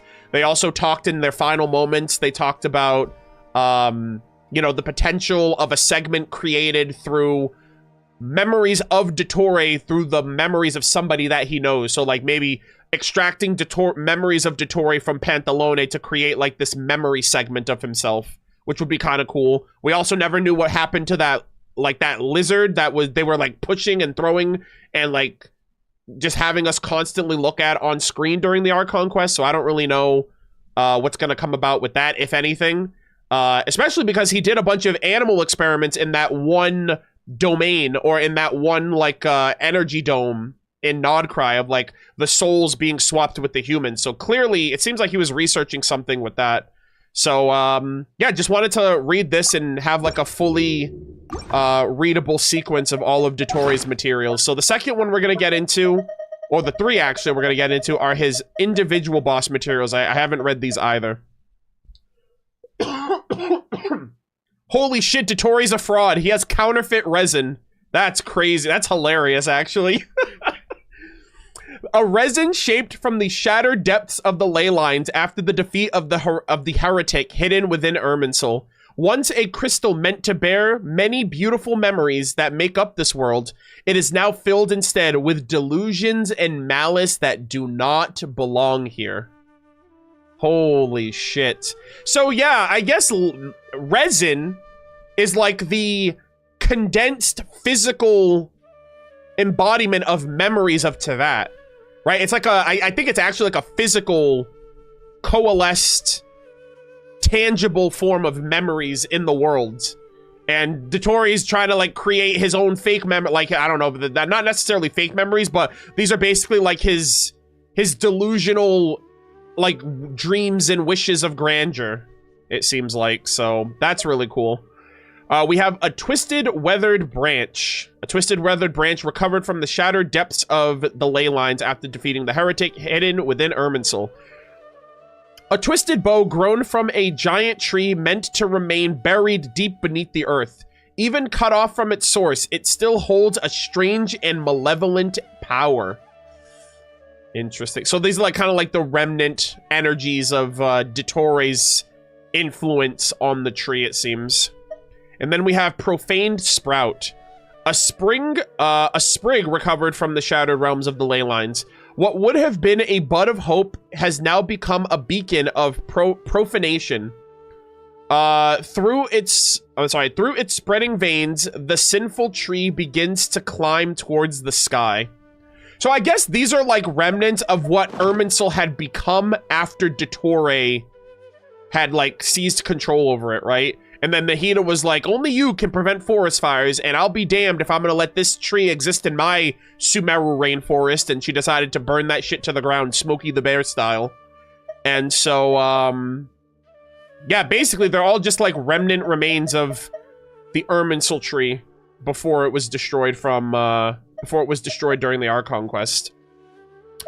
All right, and lastly, gamers, I actually have to find it, because it used to be individual marrow, but now I think they combine. Oh, right here, actually, yeah. So they gave me 3 of these individually, but obviously you guys probably have already read this by now. It is a quest item. We have the Anomalous Tree Marrow, suspected of being a resinous concretion exuded from Irminsul's incinerated trunk. Yeah. Its form is particular, and where it remains exposed, a baleful light emanates from within. This is also like the first time they've ever done something like this. I feel like this was like a clever way of Hoyoverse giving us additional Dottore lore after he died. But I also wonder if it's going to have any type of long-standing implications for Dottore, a potential return once again, or if this is just like a, hey, this is a cheeky way that we want to give you some more lore. Especially since Irminsul is no longer around. Holy shit. Yeah, this scroll wheel, it is gargantuan. I didn't realize this was that much. Okay, chat, we are going to be here for a while. I'll tell you that right now.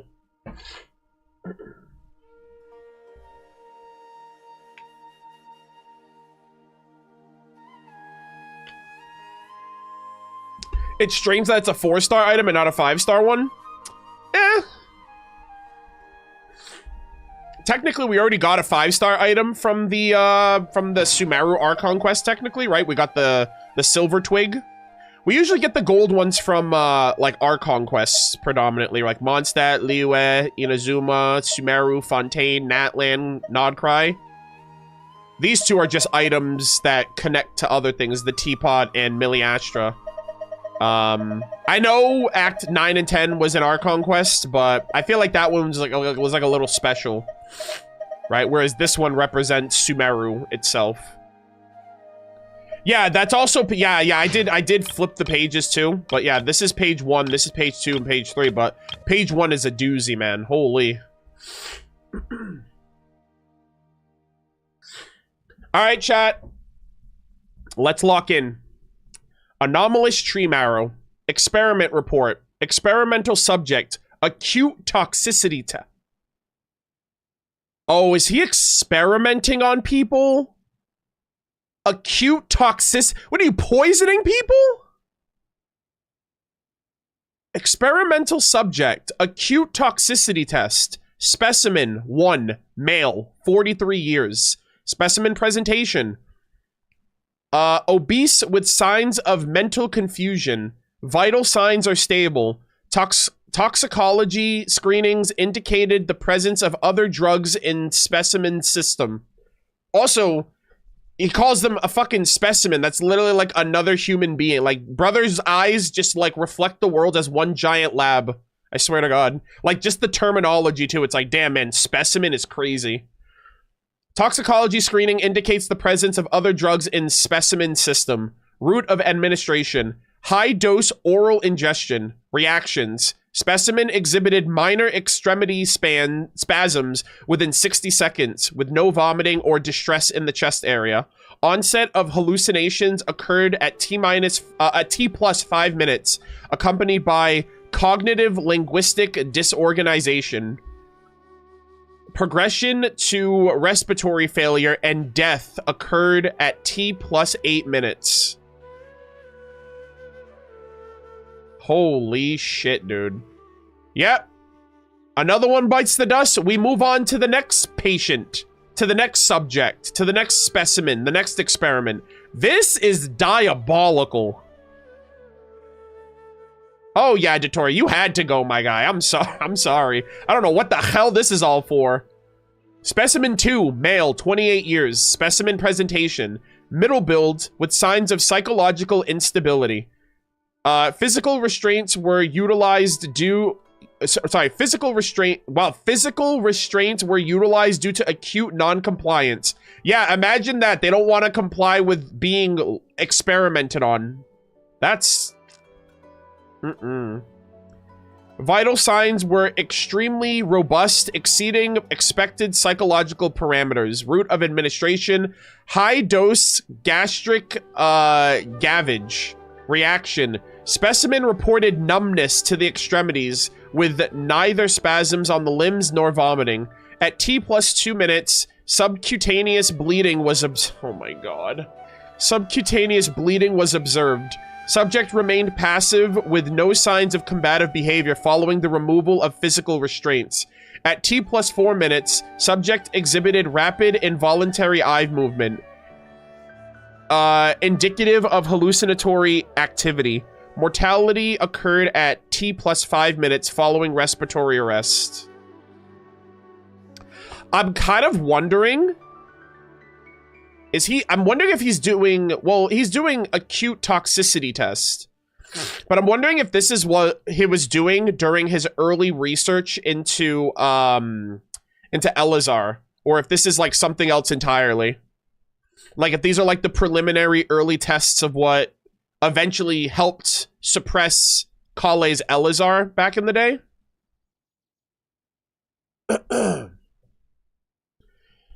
Oh boy. Specimen 3, male, 20 years. Specimen they're getting younger.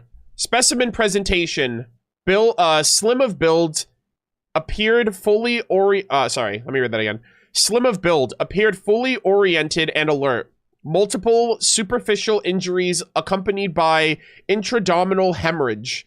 Vital signs unstable. Route of administration, blank. Reactions, blank. Specimen 4, female, 35 years. Specimen presentation, slim build, comatose.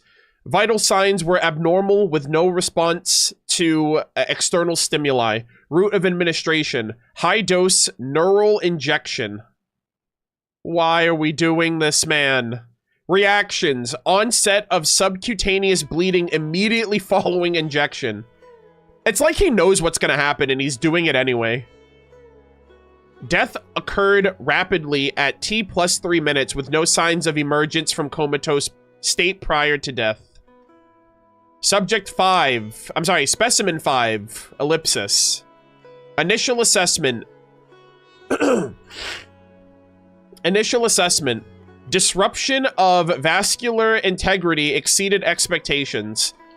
Preliminary data suggests significant practical utility and further validations of the protocol is indicated.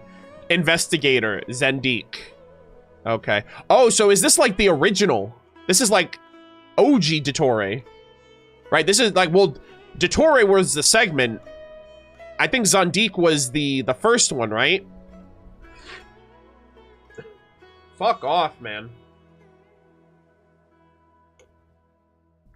That is diabolical. So yeah, so he was rotten to his core from the jump. And then, of course, all of his segments are just going to be like carbon copies of himself at a point in time because they're unable to change. They're unable to be influenced by anything other than their perception of a point in time, you know? This is wild, man. Ellipsis. Specimen 3's records were transferred to another file. Name? Wait!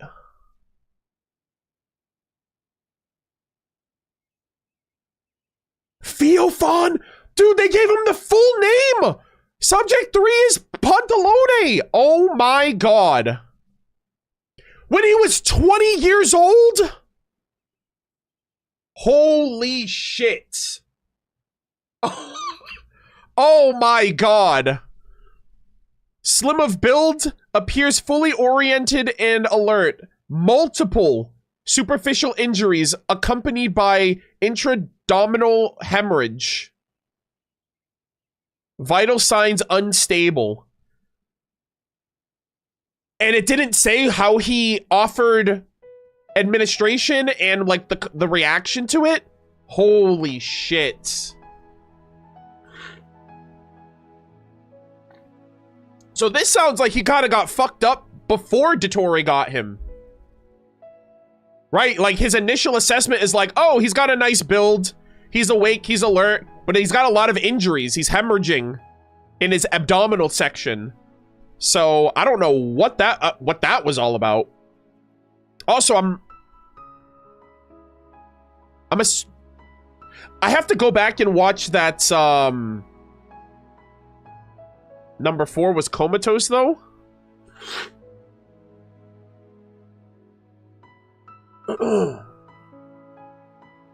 Yeah, I'm kind of curious if he's in... I don't remember if they described, like, if Dottore would have been in the Fatui by now, or if this is... Like, are these experiments, like, before he joined the Fatui or after? I don't remember specifically. I have to go back and rewatch that cutscene, that long-ass cutscene.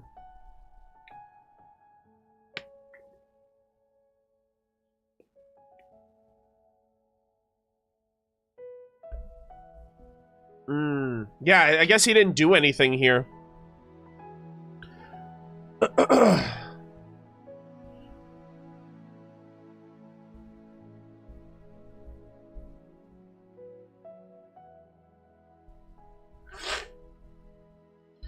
Yeah, so I'm kind of curious if he's in the Fatui right now, and this is like his first time interaction with Pantalone, or rather his full name here. Oh god, guys, I'm gonna fucking suck at these translations, man. Also, I guess this name alone confirms that Theophan is from Snezhnaya. If the first name wasn't already a giveaway, let me write this down. Theophan. Is it Theophan Sergeyevich Veskel? Or Vexel? I think that's like Sergeyevich Vexel.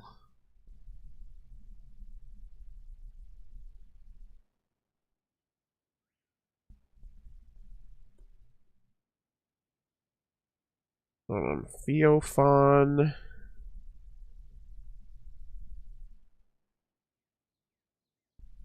Sergeyevich Vexel. Oh, that is so cool that we have his full government name. That is awesome.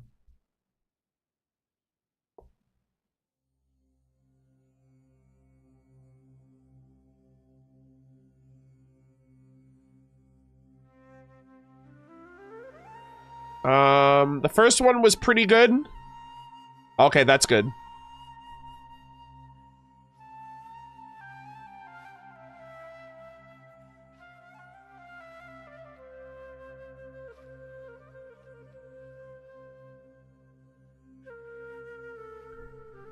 All right, chat, I'm gonna reveal something to you. I don't know, when you guys say the, like, when you're spelling out the phonetic way, like you're separating the word by syllables. I don't know how I'm supposed to pronounce it when it's capital versus not capital. I just read it as the letters are presented. So when you put Sir, am I supposed, is that G? Is it Sergier?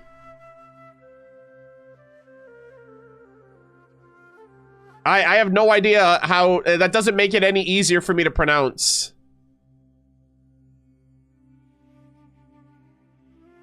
It's stressed? I don't know what that means. I don't know what it means to stress a I have to hear it. I'd have to hear how it's said.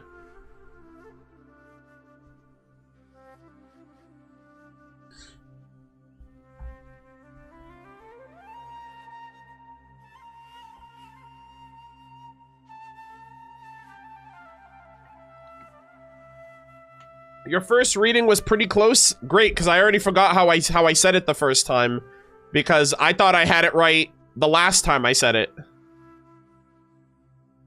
Sergeyevich? Sergeyevich. Is that how you say that? Sergeyevich. Somebody told me that Toronto uploaded a video about, like, Snezhnaya pronunciations, and I'm definitely gonna watch that video. Because, I need it.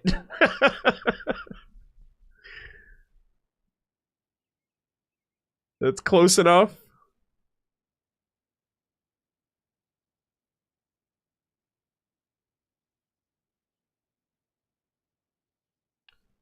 Hold on.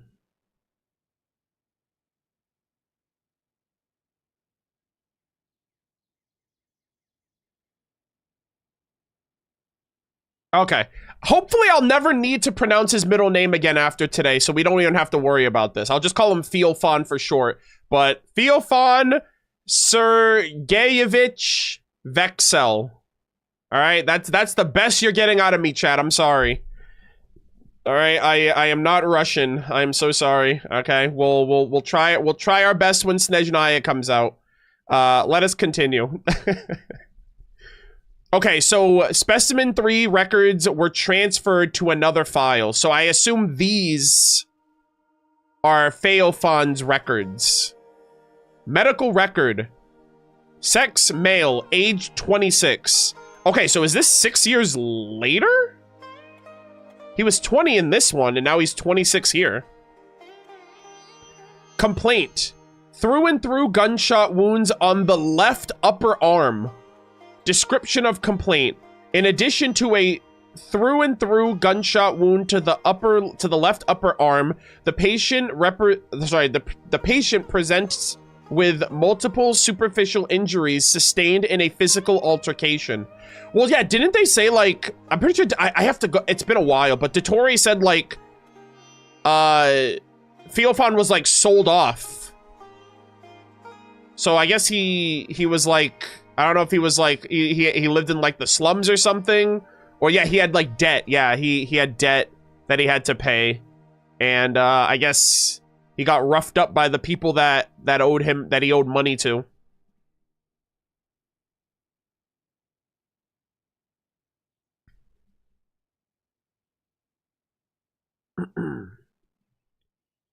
Oh, okay. Oh, okay, so there's been a passage of time here, though. So, yeah, so I think this one, when he was 20, that was when he was, like, sold off. And then at this point, he's getting kind of roughed up a bit. The patient presents with multiple superficial injuries sustained in a physical altercation. History: no known allergies, no history of past surgeries. Treatment: debridement and suturing. Administration of oral capsule formation 3 and topical ointment formation 5. Follow up in 3 days. Post-operative notes. Vital organs are stable. Patient is non-compliant regarding the cause of injury. Isn't being a bank clerk supposed to be a safe job? So he's already a banker. Uh-oh. Is he getting into debts? What's going on here? Investigator Zandik. Label. Oh my god. File labeled with new tag, Regrader. Wait, did they recruit his ass before he even realized it? They're like, ah, yes, you will make you'll make a fine Fatui Harbinger.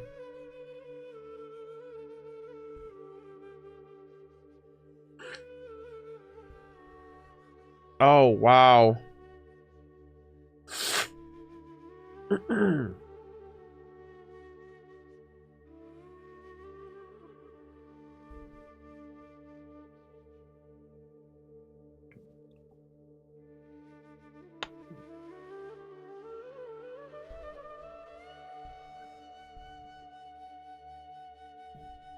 I think he's a subordinate first before becoming a Harbinger. Huh, okay. Alright, so is Dottore like the Fatui's medical specialist? And I guess if any of the Fatui or any of the Harbingers have any injuries, they go to Dottore for treatment. And Dottore's just, I guess he's already in the Fatui then. And Zendik is supposed to patch them up and whatnot. Yeah, I know he's called the doctor, but it's also a little odd because it's like, he's the doctor, but he also has like his own experiments. So, it's weird that Dottore was also like an actual doctor and not just doing these crazy fucked up experiments.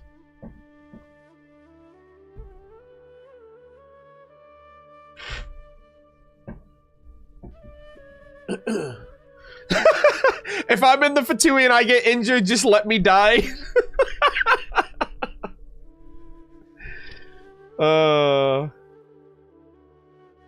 Interesting.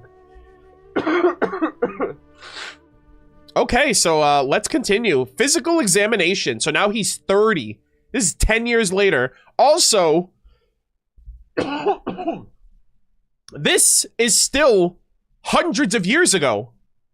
Hundreds at this point, right? This is over it has to be over 500, I would assume, because this is the original Zendik.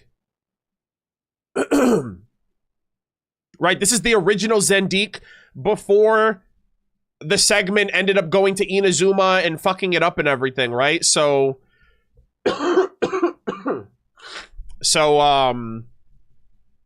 So yeah, again, like, I'm like, oh wow, he's 30 now. It's like, well, who gives a shit if he's 30? He's hundreds of years old by now. So, but like, still, I guess it's important to like establish their first interaction. So this is like 10 years after the first like experiment. So I see now. So Dottore buys these specimens off of like, he's just buying like human subjects, human testing experiments. And then he gets to Phaelphon and he decides not to kill him for some reason. And then that's odd. Like, bro, what's going on here? He's over here like, I'm gonna say this one's special. We're gonna put this one off to the side. I don't want to break you.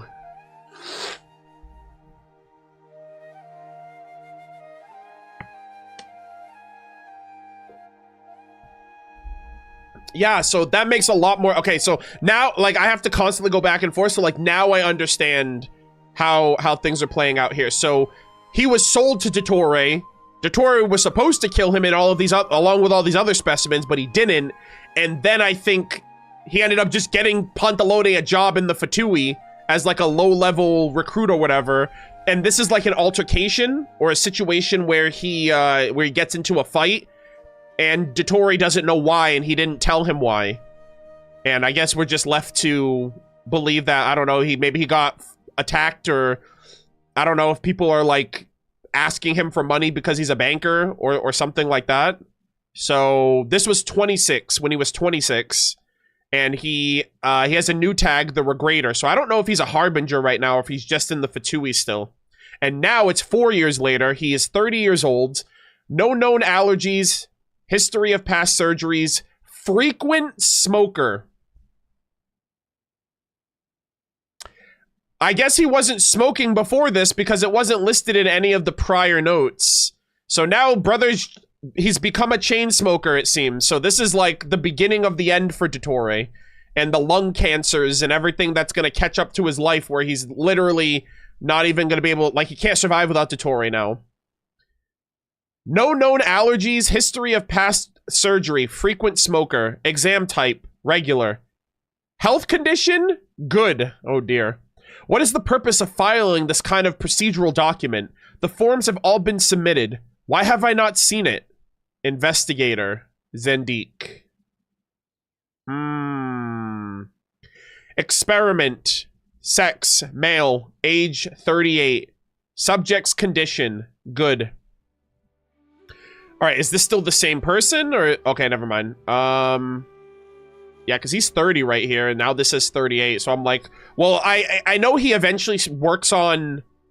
I guess he gave him new organs. So let's see.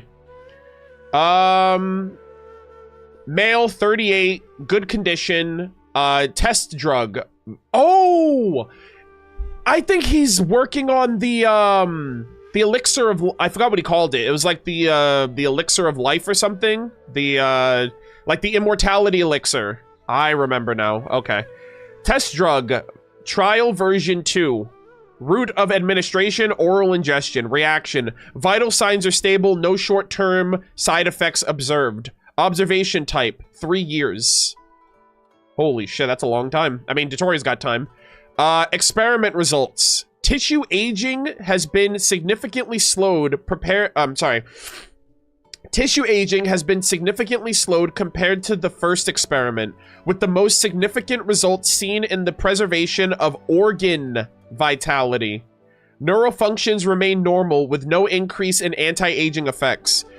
Objectives for next phase: stabilization of pharmacodynamic consistency and prolonged therapeutic half-life, addressing the issue of cerebral aging. Oh boy. Okay, so it seems so. I'm really fascinated why Dottore took an immediate interest in Feofan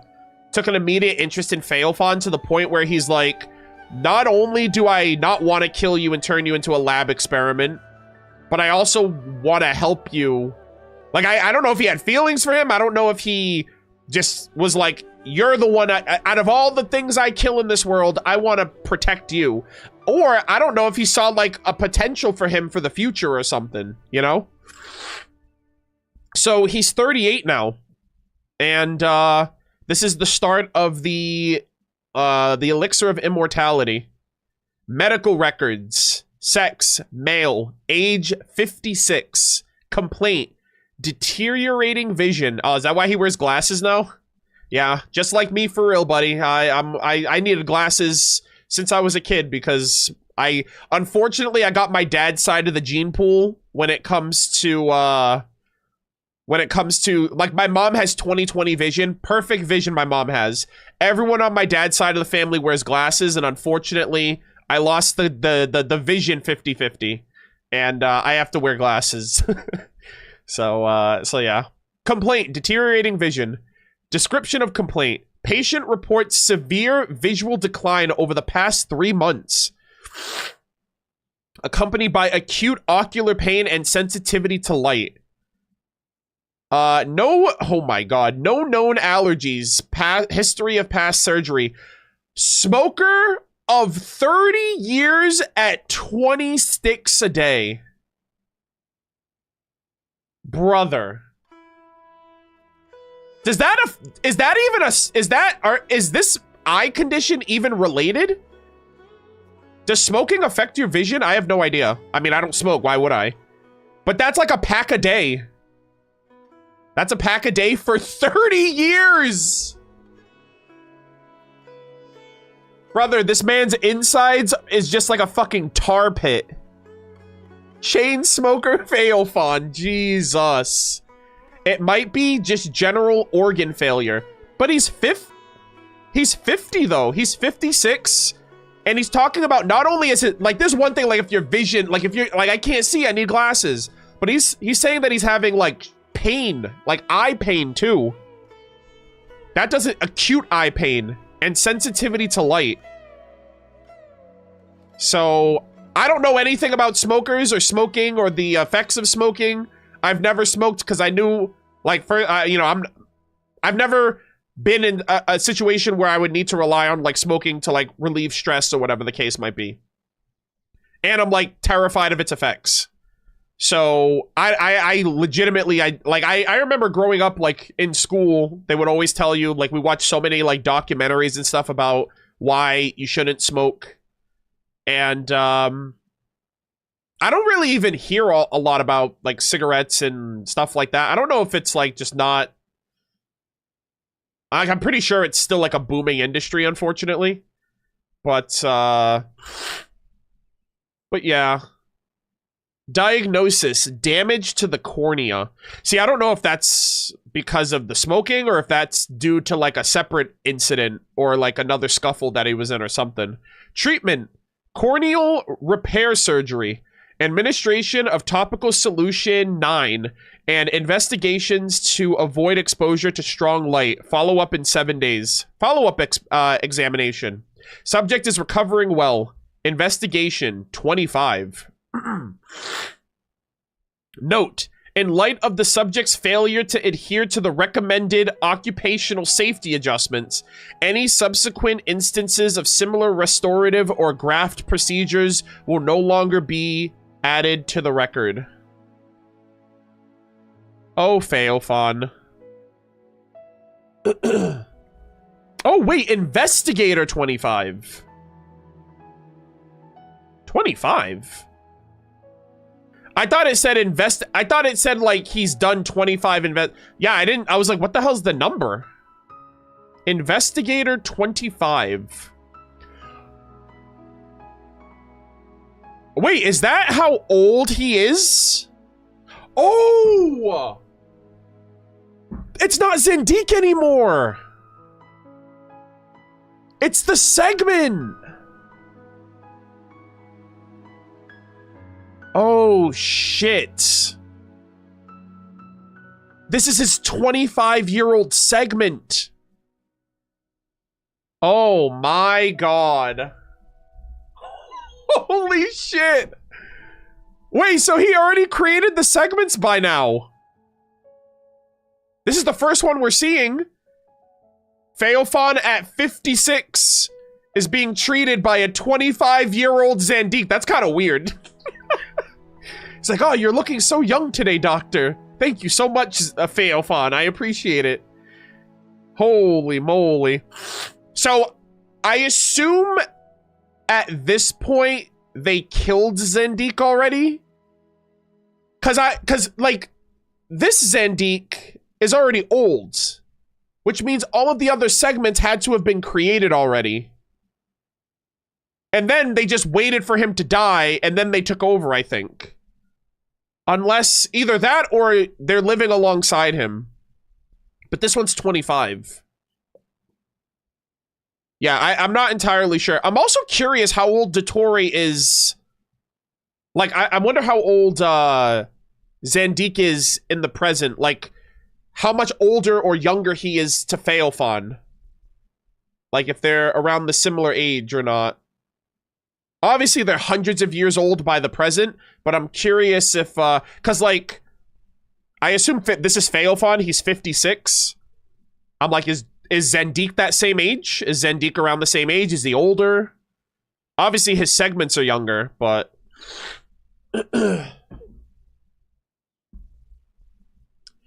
Alright, let's see. Experiment. That's a really cool realization there. Wow. Experiment. Sex. Male. Age 72. Oh my god, they're gonna go into like the hundreds at this point because Pantalone is still alive. Sex. Male. Age 72. Test drug. Trial version 5. Route of administration. Oral ingestion. Reaction. Vital signs are stable. No short-term side effects observed. Observation period. 5 years. Experiment results. Tissue aging has paused and cerebral neural imaging has stabilized, while brain age has ceased to increase. Okay, that's crazy. They just, like, paused this man's brain development. Physical age of subject is estimated to be... Holy shit. This man is 72, living in a 45-year-old body, essentially. Physical age of subject is estimated to be 45 years. Objectives of next phase. The experiment and development of drugs for antidepressant pharmacotherapy. Of course not. That must be, sorry, of course not. That was just a joke.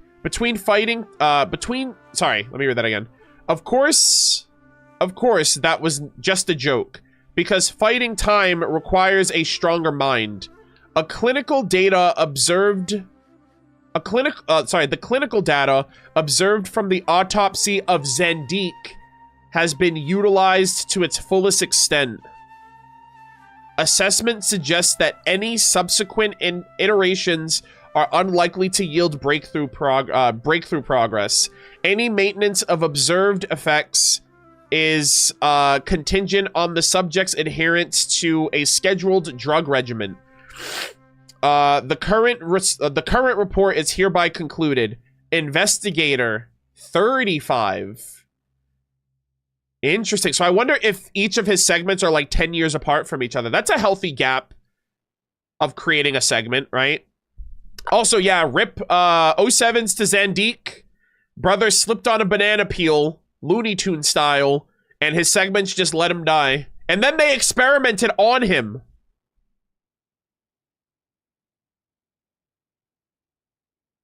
Holy. Ugh.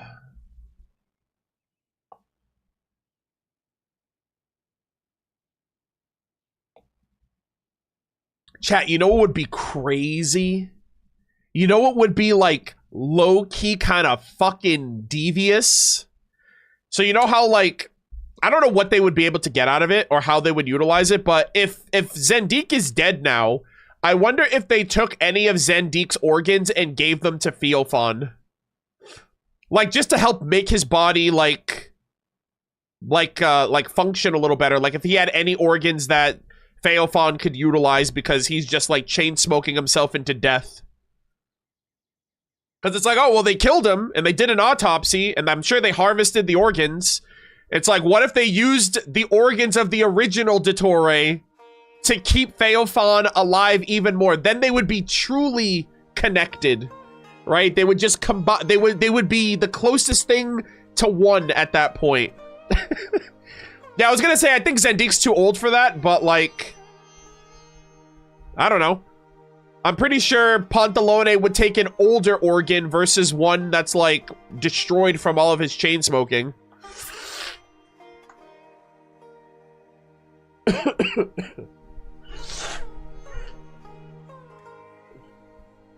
Oh man, yeah, that's in my head. I'm like, okay, we're getting into some like twisted territory here. All right, let us. Oh my god, this man is freaking old as fuck.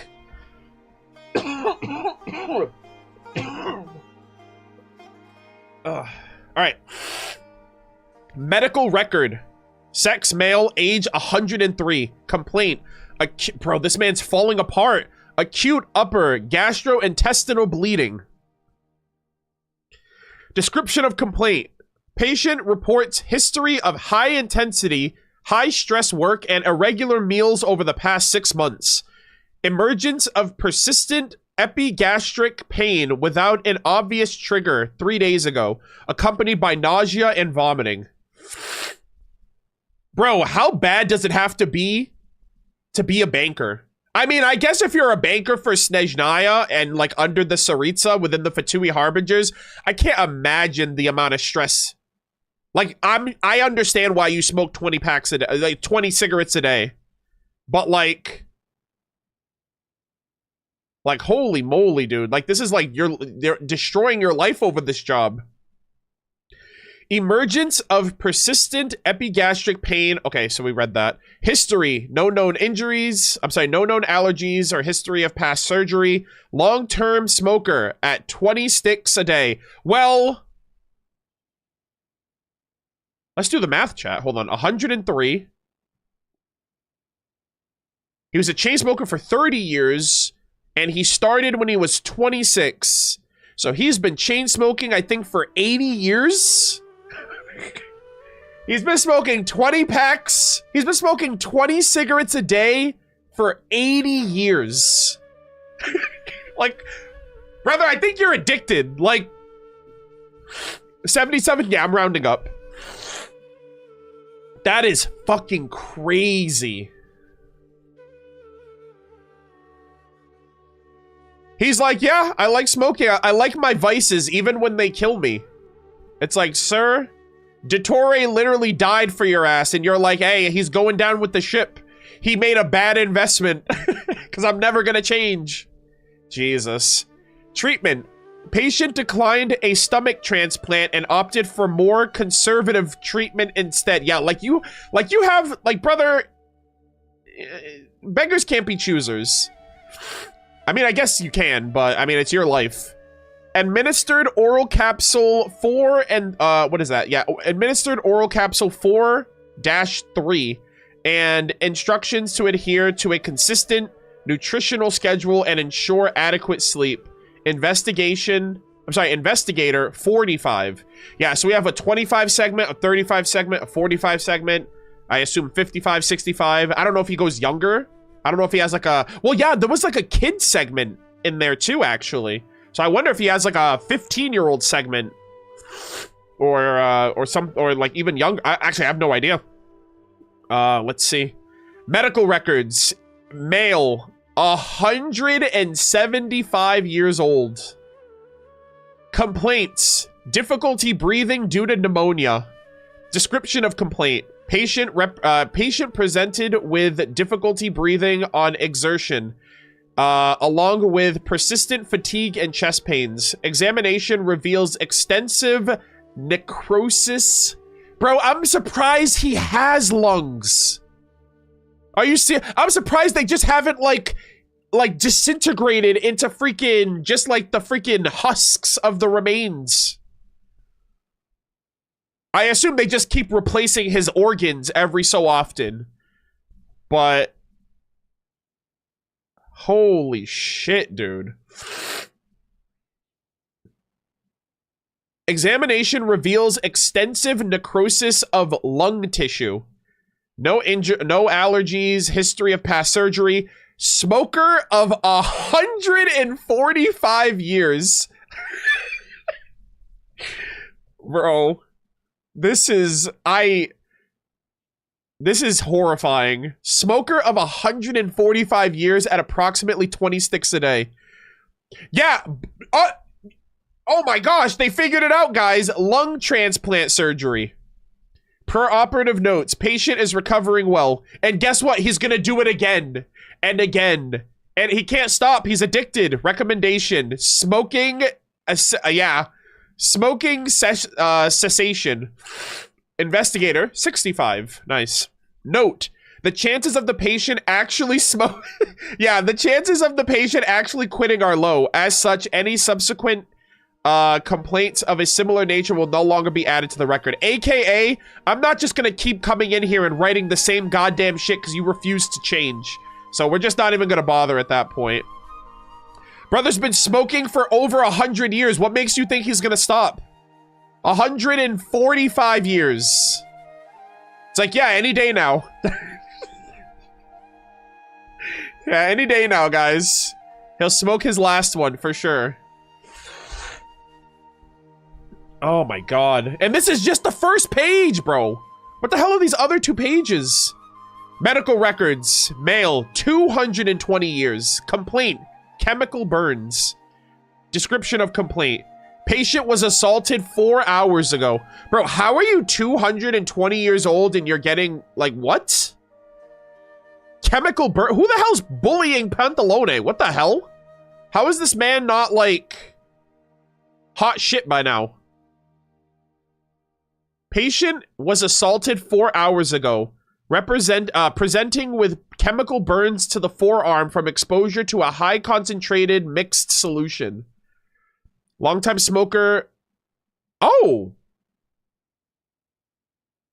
Hold on, guys. We went down a little bit here. He cut back. He's not a 200-year-old chain smoker. He's a He's cut it by half. Long-term smoker at approximately 10 sticks currently. All right, I don't know how long that's gonna last, but interesting. At approximately 10 sticks a day currently. All right, I guess he did take their recommendations. Treatment: skin graft surgery. Bro, this man is just like a... I think Pantalone is like a perfect representation of like modern medicine. This man has been like reconstructed so many... It's like the ship of Theseus. I'm like, brother, you're not even the same person you were hundreds of years ago when Dottore first found you, you know? That's kind of crazy. Let's see, post-operative notes. Patient is recovering well, albeit with a newly acquired sensation to external stimuli due to damage to the skin barrier. Recommendation: minimize field-based duties, but that's not something I can help. 18 investigator. Oh wow, so he made a segment at 18, I guess, when he turned, like, I guess the legal age of an adult, right? 18, I don't know if that's the same in Tibet, but 18 and 26. So he had an 18-year-old and a 26-year-old segment. Also, I should be writing these down, actually. Let me write these down real quick. So we had 26. Was it 26? No, it was 25, sorry. Feofan was 26. So we have 25, 35. Hold on. 25, 35, 45, 65, and now 18.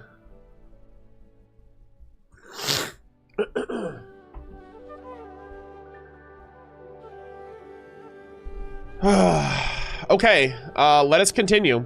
Experiment, male, 221. Experimental subject, restoration of immune system. Methodology, integrated surgical interventions and pharmacotherapeutic management. Experimental results, complete physiological restitution. The experiment has concluded. Congratulations to the patient, who may now continue to enjoy the use of products made of alpaca wool. Thank you. Interesting. Investigator, 18. All right, so this is the same segment working on him. Huh.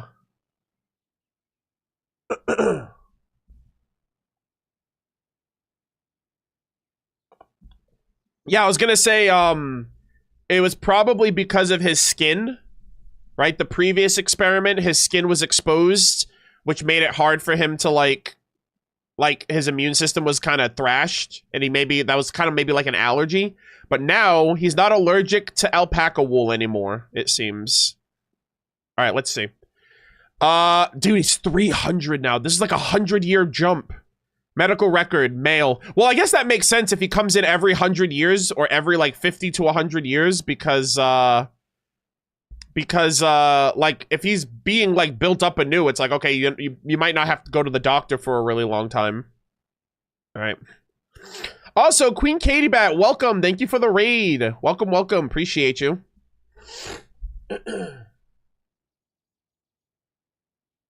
That's also crazy that they changed this man's entire immune system. So that way he was no longer allergic. Is that even... I don't even know if that's possible. Like, what the fuck? And it was an experimental procedure. Bro, he's literally a ship of Theseus. He didn't have originally he didn't have allergies. Holy moly. All right, chat, sit tight. We got to run an edge.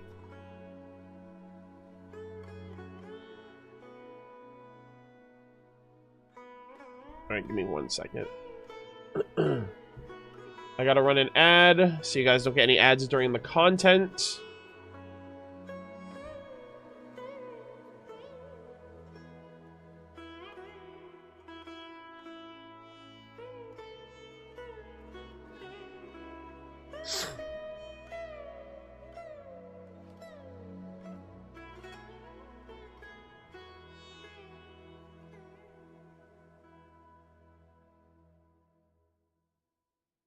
Oh, I guess that is true, right? I guess it is true that you could theoretically change your immune system with a bone marrow transplant. Yeah, I guess that's true. It just seems so, like, holy moly. It seems so impossible. But then again, I'm not a medical professional, so what do I know? Damn, man, where is this treatment for my boy Baiju? Baiju needs all the help he can get. You're over here giving the freaking elixir of immortality to Pantalone, and he's just freaking smoking it away. Meanwhile, Baiju's trying to help people and be the last sacrifice so no one else has to suffer. And he's... damn, where's his respect? Where's his help? Crazy.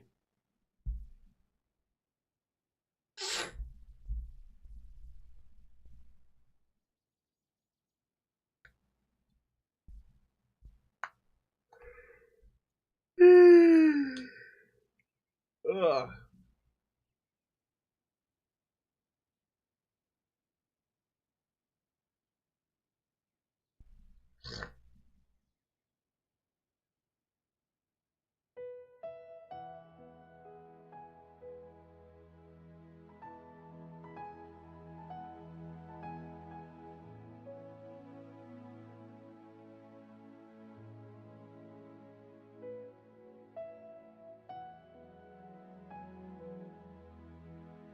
Yeah, we can cap this video off, or this recording rather, off with rewatching that cutscene. Sure, I'll do that.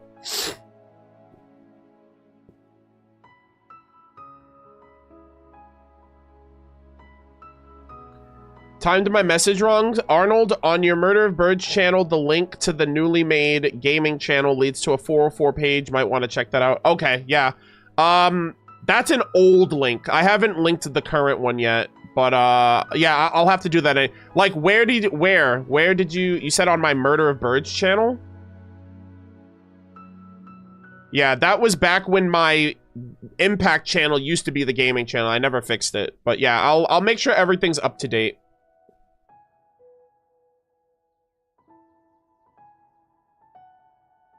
Yeah.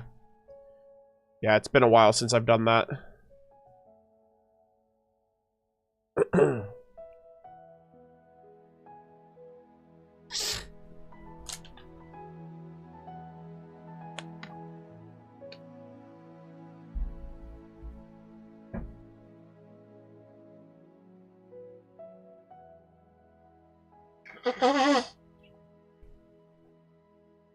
Chat, I'm not gonna lie.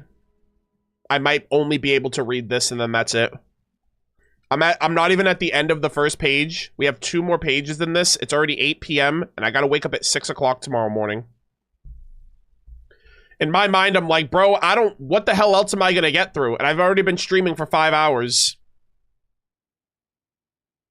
So, there will be more streams. I just want to let you guys know ahead of time.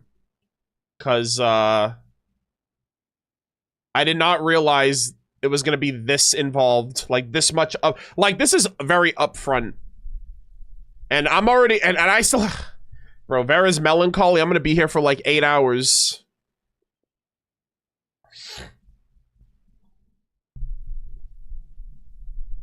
Alright, gamers. Let's lock in. Let's get back on track. Let's continue. Alright, let's see. Medical records. Age 312. Complaint. Generally speaking, a trivial matter like this does not call for a file entry. But how does one pass up on documenting the occasion where the great Pantalone got a nosebleed after tripping over a bed. Damn, bro. We're just out here going to the doctor for anything these days. He's like, oh, I got a nosebleed. I have to go to the doctor. That's funny, though.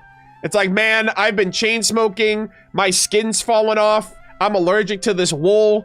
Freaking, I can't eat. I'm throwing up blood. Like, all this other life-threatening shit, right? I'm blind. Help me. Like, after all this other stuff, it's like, I got a minor nosebleed. Can you help me out? Longtime smoker at approximately 10 sticks a day. Okay, it seems like he's cut back. due to Dottore's, thanks to Dottore. Treatment, routine wound care. Recommended. Put on glasses. You're blind as a bat. Wear glasses. Put on glasses. I'll have to find them first. You have to keep an eye on them then. 8! Bro, there's no shot Dottore created a segment of his 8-year-old self. How tapped in the mind was this child? Hello? An 8-year-old segment? Yeah, I didn't think it would get that low. I thought like 18, maybe a teenager, maybe like 14, I was thinking. Not 8 years old, dude. Hello? Brother, you weren't looking for Aranara and enjoying life as a... I mean, then again, I don't know Dottore's story, so I can, that's very privileged to say about him. I take that back. But at the same time, like, bro, you're a kid. I wonder what the Aranara thought of Dottore as an 8-year-old child. They were probably terrified of this kid. They're probably like, yeah, let's not play with that kid. I don't know if we want to do that. Like, holy moly. Medical records, 359 years old. Complaint poisoning. Poison? Complaint patient presents with liver failure. Suspected poison. Huh? Suspected poisoning within the past 12 hours. Has regained consciousness twice following admission.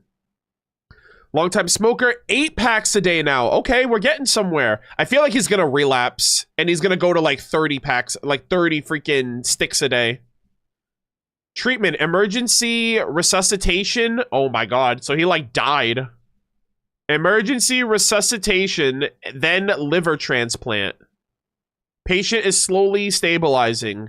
Investigator, segment 25. Note, patient requests a replication of the poison in question. Due to current project commitments, the request has been transferred to 35. Ah, that's interesting how they all... it's also, I guess, I wonder if the 25-year-old is like so stuck in his ways at the time. He's like, you know what? I can't help you because I'm so close-minded as a 25-year-old. Here, take this and bring it to my more wiser self. They'll help you. I wonder if that's how it works. Alcohol poisoning? I was curious. I don't know, man. I was like, did someone try poison? In my head, I thought, did someone try to poison Pantalone? Right? He's an official, right? He's the banker of Snezhnaya. His death would cause a lot of issues for the region, I think. Maybe not, because I feel like Puccinella could just take over. But, like, I don't know. I don't know if he's a target for some people out there in the world.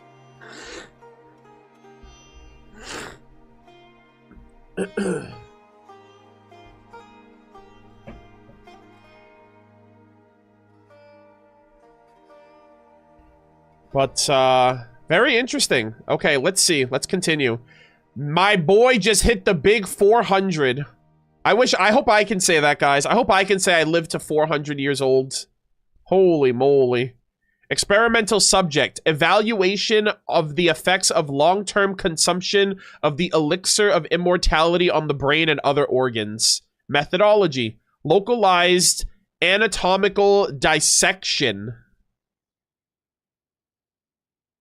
So he's gonna, like... Wait, are they actually, like, cutting him up and observing, like, directly? Damn, bro, don't they have, like, fucking x-ray machines that they can do this with? What do they do? They're like, nah, we want to do it ourselves. Experiment duration, 1 hour, 30 minutes, 52 seconds. Experiment results. Subject regained consciousness with vital signs assessed as stable. Refer to attached table for more details. Investigator. Oh, this is all of them. 35, 45, 65. Assisted by 8, 18, and 25. So is that... I think that's all of them then. Yeah, that's all of the... And I think they showed... Did they show... I think they... We're gonna rewatch the cutscene, but I don't remember how many segments there were in that... like, in that shot. I'm also assuming that our Dottore, like the Dottore that we dealt with in the game... is if I had to get in the prime of his life, right? Where's the subject? Where's the segment in the prime of his life? Technically speaking, it's none of these. The prime, like the prime of a male, like a man's prime is usually between 27 and 32. I think that's like your prime, but I think 35 would be the prime then, in this case. But they're off by a little bit, I think.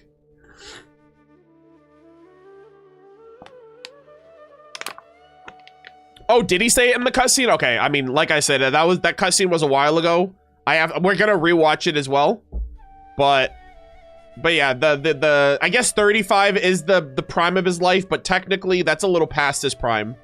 If he was like 32, that would be a little more accurate. Actually, you know what? Let me double check that, because I remember that from high school. Male prime age.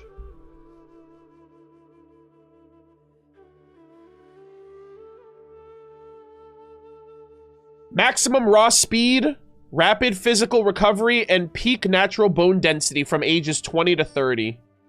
Ages 30 to 40 is peak functional strength, endurance, muscle control, providing consistent training and fitness routine is maintained. Okay. I guess 35 does apply then. Interesting. But yeah, late 20s, early 30s... Oh, hold on. Is typically regarded as, like, the peak male, I guess, standard or prime.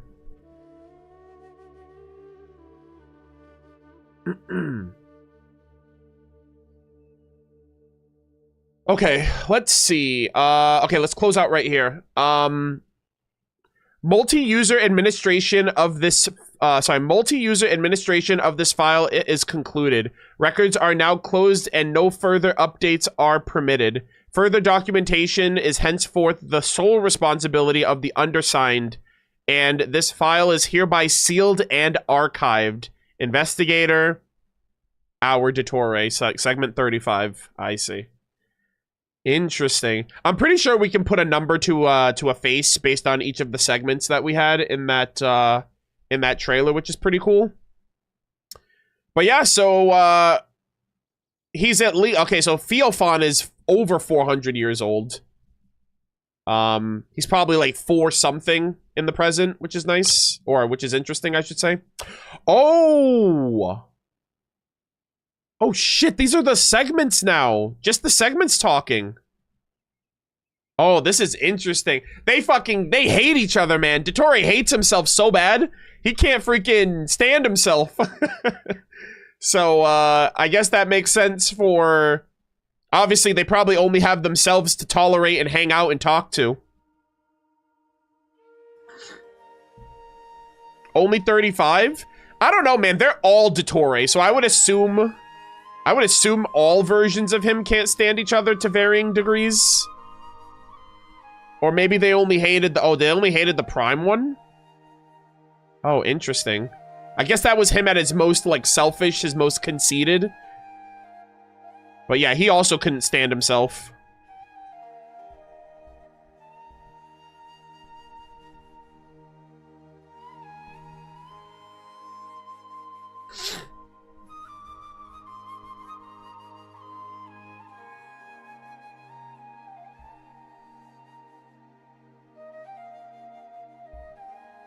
All right, let us continue. I'm not going to read like the numbers and then the words. I'm just gonna we can all see who's talking here, so we'll just keep that in mind. My notebook is missing. Did one of you take it? Based on experience, it's more likely that you left it in a drawer somewhere. I've looked. It's not in any of them. And did you look in the dispensary? If you still recall, you'd know that my dispensary may not be accessed by those younger than 18 years old. Oh my god, this is so funny. He's just having a conversation with himself. What does this notebook look like? It's a notebook with a black cover. It's the kind they give out to all of the Fatui. Is there something specially written in that notebook? My experiment proposal's in there.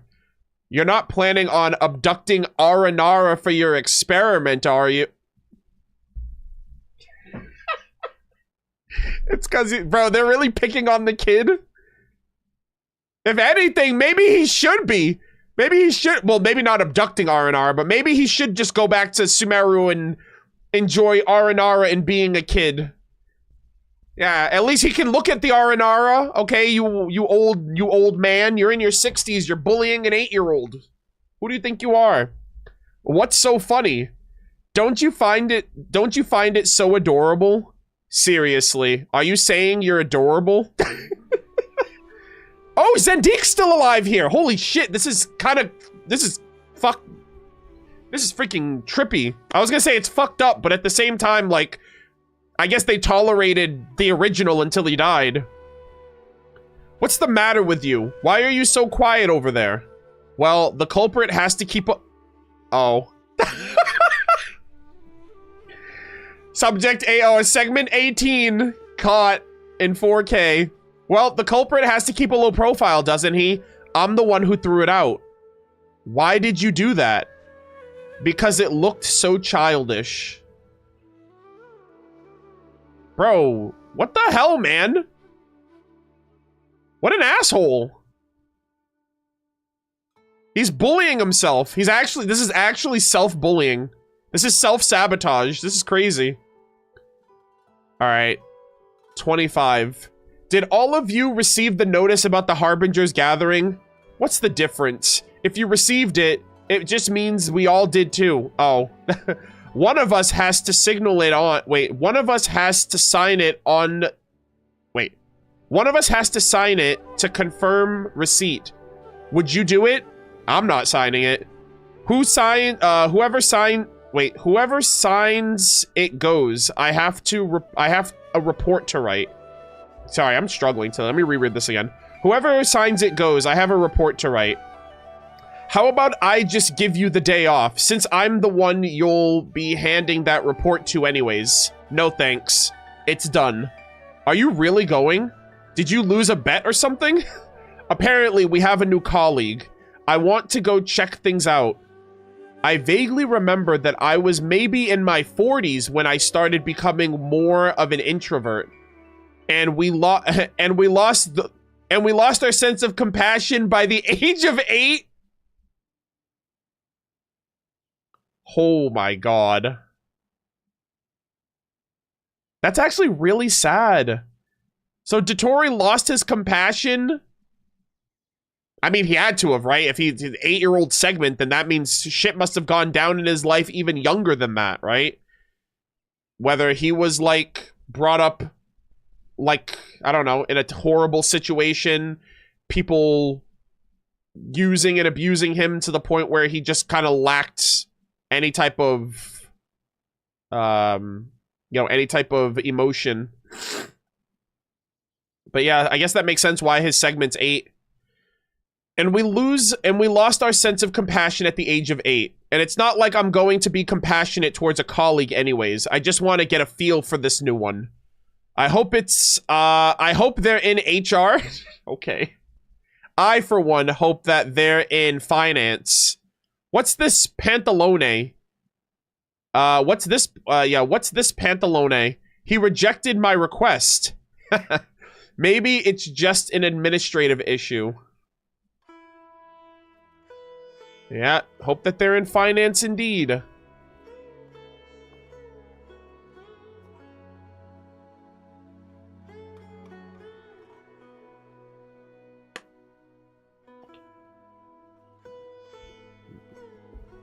This is so funny, though. They're all just, like, one big dysfunction. Like, they're all just pieces of a whole. But it's so weird how they act like they're all... I mean, I like how they talk...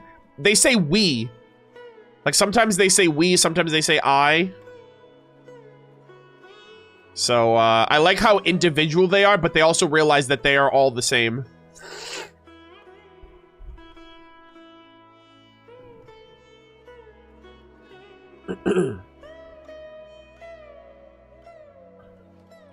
Oh, boy. Oh! Number 8 is laughing that 18's request was rejected. And I wonder if it's because he went to HR and complained that he was bullying him and that he stole his notebook. It's like, hey, he stole my notebook. Don't give him that request approval. Don't approve his request. And then that's why he's laughing there at the bottom. He's like, got you. That's interesting. How was the party? Meh. It's just some young girl transferred in from another branch. Are you sure she's a young girl, or does she just look like one? I'd never ask a question as rude as that. Jesus fucking Christ, bro. The 18-year-old is on a freaking... He's literally going off the deep end. Are you... Okay, I'd never ask a question as rude as that, but based on my experience, it should be the latter. That means, how old is the Tsaritsa now anyways? I never really kept track. Do you know the answer? Sorry, do you know the answer? You tell him. This is a total waste of time. What? Can't I be curious? Oh boy. 18 and 35 going back and forth. Madam Columbina. Miss Columbina? Just call her by her name. She feels so approachable for some reason, don't you think? Just because she looks like she could do with a little bit of care and concern? And because she looks starving and miles away from everything that's going on. Needless to say, none of that everything would be good news. She's the one the Tsaritsa has taken a liking to recently. And since she isn't exactly involved in any of the Tsaritsa's affairs, it applies that she's the affair itself. Well, yeah, her Kuvaki, right? Her moon powers and all of that. A report from Sandrone just came in. Leave it. I'll take a look at it leave it. I'll take a look at it later. There's no real need to look at it anyways. Her theories are all so behind the times, and she's not exactly pioneering in her research idea either. Jesus Christ, man. Just a bunch of nerds shitting on how they're more nerds than the other nerds. Like, come on.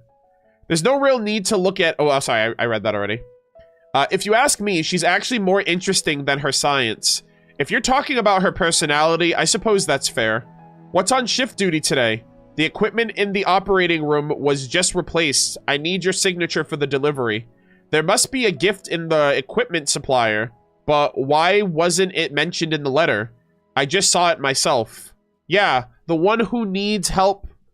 Yeah, the one who needs help are always the easiest to talk to. That's what I've always thought. Besides, I love how sincere she seems about wanting to work with us. You're so cocky when you think you hold all the power. I'd love to see your face when it's your turn to put in a project funding request. We have to have a united front on this. Dottore is supportive, but also letting things play out as they will. That makes sense. Oh, by the way, remember to attend that meeting called by... Oh, Captain My Cat... Guys. It could have been any Fatui Harbinger, but it remains to be seen. It was my goat. Oh, Captain My Captain, Il Capitano, still ranked #1. Strongest member of the Fatui Harbingers, by the way. Being talked about by Segment 65. What an honor. You should be grateful. All right, buddy? Capitano setting up meetings? Hell yeah, I'd love to attend. All right. Which one of you was in the cafeteria earlier? Was it you? How did you know? I ran into the rooster, and he said he didn't just have your meal... and he said, didn't you just have your meal a few moments ago? The jester might have noticed something wasn't quite right too, but he didn't say a thing. Maybe because he was raised right, or maybe because he was just unsure. That's not surprising, I suppose. Who can really tell the whole lot of me's apart? There's only one me. I'm me, he says. There's only one me. Zendique's the main, not a segment. The main doesn't count. He doesn't count? If you ask me, neither you nor me are truly me's. What are we doing here? Yeah, I'm me, he says. That was a fun interaction right there between 25 and 35. Drastically different, like, personalities 10 years, like, obvious, like, that's so true. You know what? This is like a perfect, like, representation, too, of how people, like, if you say or do something stupid as, like, a, you know, 10 years ago, people try to cancel you and hold you to that standard 10 years later. Like, I was such a different person than I was 10 years ago from now. I became a full-time content creator 10 years ago. I didn't know 90% of the shit that I know now as like a content creator with experience and prestige and a little bit of know-how. I have multiple channels. I have better editing. I know how to, like, I think I have a good idea of how to make like the content that caters to my personality and caters to my preferences when it comes to video games and general content. So it's crazy how, looking back, how different you are when you, like, when you observe yourself in retrospect, how different you are. Even 5 years is a drastic difference. All right, 45. Oh, shit. The mane just died and the body is still fresh. I need all hands on deck. Damn, it's the 45-year-old instigating this. Or, like, initiating. The mane just died and the body is still fresh. I need all hands on deck. Well, this is the thing, too. They would never get another chance to experiment and know themselves inside and out unless they experimented on the original. Because the original is the blueprint from which all of them were created. You know what I mean? So I get it why they're doing it from that perspective. It's fascinating. It's like, man, I wish I knew. I mean, just go to a fucking doctor. Another doctor can tell you. You know what I mean? But I guess they wanted to be the first doctor who could truly cure themselves. It's like, you know, the saying goes, like, a doctor can't cure themselves. It's only, like, other doctors that can cure them or whatever. So I wonder if that's kind of, like, the angle. It's like, oh, man, this is the only time a doctor will ever get to truly understand and know themselves. We need to prepare for the autopsy and start recording now. Already recording? But do you have to be so excited? In all honesty, our shared luck of imagination in these matters is almost impressive. Do you actually not feel sorry for Zendik? You're the one who was closest to him. Of course I feel sorry for Zendik. Am I not Zendik myself? You're right, and I feel the same way. This is the time for us to show some emotion and compassion for ourselves. We should be able to develop a drug that works better for us since we're experimenting on our own body. Let's get to it. I'm so excited. Holy fuck, dude. Brother's like, I'm so excited to experiment on myself so that way I can better understand myself. Holy cannoli, dude. Yeah, that's like morbid excitement.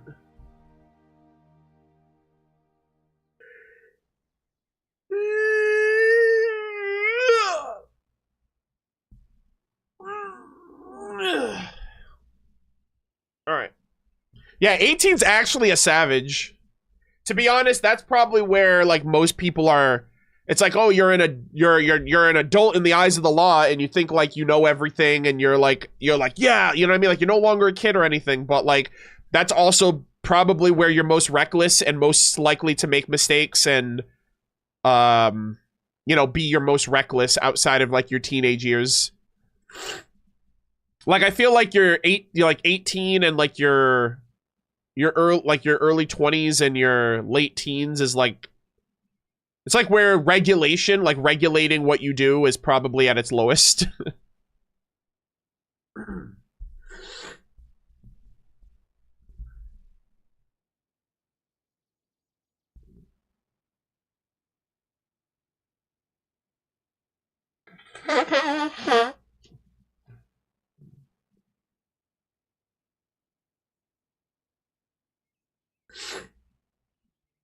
Yeah, our Dottore is 35.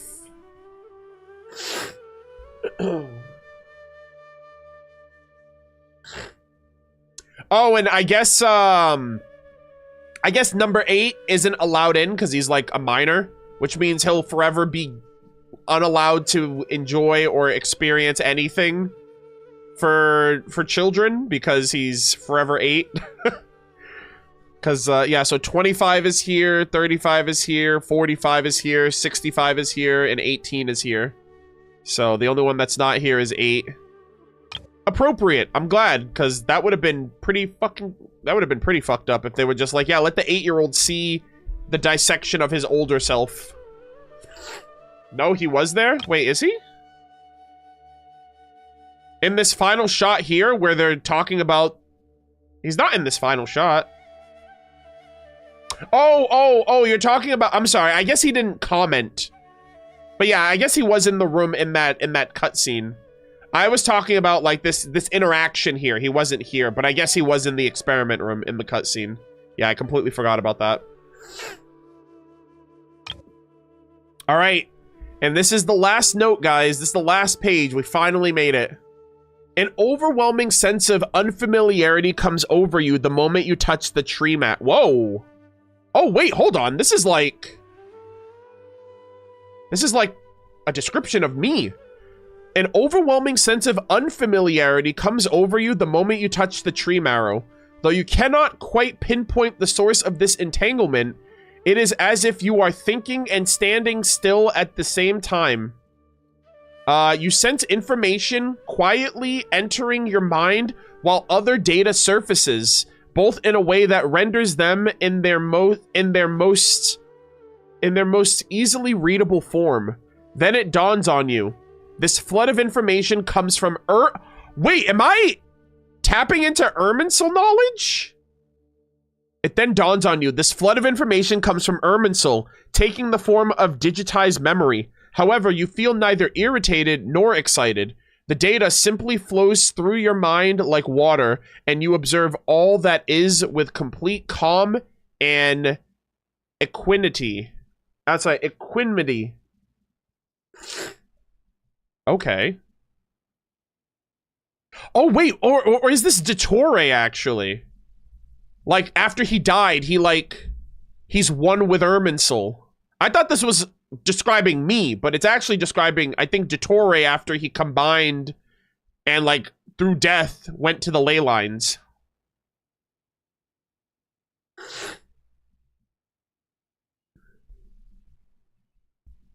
Oh, it's me? Okay, I thought I was misinterpreting it the first time. I was second guessing myself. I'm like, wait, maybe it wasn't me because when Dottore died, he was in Irminsul. Okay, so it is me. I was right the first time. Okay, I just needed a second guess because I thought I was making shit up.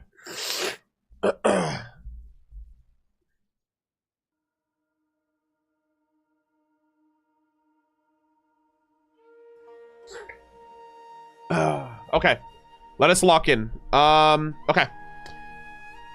Okay, hopefully I can finish this in half an hour. Okay, I should attend this meeting, I told myself. Truth be told, not a single one of my selves occupied a critical position in this world, for the ample proliferation of my myriad selves ensures a perpetual surplus of manpower ready to dispose of whatever trivialities may crop up in this world. 25-year-old me cast a long-side glance at me, letting out a cold laugh and walking away. It is impossible to define the principles by which we are ordered or ranked. In truth, there is no formal hierarchy between us. However, the mere adoption of the epitaph Doctor immediately establishes a connection of superiors and subordinates with the other individuals in the organization. I headed to that secret meeting where Piero explained the details of that. Oh, the false sky. Holy shit. Yep. And that's why Piero told Scaramouche to go to Mondstadt in 1.1, right? From the Unreconciled Stars, so he could see it so he can, like, learn it himself. Wow. I headed to that secret meeting Which, you know what else? You know, like how Hoyoverse has tended to give us little flashback moments that have happened over the course of the game? Especially when it comes to, like, the Fatui, like how we saw Rosalind and Wanderer, or Scaramouche, rather, in the flashback of Arlecchino joining the Fatui. I would love it if they included this secret meeting where Piero talks about the false sky in the past, where all the Harbingers are still alive and still together, and, like, their reactions to it all. Because we've only really seen a couple of their reactions to the false sky, but not all of them. So, that'd be kind of cool if they create that in, like, they create that sequence, like, when we go to Snezhnaya, maybe. But yeah, I headed to that secret meeting where Piero explained the details of that so-called fake false sky. To me, the revelations of that false sky is of little consequence. I have no use for it, not while my hands are full as far as pressing research. That being said, the question of what lies beyond that sky is a curiosity worth pondering. I recorded the details and told Piero quite frankly that perhaps one day these secrets could be exchanged for even more useful accommodations. Piero offered a rather non-committal chuckle while Pantalone signaled his agreement with my appraisal without saying a single word otherwise. As for Puccinella, he mumbled a few choice phrases, mostly regarding some confidentiality agreement. I have no interest in explaining myself further. That day will eventually come, sooner or later. And I think it did through, well, through Nahida, right? Like, he told her about the false sky and he got the Gnosis out of it. So, I mean, he got something out of exchanging that information, which was kind of cool. The deficit on live specimen data in this phase of the new drug trial has been substantial. I suppose a shift in experimental focus is necessary, even if it requires the task of persuading myself to comply. The lifespan of humans is far too fleeting, and their physical vessels altogether too fragile. Fantasies of immortality are so common merely because people, mainly pathetic... sorry, let me read that again. Fantasies of mortality are so common merely because people remain pathetically trapped by their own limitations. Alright, give me 1 second, chat. I really have to use the bathroom.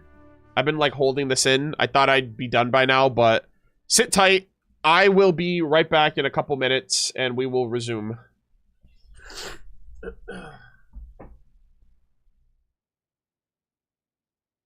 Alright,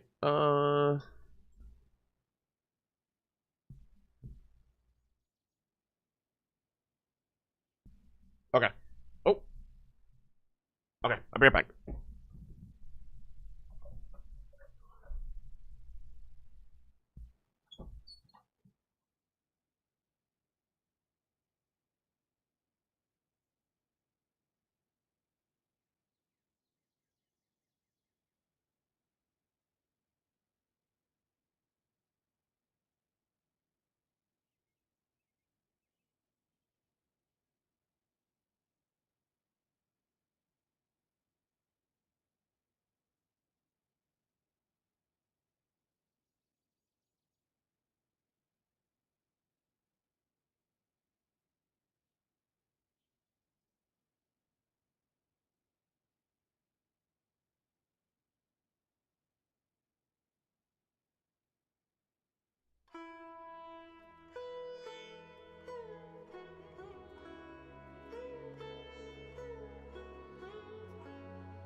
Okay. Let us continue. Also, chat, how does everything look and sound? Let me know.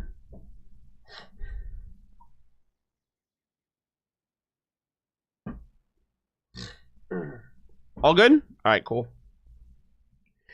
All right, we're almost halfway done with this. Let us continue. Yeah, I'm gonna just keep this as one recording at this point. Okay, let's continue. It has been some time since my return to You call me friend. oh. Am I really your friend? Augustine Lobster, thank you for subscribing with your one and only Twitch Prime for the month. I appreciate you. Welcome, welcome. Thank you for the support. We are reading Dottore Lore right now. We're gonna continue on right now. I just got back from a bathroom break. All right. It has been some time since my return from Sumeru. From that oh, so all of his others, okay, so all of his other segments are gone now, because he deleted all of them. It has been some time since my return from Sumeru. From that operation where I lost me, myself, and I, among others, a suitable reduction of burden does wonders for the mood. Besides, the two gnosis I secured are bound to please the Tsaritsa. At Zapoliarny Palace, I encountered Sandrone and Columbina. Though they were frequently in each other's company, they invariably maintained a distance of at least a few paces between them. As I walked past them, Sandrone let out a short scoff. I presented the battle trophies during my audience with the Tsaritsa. Wow, this is so cool that he's talking about like everything that he's been up to between Sumeru to Nodcry, which is nice. I presented the battle trophies during my audience with the Tsaritsa. I also informed her that I have been given certain secrets to the... I also informed her that I have given certain secrets to the Lord of Dendro in exchange, so the False Sky, as a necessary expenditure. That Puccinella, who usually has so much to say about keeping secrets, remained uncharacteristically silent today. Pantalone, too, offered no objections, content to serve as little more than a decorative vase at the proceedings. While the other harbingers were not in attendance, they will hear of this soon enough. Even the lesser Lord Custanali was once moved by the secrets Piero holds. Oh shit. 4 descenders have come to Tevat. And the third was a... Wait, how? What? How do they know this?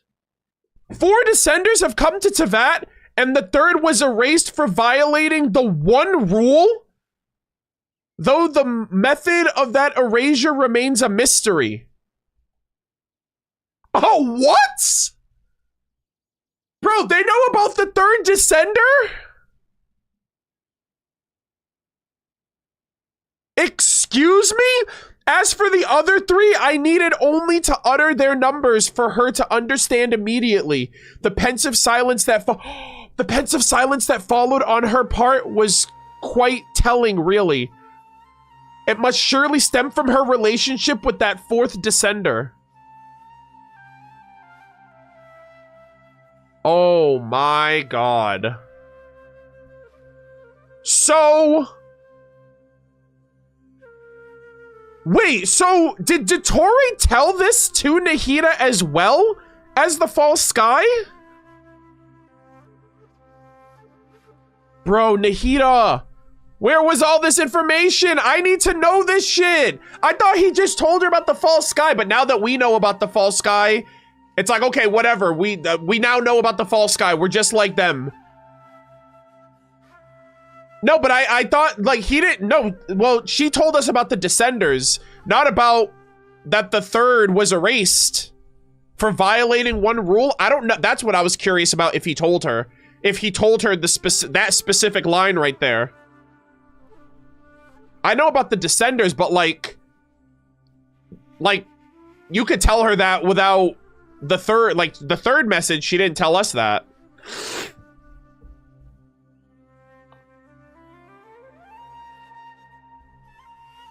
Yeah, she told us about Descender. She didn't tell us about the specifics about what happened to the third. That's what I was getting at.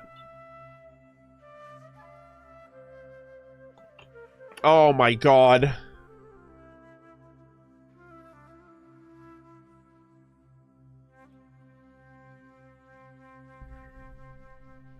Holy moly, dude. Yeah, so she doesn't know about the third. Like, she told us that, like, oh, the first one is probably the Heavenly Principles. We're led to believe the first is the Heavenly Principles, and that you're the fourth Descender to come to Teyvat. So, the second one, which is probably Nibelung, she didn't know about that, and, like, no one knew about the third. So, here's the thing, though. I kind of came to this conclusion, but I didn't realize that this was the actual reason. In the, actually, it was when the Snezhnaya trailer came out, when Renova cut out that picture where the Tsaritsa and, like, her child were, I was like, oh, I wonder if she cut out the image of where the third Descender was in that picture, and she cut it out because he's dead. I wonder if that was her way of erasing him from, like, her memory, or, like, killing his memory. Because she said he's erased. Like, he got Rukkhadevata. Like, he doesn't exist within Irminsul. And so I wonder if you erase their memory from everyone, like Rukkhadevata, that's a form of death, right? How does it go? Like, you die, you know, the first time you die is when when your body dies, and then the second time you die is when no one remembers you anymore, or like the last someone says your name for the last time. So, like, I'm wondering how that works, because, I mean, if he's a Descender too, he wouldn't be recorded in Irminsul #1, but also, he was erased, implying that nobody would remember, even other people, even, like, other Outlanders, maybe. Holy moly. Though the method of that erasure remains a mystery.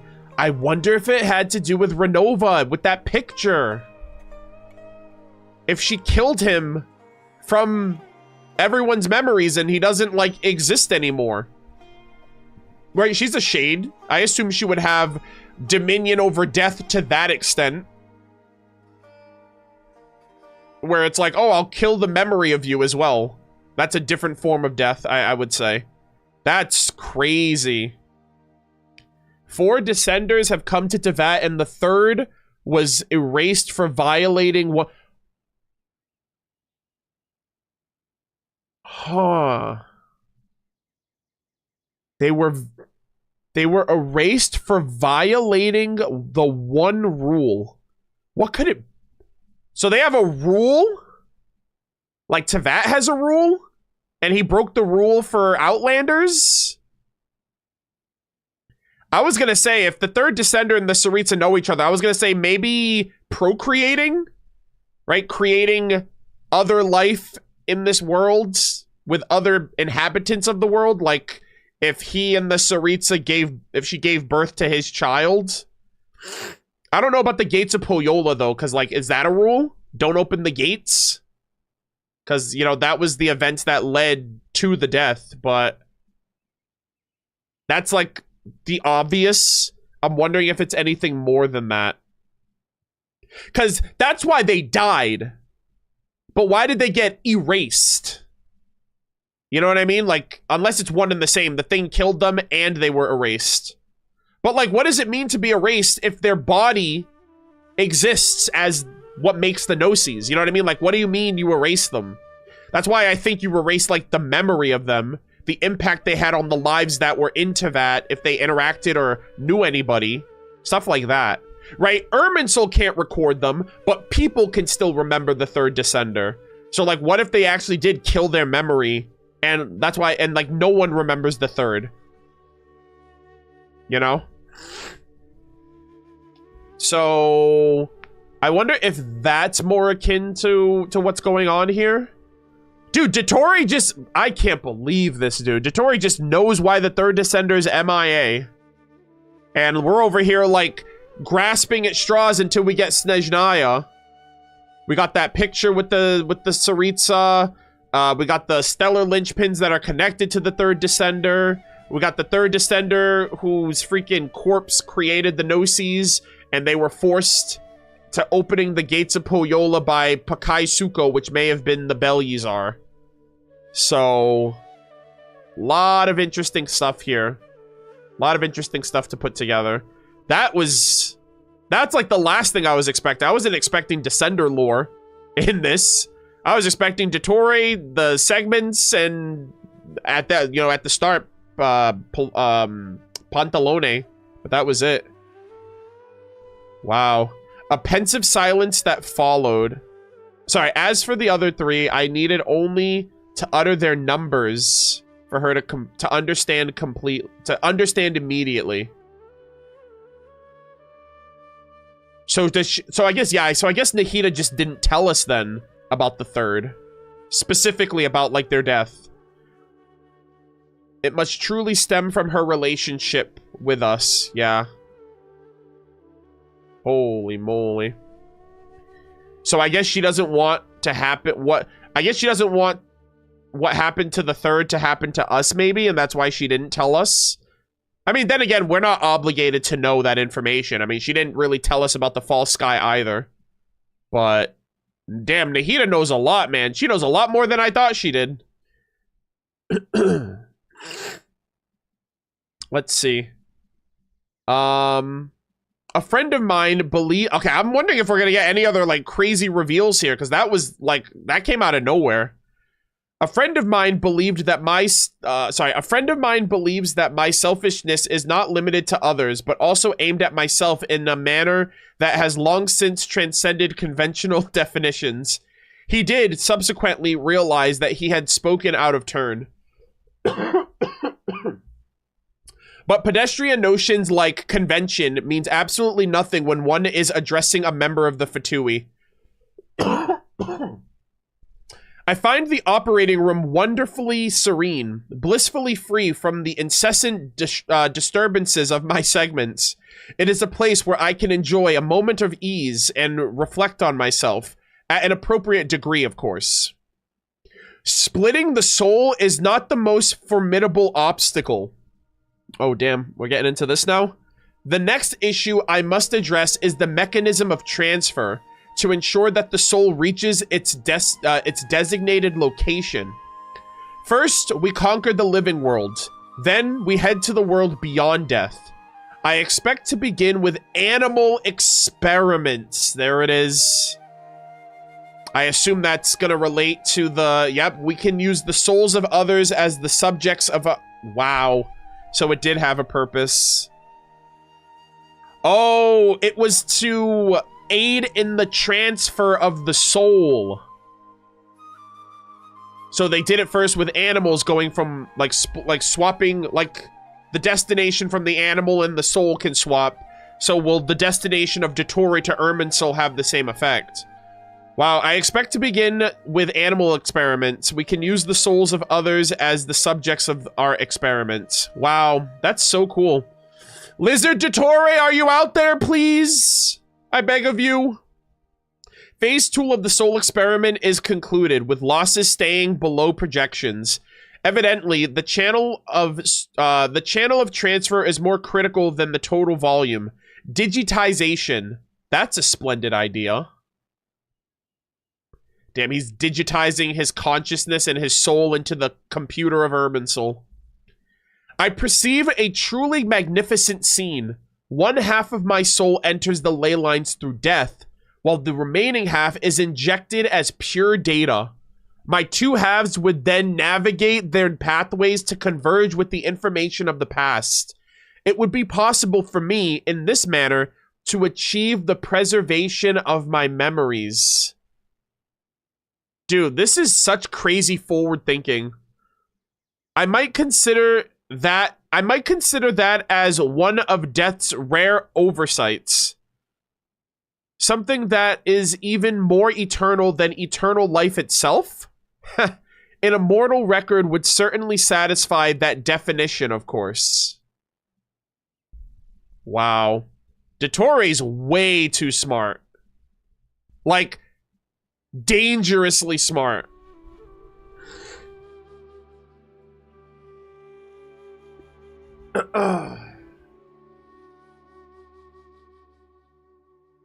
Chat, they gave this to us at the end of the Nodcry Archon quest, and we're on the cusp of Snezhnaya.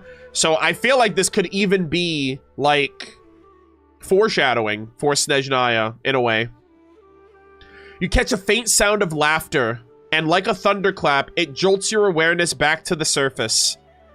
Pulling it free from the memories that nearly buried it. You let go of the tree marrow abruptly and wipe your face. You expect to find sweat, but there is none. It's all an illusion. You try to trace the contours of those rather indistinct sensations, but it feels almost impossible. Morality and purpose, benevolence and malice, all that was originally good and virtuous within you is resisting every perception that from those memories that do not belong to you. Oh, wow. After an indeterminate amount of time, perhaps seconds or perhaps minutes, you finally get a hold of yourself and put this unusual object away into your pack. Why did I take it with me? I would have buried that shit in the dirt right here with Dottore's remains. Oh my gosh, it was like... Were we, like, consumed by Dottore's, like, energy? It was basically saying, like, oh, all of these good and bad things. They're warping our perception of reality and who we are. Holy moly, guys. That was a spectacular read.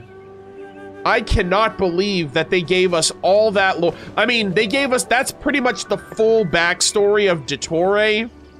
I think as full of a backstory as we might get for Pantalone. You know how Genshin players don't like to read, they can't read, etc. So they might actually give us more Feofan upfront backstory with him in the Archon quest when we go to Snezhnaya. But like, we got Feofan backstory, we got Dottore backstory, we got his segments, their interactions, their ages confirmed. That was such a sick freaking sequence. Somebody wanted me, we're gonna close out here, but somebody wanted me to check out the cutscene that plays out for the, I guess the Dottore and Pantalone cutscene, because it's been a while since I originally seen it. And given the fact that we just experienced all this other stuff, I feel like it's, I feel like going through it is appropriate.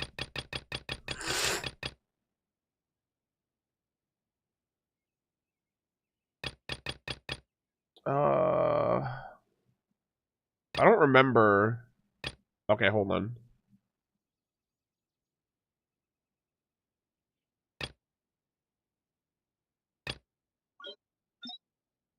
Oh my god. Maybe YouTube so you can pause? Oh, I guess so then.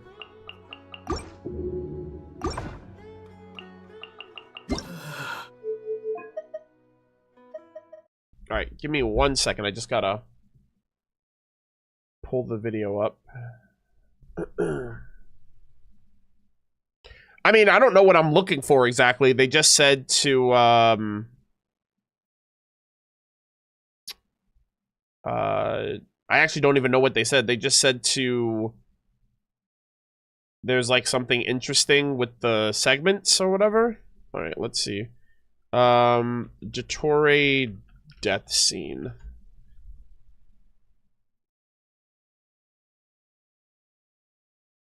Actually, no, never mind. They have it on the official Genshin site. I'll just go to Genshin Impact. I'll just watch it on their channel.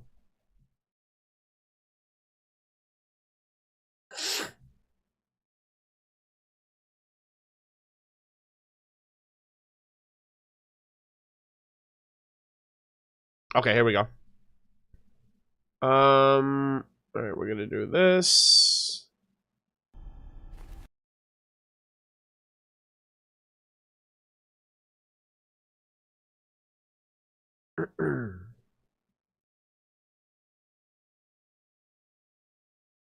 Alright, so this is the story teaser, right? The final cutscene for Dottore here. We're gonna watch the whole thing too because we just kind of watched the, or rather we read all of Dottore's backstory lore, so this is a nice, like, this is a nice, like, send-off for the video, I would say. So let's check this out. Oh, hold on. There we go. Shall we? Where were we? I was suggesting that you needn't perform when signing a contract. You're only sitting here because your bank demanded an evaluation of the trustee. So you told a story about a young scholar from a merchant family in Sumeru?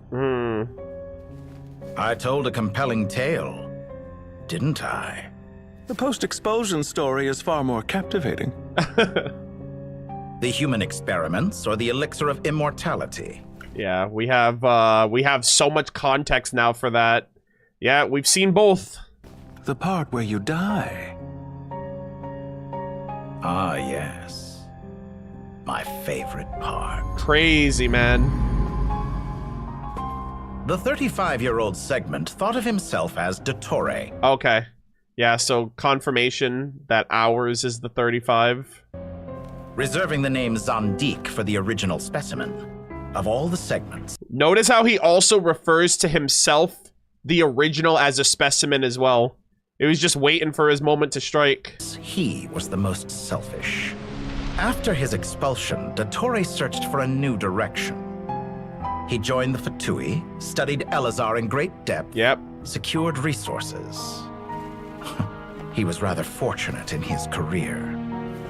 Zandik turned to Conrian technology and successfully I assume that's created the his segments. The 8-year-old with the notebook. Oh my god, this is so cool. Actually, the little details that were in that that tree marrow. I'm like, oh, okay, that's the notebook that he lost. But this was not immortality. Even with backup segments, his body would still age. Still, thanks to Snezhnaya, Zandik found the ideal base for his experiments. Then a perfect partnership materialized at a crucial moment. The year that both parties realized they needed more time. Fortunately, Zandik succeeded. In a miraculous turn of events, he gained the extra time he needed. Yeah, and Pantalone did too, because he was brothers smoking thousands of packs a year. I seem to recall it differently. All right, it's true. No matter how much elixir he took, Zandik remained human and continued to age. Yeah. Then, on the morning he turned 85... He died at 85. So his last segment was 20 years before his death. Help me up. Call for help. Surely he would be rescued, Zandik thought. But to his surprise, no one helped him. Ooh, I'm kind of curious the age of all of them. I'm gonna wait until they're all on screen and then I'll make my call. This one is definitely the 8-year-old. He's got the notebook. He's the youngest looking out of all of them. He's the 35 one, so... Zandik was too selfish for that. Don't forget, you're one of us.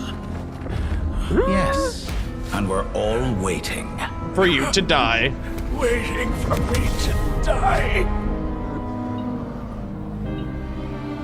Pantalone arrived for a meeting and happened to witness what followed. He found it unsettling. Yeah. I never said that. But the Zandiks were unfazed. Okay. So 1, 2, 3, 4, 5, 6. So this one's ours. This is the 35. The boy right here, off to the side here, he's 8. I assume the one in the very back, like right here, you guys can't see because my camera's in the way. I assume the one in the very back right here is the 18-year-old. Or maybe he's the, yeah, I assume he's 18. Wait, hold on. I also don't know about this one on the right. Hold on, let me see. Okay, so the kid is 8. The guy in the back corner, he's probably the 18-year-old.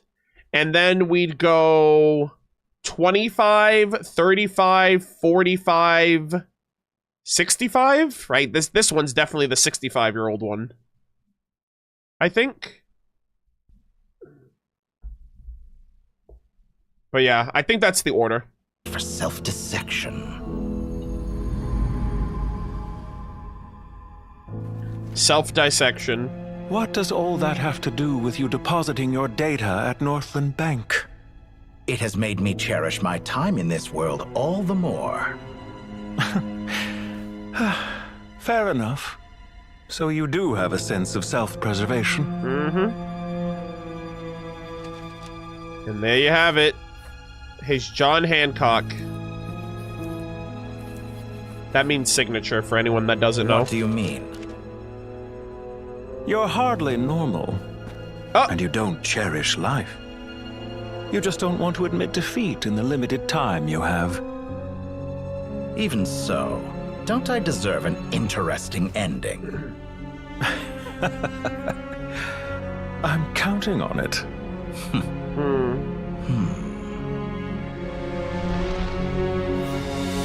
The Notebook. All right, so... Oh, actually, I wonder if this is going in order. So that was 8, 18, 25, 35. Oh, sorry, that one was... Ours is the 35, and then...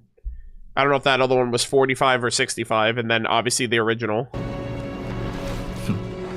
If nothing else, I expect my funeral will be a grand affair indeed. Sheesh.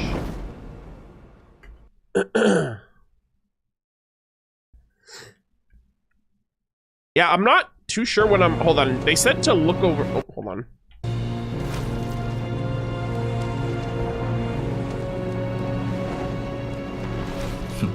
Yeah, they're all If gone. nothing else, I expect my funeral. Oh, one of them is missing, actually. I was wondering that. I was like, okay, that went 8, 18, 25, 35.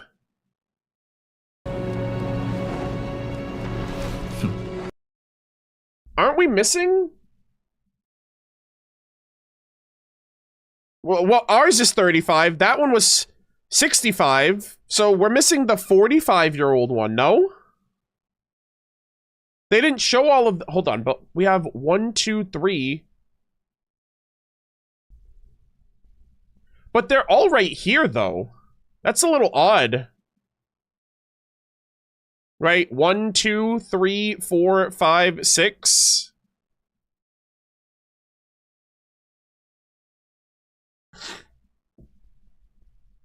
$45 is the one from Winter Night's Lazo. Yeah, but that's not relevant right here. I'm talking about, like, you guys are saying that I was like, oh, it's just the 45-year-old one that's missing, but they all died, right? Surely. And then Zendik, obviously.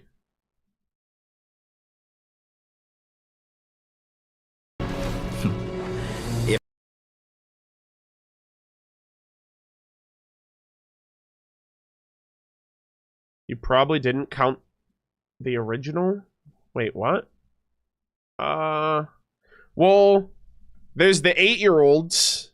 Let's hold on. 1, 2, 3, 4, 5, 6. I'm just talking about the segments. All the segments are in this shot right here. It's just that he wasn't shown in the, like, in that first frame where all of them were going back and forth, showing all of them.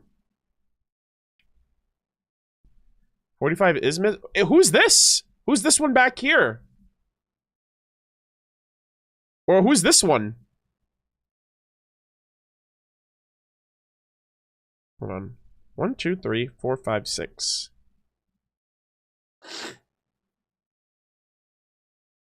All right, this one's the 65. Who's this one then? Who's this one?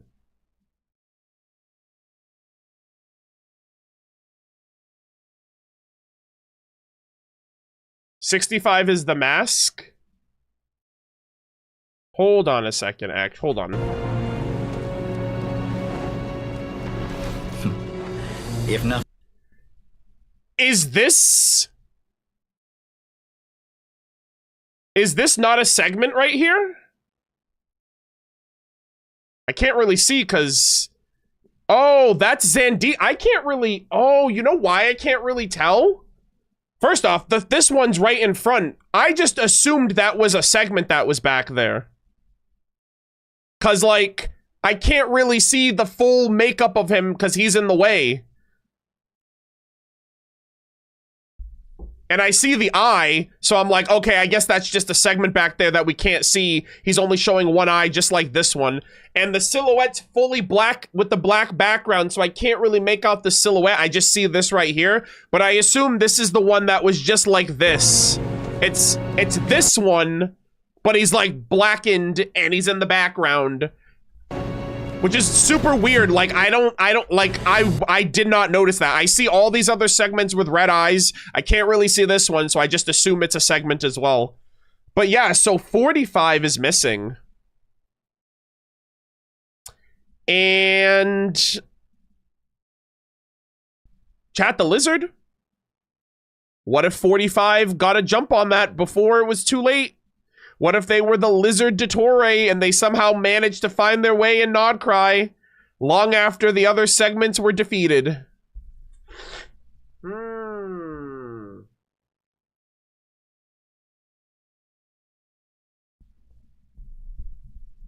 I don't know, that seems pretty sus.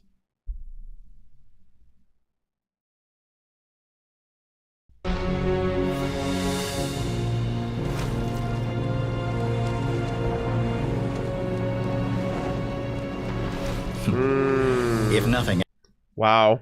If nothing else, I expect my funeral to be a grand affair indeed. Yeah, I thought we were going to get a Winter Night's Lazo funeral for Dottore with that statement. That is interesting.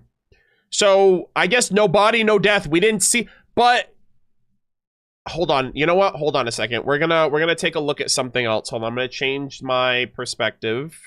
I'm going to pull up YouTube real quick. Hurry.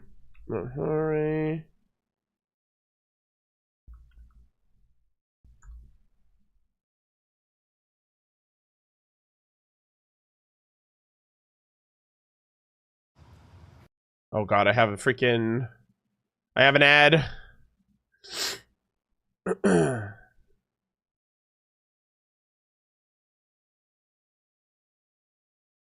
Okay. All right, let's switch back.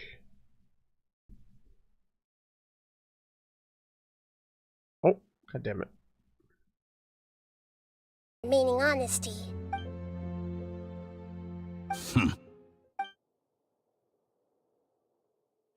What a ridiculous decision! You can't be serious! How could I have been so short-sighted? You think this is the end? Wait, I'll have it. You'll make this moment count. You will regret this. Yeah, that's a little odd because there were 7 voices here. Hold on. What a ridiculous decision! What a ridiculous decision. You can't be serious. Sheer foolishness.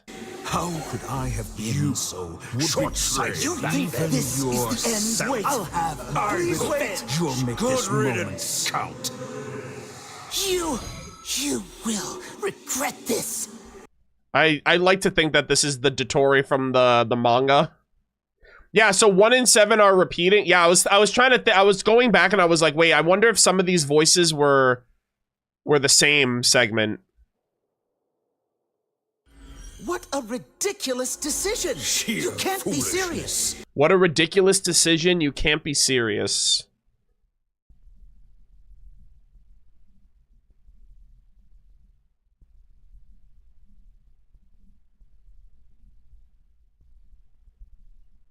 How could I have been so short-sighted? Oh, I wonder if this is in the order of their age, maybe. Actually, this one sounds kind of old. He was like... You can't be serious. Sheer foolishness. How could I have been so short-sighted? How could I have been so short-sighted? You think this is the end? Wait, I'll have... You will regret this, even yourself. I have been so short-sighted. You think this is the end? Wait, I'll have it. You'll make this moment count. You better make this moment count. You will regret this. God, there's so much going on here. Yeah, I'm kind of curious if those are repeated voices. Like I think 2 of them were the same voice. So if 2 of them were the same voice, then that does leave 1 missing. But I don't know.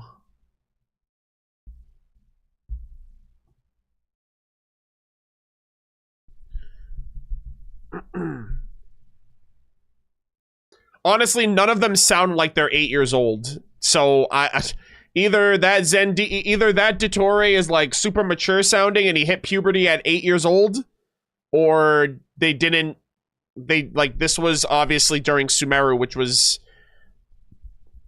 before they kind of went deeper into like the ages of the different segments.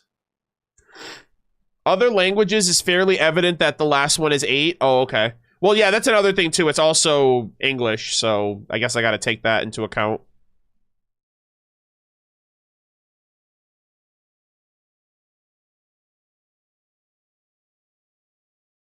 Yeah, I know that there were 2 Dottore in Inazuma. There was the one that left, and then the one that stayed.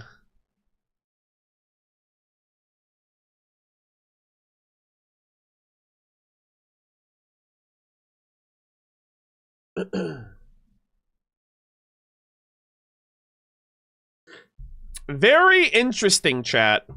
That was super interesting. I'm very interested to learn what they're gonna do from here with this whole Dottore plot line, because, like, is he gone? Was this an oversight? Are they cooking? Is the lizard actually a part of the plan? Is the lizard a paid actor? You know? And you know what? We're gonna close this off in Nod Cry, but I do want to go to one specific area to highlight the biggest, like, guys, I swear to God, I'm a Dottore, like, I'm a lizard Torre believer, because this game may have foreshadowed it. I've talked about this, like, when we first started Nod Cry, but, you know, now that Nod Cry is wrapping up, I actually have to find where the NPC is. Guys, you know what's crazy? We've been experiencing Nod Cry for the last year. I still do not know how to navigate these upper areas. I literally just glide until I see something that looks familiar and I go to it. It's so bad. This is the only region that I never fully figured out how to get anywhere. I don't know if that's just, like, bad design or if I'm just, like, too lazy to figure it out or whatever. But, like, I don't know how to get to a specific NPC. I just have to run around until I find it. Yeah, it's this guy right here. Right? This guy literally says... I mean, there's a lot of context here. But he says... Not like animals can just turn into a Fatui Harbinger and give me a tongue lashing of my life, or so I hope. So, I talked to this NPC in Luna 1, and this man was literally talking about a Fatui, an animal turning into a Fatui Harbinger. So if it happens, Hoyoverse planned it. If the lizard is Dottore, bro, we're gonna see so much gaslighting and so much, like, cope. They did it for the Dottore. They're pandering to Dottore shippers. They're pandering to Dottore fans. It's like, no, brother. That shit was in the game in Luna 1. But, if it happens, you heard it here first.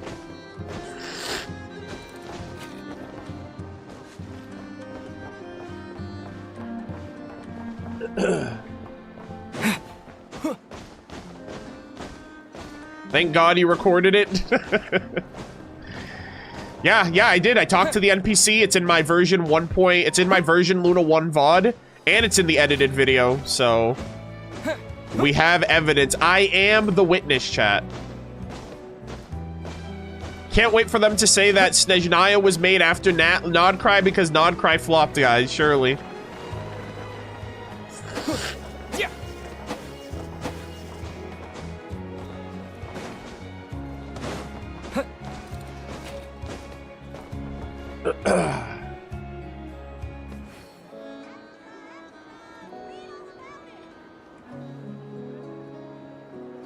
All right.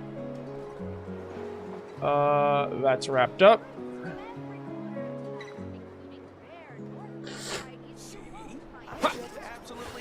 But, gamers, that is all we have time for tonight. I know I basically only got through 2 major things on the list today, but I was not expecting Sandrone's weapons or Dottore's mats to take such a long time to get through and to organize and orchestrate, but I hope you guys still enjoyed my thoughts, theories, my read-along session and whatnot. We will stream again on Sunday. And Sunday, we will be starting with the Pale Flame and the Polar Star, if you guys want to know. We're going to start with the Pale Flame and the Polar Star artifact set. And hopefully the artifact lore is a lot shorter. I don't have any other weapons outside of the Polar Star. We have 3 artifact sets, 1 weapon, 2 books, and revisiting Simulanka. I recommend you start with Polar Star, then Pale Flame. Yeah, we'll do that then. But yeah. And you know what? I think I've read it already, but I'll throw in the freaking Ballad of the Freljord as well, since Ajax is being brought up again. I skimmed that read during the Nodcry quest, but I will gladly read that again too, since it's all in the same... Since it's all in the ballpark of Snezhnaya and, like, Hyperborea.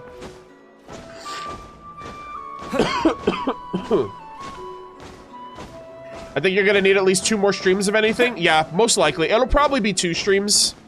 Actually, no, probably 3. Because the Vera's Melancholy is, like, it terrifies me. That book, like, scares me. That might be its own stream, honestly, Vera's Melancholy. So, we'll see. We'll see what happens. But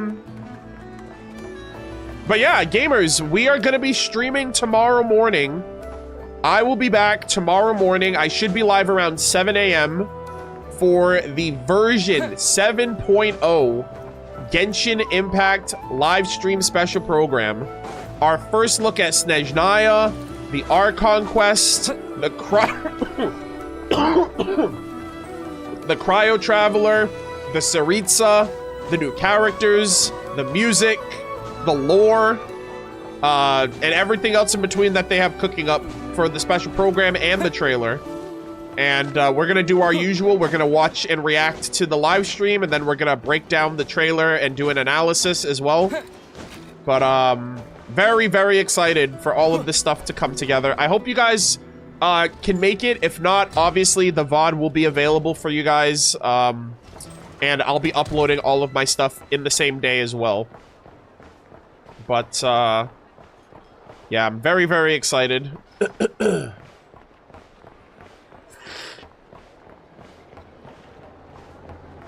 Stay up all night for real? No, God, no. I'm going to bed, like, in a few hours. I gotta go to bed by, like, midnight latest. I gotta wake up at 7, and then I'm recording all morning, and then I'm editing for the rest of the day, and then it's off to the races. I have to, I gotta record a few things as well for the Genshin channel. I'm gonna try to do some other formats as well, but we'll see what happens. And I also have to edit a bit of my playthrough series before Snezhnaya, just so I can have some stuff backlogged.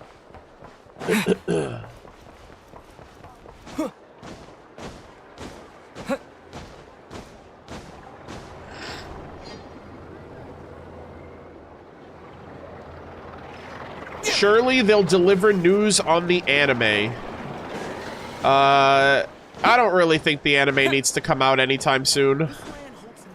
We literally have Snezhnaya. We've been waiting 6 years for this. I'll take the anime anytime after Snezhnaya, honestly. What do you mean you're not streaming 24/7? Damn. Hey, I'm happy just knowing that they said the anime's coming along great. No delays, no issues, no development issues, no animation issues, etc. That's like the best news I could have heard last year, so I'm completely confident that they're cooking.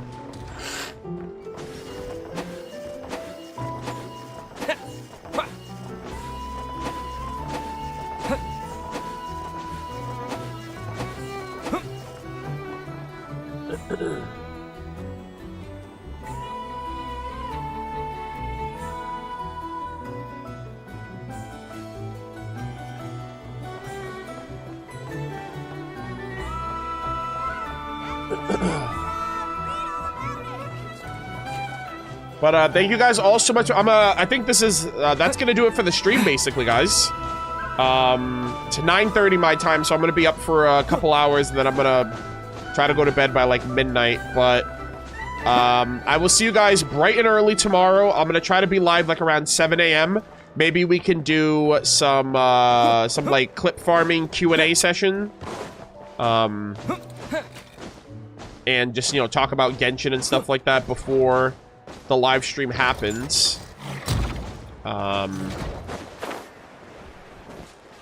I hope you guys had fun. I hope the stream was entertaining, enjoyable. I hope you guys all enjoyed my thoughts and theories and reactions to everything. I am going to... I'm gonna see if anyone's streaming for a raid. Oh, by the way, are any of you guys getting, Odette? I feel like we're getting a free Alyosha, if he's like a free 4-star unit. But I'm curious if anybody else is going for her.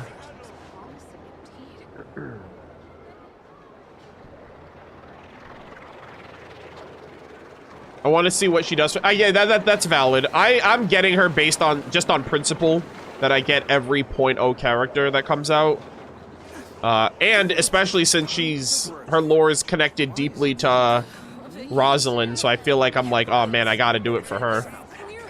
So yeah, that makes sense. And then we'll probably get drip marketing in a couple weeks after the patch comes out. So like I said, Sunday, we'll stream the dancing event. I'll finish the dancing event, and then I'll try to get through whatever lore reading we can on that day. Actually, based on the dancing event, I might actually need a 4th day to finish all this stuff. But we'll have to wait and see. Oh,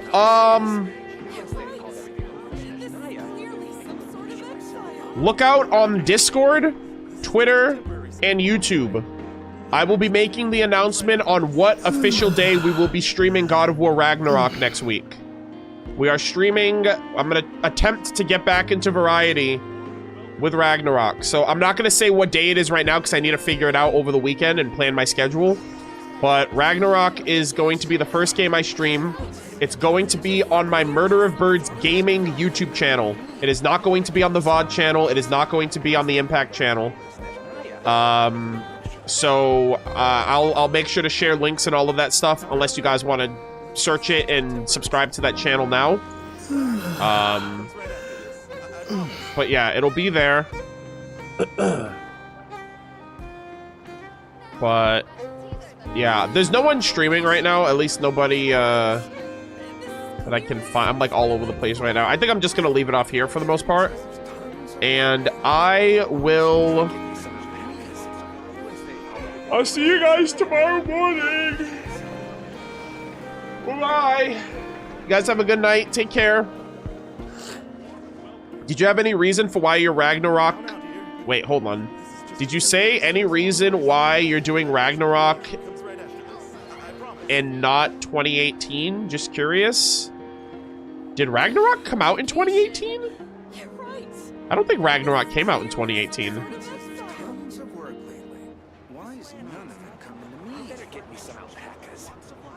I played the original God of War.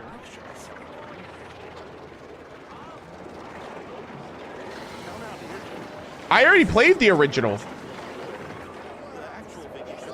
I think they're asking, is there a reason why you're doing Ragnarok and not 2018? Well, typically, people play sequels after they beat the original game. I played God of War 2018 in 2018 when it came out. I streamed the whole thing. It's on YouTube. And so I'm now finally getting to Ragnarok before La Fey comes out. Oh, I didn't know? Why would I play Ragnarok before the original? That's a sequel. Oh, you. Anyways, I'll see you guys later. You guys have a good night. Take care.